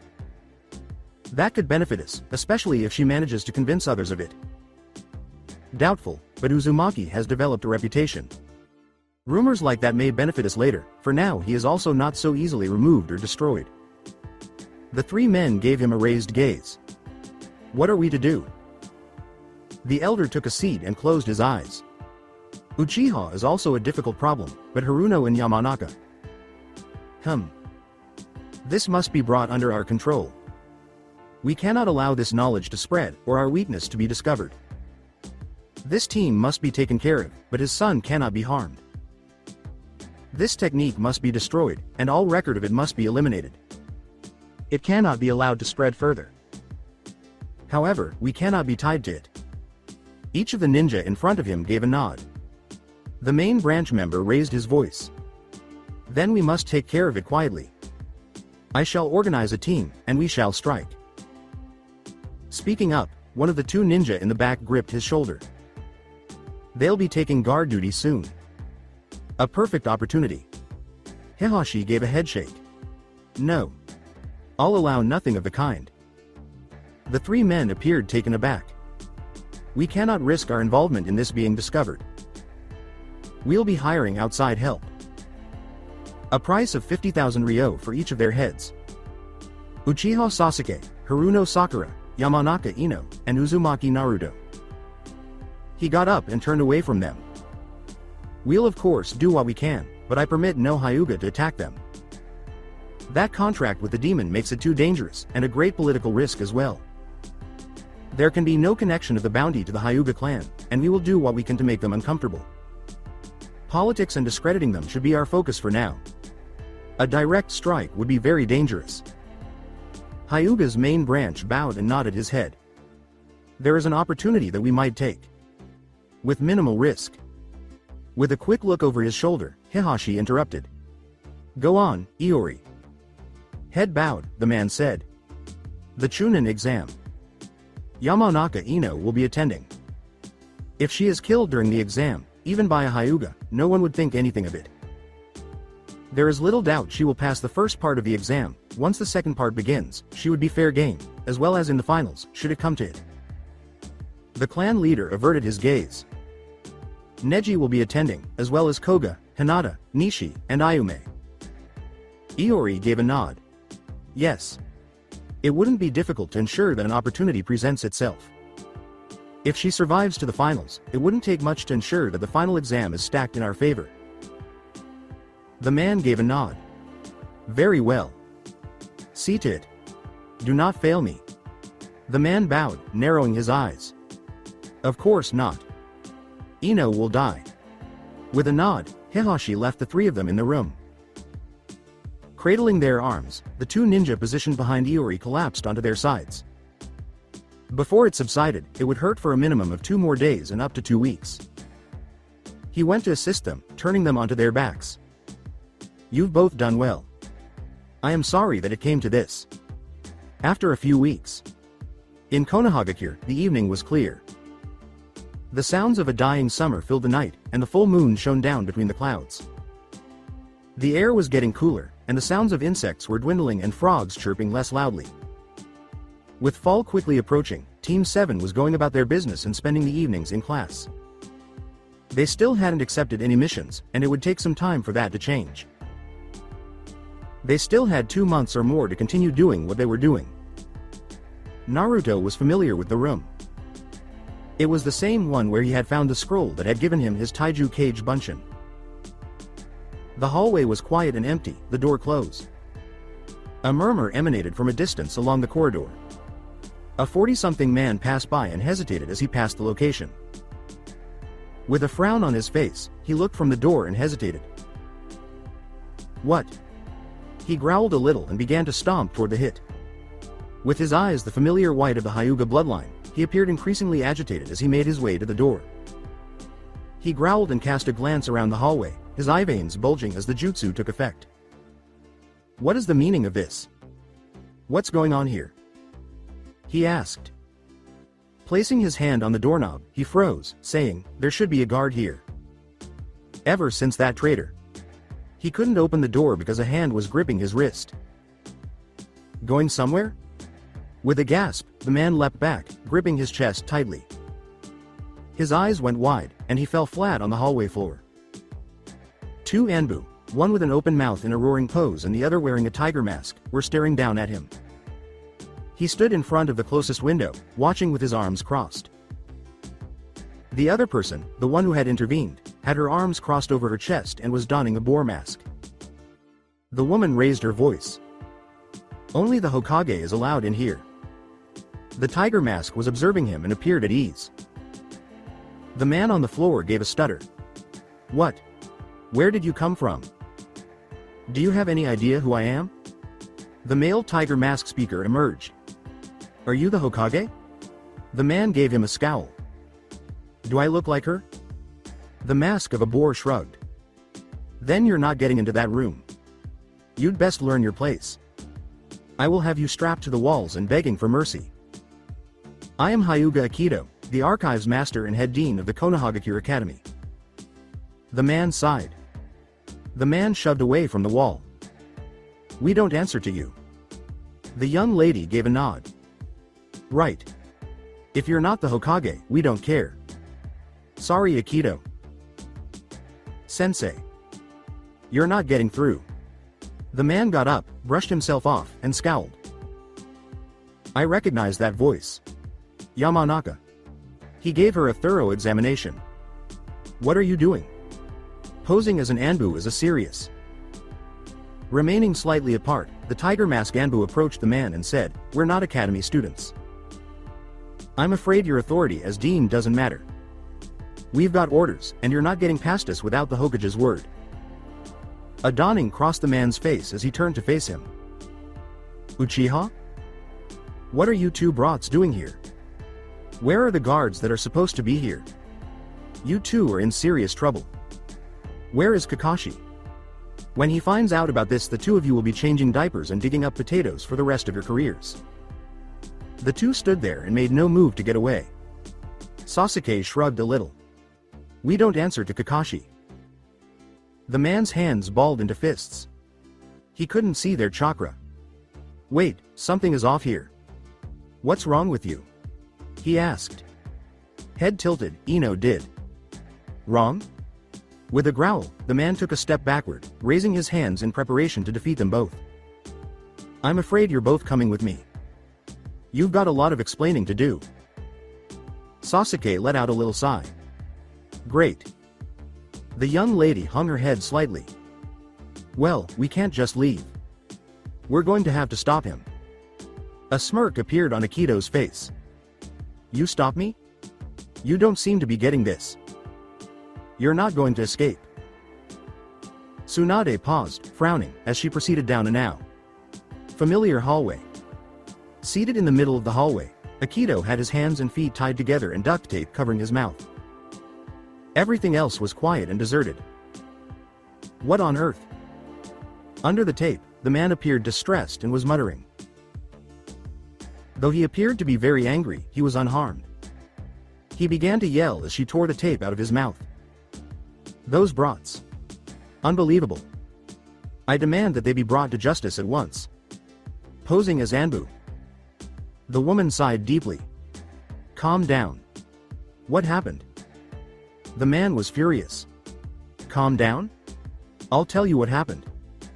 I found the restricted archives unguarded last night and got jumped by two brats posing as Anbu. The lady arched an eyebrow. Looking toward the door, she asked, You got jumped? All right, you two, come on out. Almost as soon as she spoke, the two Anbu were positioned on either side of the door. Ma'am. They exclaimed in unison. She let out a deep breath and massaged her temples. What happened? Ino gave a shrug. We were guarding the door like we were ordered, and he attacked us.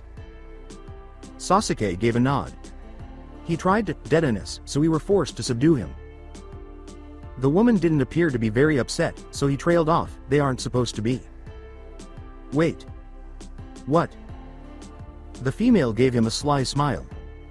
They're supposed to be here. I assigned them this post myself. What were you doing trying to get in there?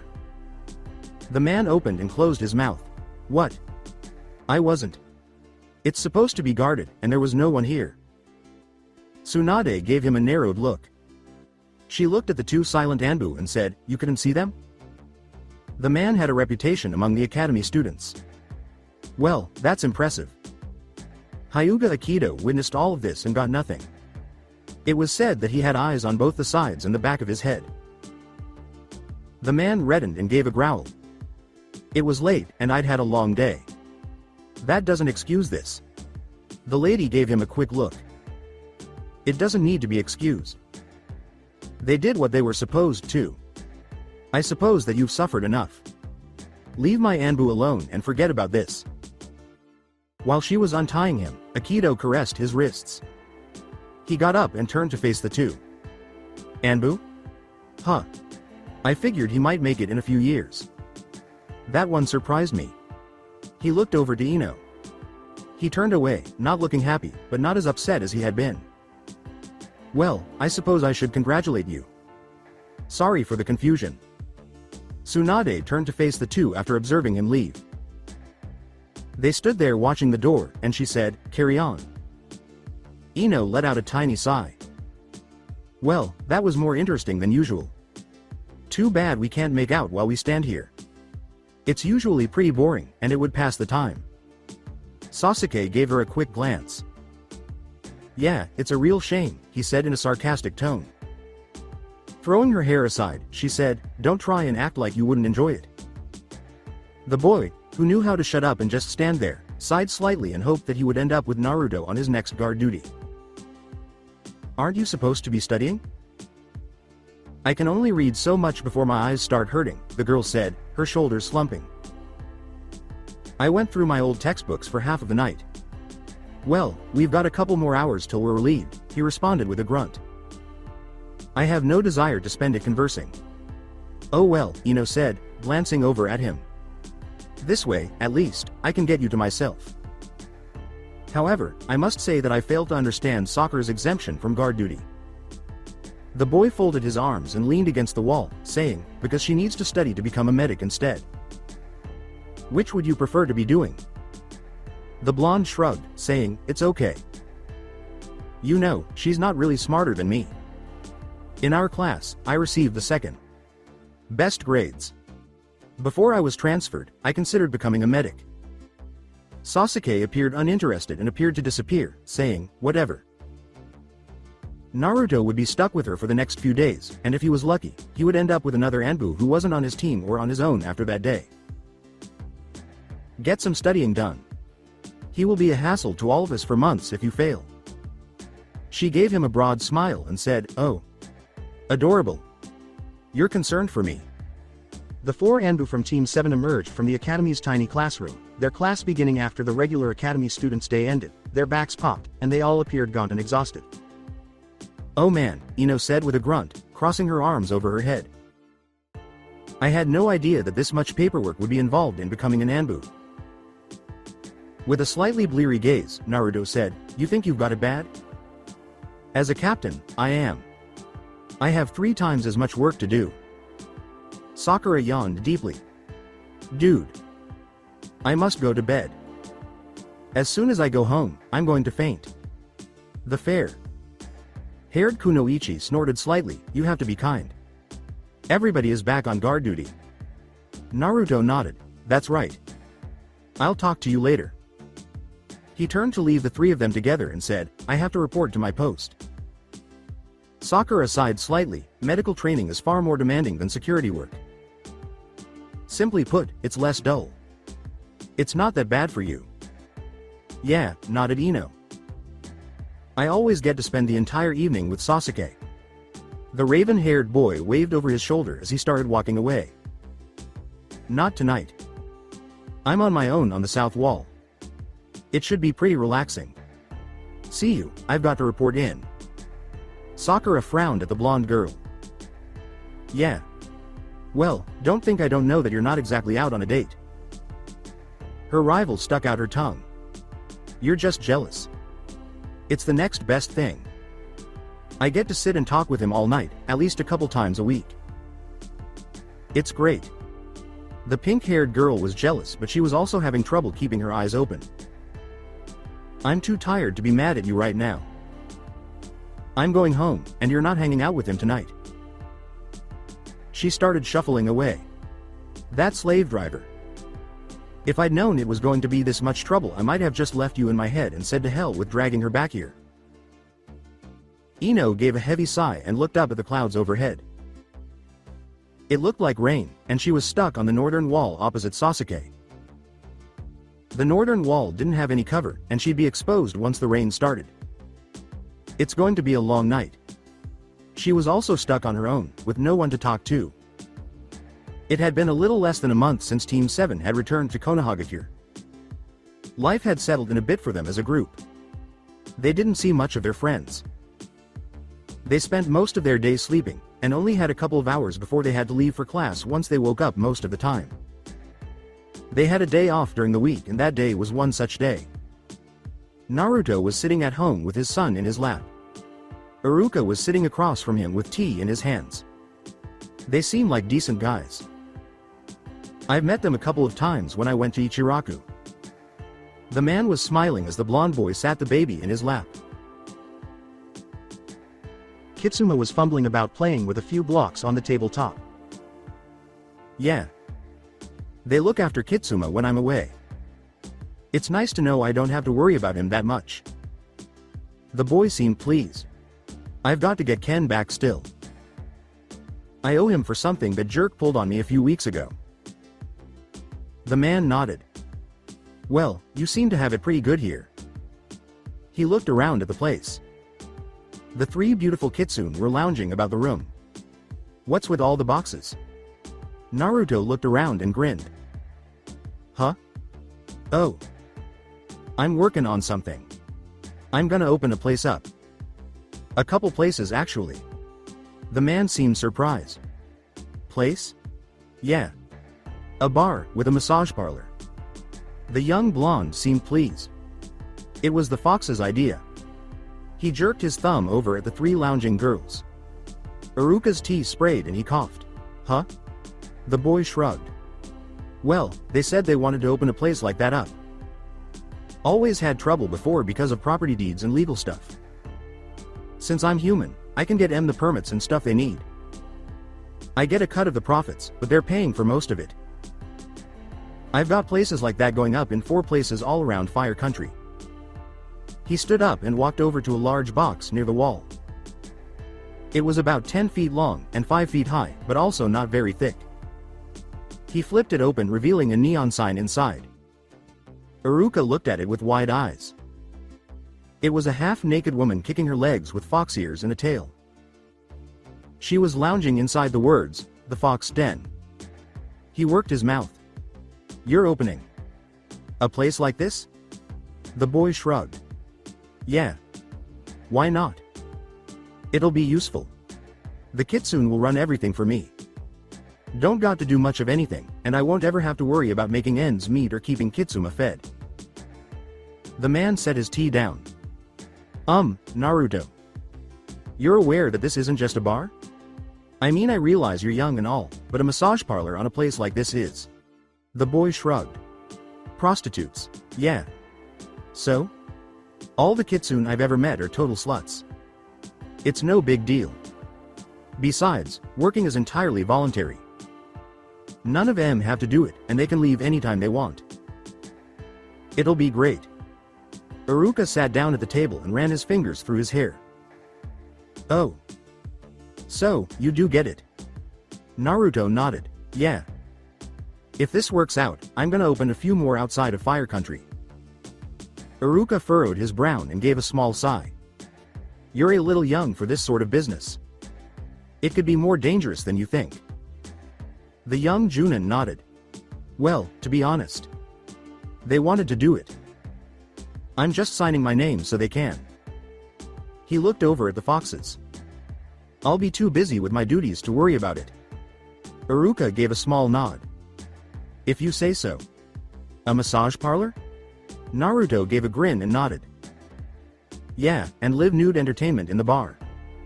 The man scratched his head and looked skeptical. Are you sure about this? I mean, I'm not so sure this is a good idea. If the Hokage finds out, she might be upset. Nah. I just had to put a few slot machines, a couple of pachinko machines, and a couple of gambling tables in and she was happy. The boy shrugged and grinned. The kitsune are really good at massages. You want to try? They don't mind. The man frowned at him. I don't think that's such a good idea. Naruto arched his eyebrow. You sure? It's no big deal. You don't have to do anything. It's really relaxing and they know what they're doing. Well, After he left and started home, Iruka wasn't sure how he'd managed to get talked into getting a massage. He was even less sure how he'd managed to get talked into a happy ending. The redhead was very persuasive. He scratched his head as he looked over his shoulder at the house and had a bit of a wide-eyed stare. Well, I guess I can't say I don't think it will work. He gave a small sigh and continued walking home. It was a Sunday morning. Ino gave a small sigh as she walked into the academy. Their classes for the Anbu had ended. Naruto and Sasuke both still had guard duty, but she was now exempt. As it was, she was standing in a hallway crowded with genin. They were moving towards one of the classrooms, each holding a paper to register themselves for the coming exams. There was a bit of chatter among the genin gathered. Something had occurred at Ichiraku a few days ago. Something to do with a pressure cooker, a large amount of marshmallows, and an explosion of feathers. No one was sure of the details, but it had been an awful mess, and there were reports of something that was described as the ghost of a giant duck that had appeared and vanished a few times. She ignored it and walked into the room. Anko was sitting behind one of the desks looking bored. Hey. Yamanaka. How are you? Fine, Anko. Sensei. She handed her the sheet. The woman nodded as she took it and looked up at her. Report to Azuki Yugo. She'll be acting as your Junin proctor for the exam. She'll introduce you to your team and give you the details. The blonde nodded and walked out of the room. Yugo? She knew the name, and sure enough, a violet-haired woman in her 20s was standing with two older boys she didn't know near one of the walls at the back of the hall. The other genin were filing into the room behind her in teams of 3. The blonde girl walked up and caught the woman's attention. Miss Azuki? I am. The woman gave her a smirk. I know who you are. Yamanaka Ino, this is Hidori Ryoji and Hattori Genji. Ryoji had 2 strips of bandages over the bridge of his nose and a large spiked mace strapped to his back. He was 4 years older than she was, and his arms were almost as big around as her waist. He had short spiked black hair and was about a foot taller than her. Great. Some kid. He was dressed in long black pants with the shins wrapped up in a fishnet shirt. Genji frowned at her. He had long brown hair and a slender but fit build. He wasn't carrying any weapons and had bandages wrapping his fists and forearms. He had baggy brown shorts and had bandages wrapped around his ankles and shins as well. He was wearing a leather vest and didn't look very pleased to see her. He was 5 years older. She doesn't look like much, does she? Ryoji gave a snort. You'd better not drag us down, Brad. The blonde girl growled a bit. Great. Assholes. Yugo seemed amused. Enough. From now on, I'm Yugo. Sensei. You 3 will do what I say, when I say it. Ino gave a nod. Yes, Yugo, Sensei. Genji gave a small snort. Just tell us where to be and when we need to be there. The larger of the 2 boys snorted at Ino.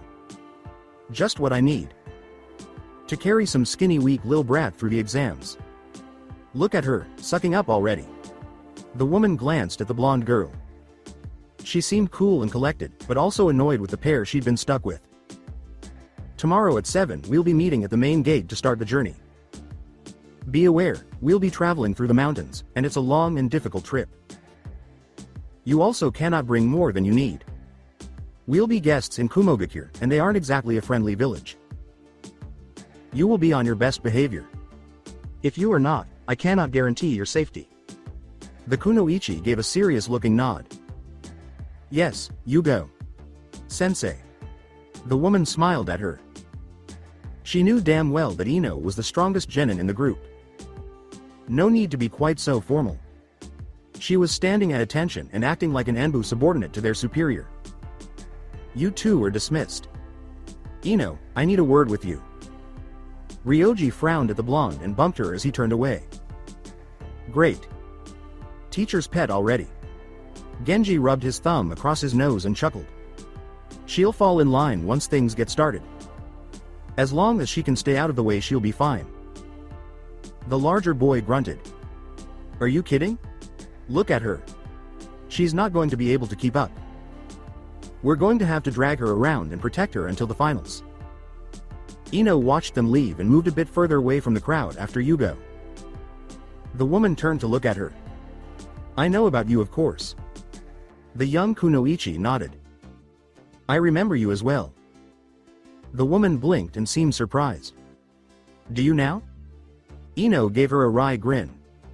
You were hard to get away from. Even the Hyuga didn't give us such a hard time. She smiled at the girl and narrowed her eyes. Well, don't expect flattery to help you out here. The blonde girl nodded. I know. You can't really help us in the exam anyway. We'll be on our own, and I have to put up with both of those jerks. The woman nodded. Be gentle with them. Don't forget you need them both to get to the finals. The first two portions of the exam must be completed as a team. Ino nodded once. I remember that. Yugo seemed pleased. Good. Don't forget it. Those two have a bit of a reputation for bad attitudes. I'm pretty sure it's why they're still genin while their teammates have all moved on. I'm pretty sure they ended up with you because someone wanted you to meet them. The young kunoichi nodded. I can venture a guess. Naruto and Anko sensei are both sadists. The woman chuckled. Yes. Well, I'm not. So no worries. I'm pretty sure it was Anko, and just to let you in on it, you're not the one she's punishing by putting them with you. I'm to understand they did something to annoy her in the last exam. I'm not sure what though. You're not stuck with them, they're stuck with you.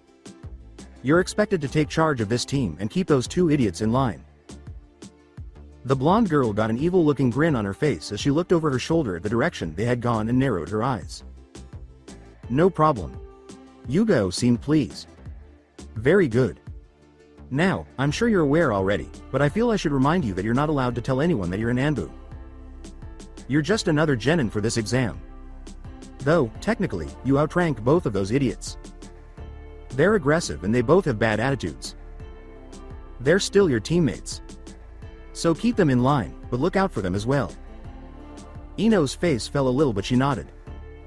Yes, you go. Sensei. The woman gave a small sigh.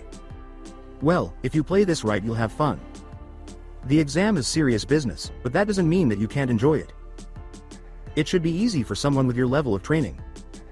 Just a word of caution, both of them have taken the exam 4 times. Neither one of them made it to the finals more than once. So, don't expect them to make it without your help either. I guess I'd better make them. Ino gave a nod and frowned a little more.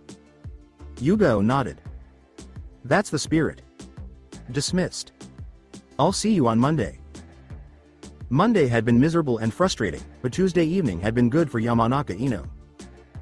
The day before and most of that day up to the evening had been one long testosterone-induced complaint and insult. The group had stayed on the move and Ryoji and Genji were both jerks. They teased and chided Ino. Called her a beanpole, kept going on about carrying her, complained about her inability to keep up, and went on that she was slowing them down. They were still most of a day away from the border to Lighting Country, and another 3 days from Kumogakure. The two boys were covered in sweat and looking winded. Each of them was pushing themselves and straggling. They weren't on the verge of collapse just yet, but they were both struggling to keep up, and it was obvious they were reaching the end of their energy. They had both gotten very quiet about 2 hours before, and were both gasping for breath. Ino, on the other hand, was still looking quite neat and fresh in her violet dress and thigh-high leg warmers. She looked back and frowned. "What the hell are you two idiots doing? We've still got at least 10 miles until we make camp. Pick it up, would you?" Yugo had set a distance to meet before they made camp. It was dark and she looked up at the sky. "I expected to be there before sundown. We're behind schedule. Maybe I should carry them?" Ino looked at the two young men with her hand on her hip. "How are we supposed to make it before the exams start with these two slugs dragging us down?" Ryoji growled. "Shut up. We're fine. Keep going." Genji glared at her. "Like I need you to carry me." The blonde girl turned up her nose. "You'd better hope I don't have to. I'm going to make you regret it if you get my clothes all dirty and sweaty because I've got to drag your worthless lazy butts to camp. If we're late and miss the exam because of you two slow bastards, I'm gonna gut you both." Yugo gave a heavy sigh. "She's right. We've got a schedule to keep, you know. We've got to make up that time. Don't forget, the mountains are ahead of us. It's going to slow us down and we can't expect to make up time on them if we can't even keep to the schedule here." Of course, neither of the two kunoichi mentioned they were and a half day ahead of any of the other genin teams from Konoha. There were 7 total attending the exams that year, and none of them were rookie teams. They were also taking a route that went over rougher terrain. For Ino and Yugo, it wasn't much to speak of. Both of them had dealt with far worse. For the two genin, it was hell. Ryoji growled and panted. "Are they human?" Genji gave a snort. "Shut up and move it. No way I'm gonna let a couple of girls show me up." Genji grunted as he struggled to hold his eyes open and frowned. "What time is it?" Ryoji was standing next to him. They were halfway up the side of a large mountain. About 1,000 feet above them was a snow-capped peak. The sun had not risen yet, and they both looked to be almost sleeping on their feet. Ino and Yugo were both fresh and ready to go. They had already finished a cup of coffee and had stowed away their gear. The blonde girl smiled at them. "Why, it's 6 a.m. We let you sleep in a whole hour." Yugo nodded. "Right. We're only halfway up the mountain. We've still got a lot of ground to cover today. So we need to get moving." Ino gave a small sigh and looked up the side of the slope. "I still say we could have made it last night. We could have spent the night on the peak, and we'd have a great view of the sunrise in a couple of hours." Yugo smiled at her. "Well, I'm sure we could have. I didn't want to leave the boys to die though." Ryoji looked like he'd been annoyed in his sleep. "We're fine. Let's go. We could have made it to the peak, but you two looked like you needed a rest." Genji grabbed the back of his shirt to keep him from stepping off the side of a large drop-off. "Idiot. Just shut the hell up. You'll piss those crazy chicks off and make it worse." Ryoji nodded and stretched his arms as he yawned. "Let's just get this stupid exam over with. Then the two bionic women can run around the woods all they want together and leave us the hell out of it." Two kunoichi and two sweaty stumbling ninja looked on at the great steps that they'd entirely bypassed and moved down into the clouds below. Before them was the towering walls and spires of Kumogakure. Ryoji looked at the stone steps. "Wait. There were stairs? We could have taken the stairs to get here?" Genji looked just as annoyed and glared at the two women. "What? Are you kidding me?" Yugo forced a blush on her face and tried to look innocent. "Oh. I was just thinking we should have run into them by now. I guess we came up the wrong side of the mountain." Ino crossed her arms and tapped her foot. "Huh. Oh well. We've made it anyway. No point in complaining about it now. I guess it would have been easier." The violet-haired woman nodded. "Wouldn't it though? Oh well. I guess taking a slightly more difficult path might have done us some good. The blonde shrugged. Didn't seem all that hard to me, but whatever. Yugo gave a small sigh and put her hand up to her cheek. Oh my. How embarrassing. I must have gotten completely turned around somewhere. I wonder when it was? I knew those stairs were there. I guess we weren't as behind as I thought we were. I really was thinking we should run into them any time now. Ino grinned. Hey. Come on, let's hurry up and jog the rest of the way there. I want to have a closer look. Well, I don't see why not. It's a bit chilly up here and I suppose we could warm up by keeping our pace up. Yugo seemed pleased with the idea and followed after her. Ryoji and Genji both looked at them as they practically skipped through the snow away from them. What the hell is wrong with them? They both said it, Ryoji staring and Genji finishing. Ino turned and jogged backwards. Hey. You jerks better keep up. I'd better not have to go back there and drag you. They both started stumbling after the pair looking irate. This sucks, muttered Genji. So that's it for today. I hope you guys enjoyed it. Don't forget to like, share and subscribe to the channel for more awesome stories like this. Thank you. See you all in my next video.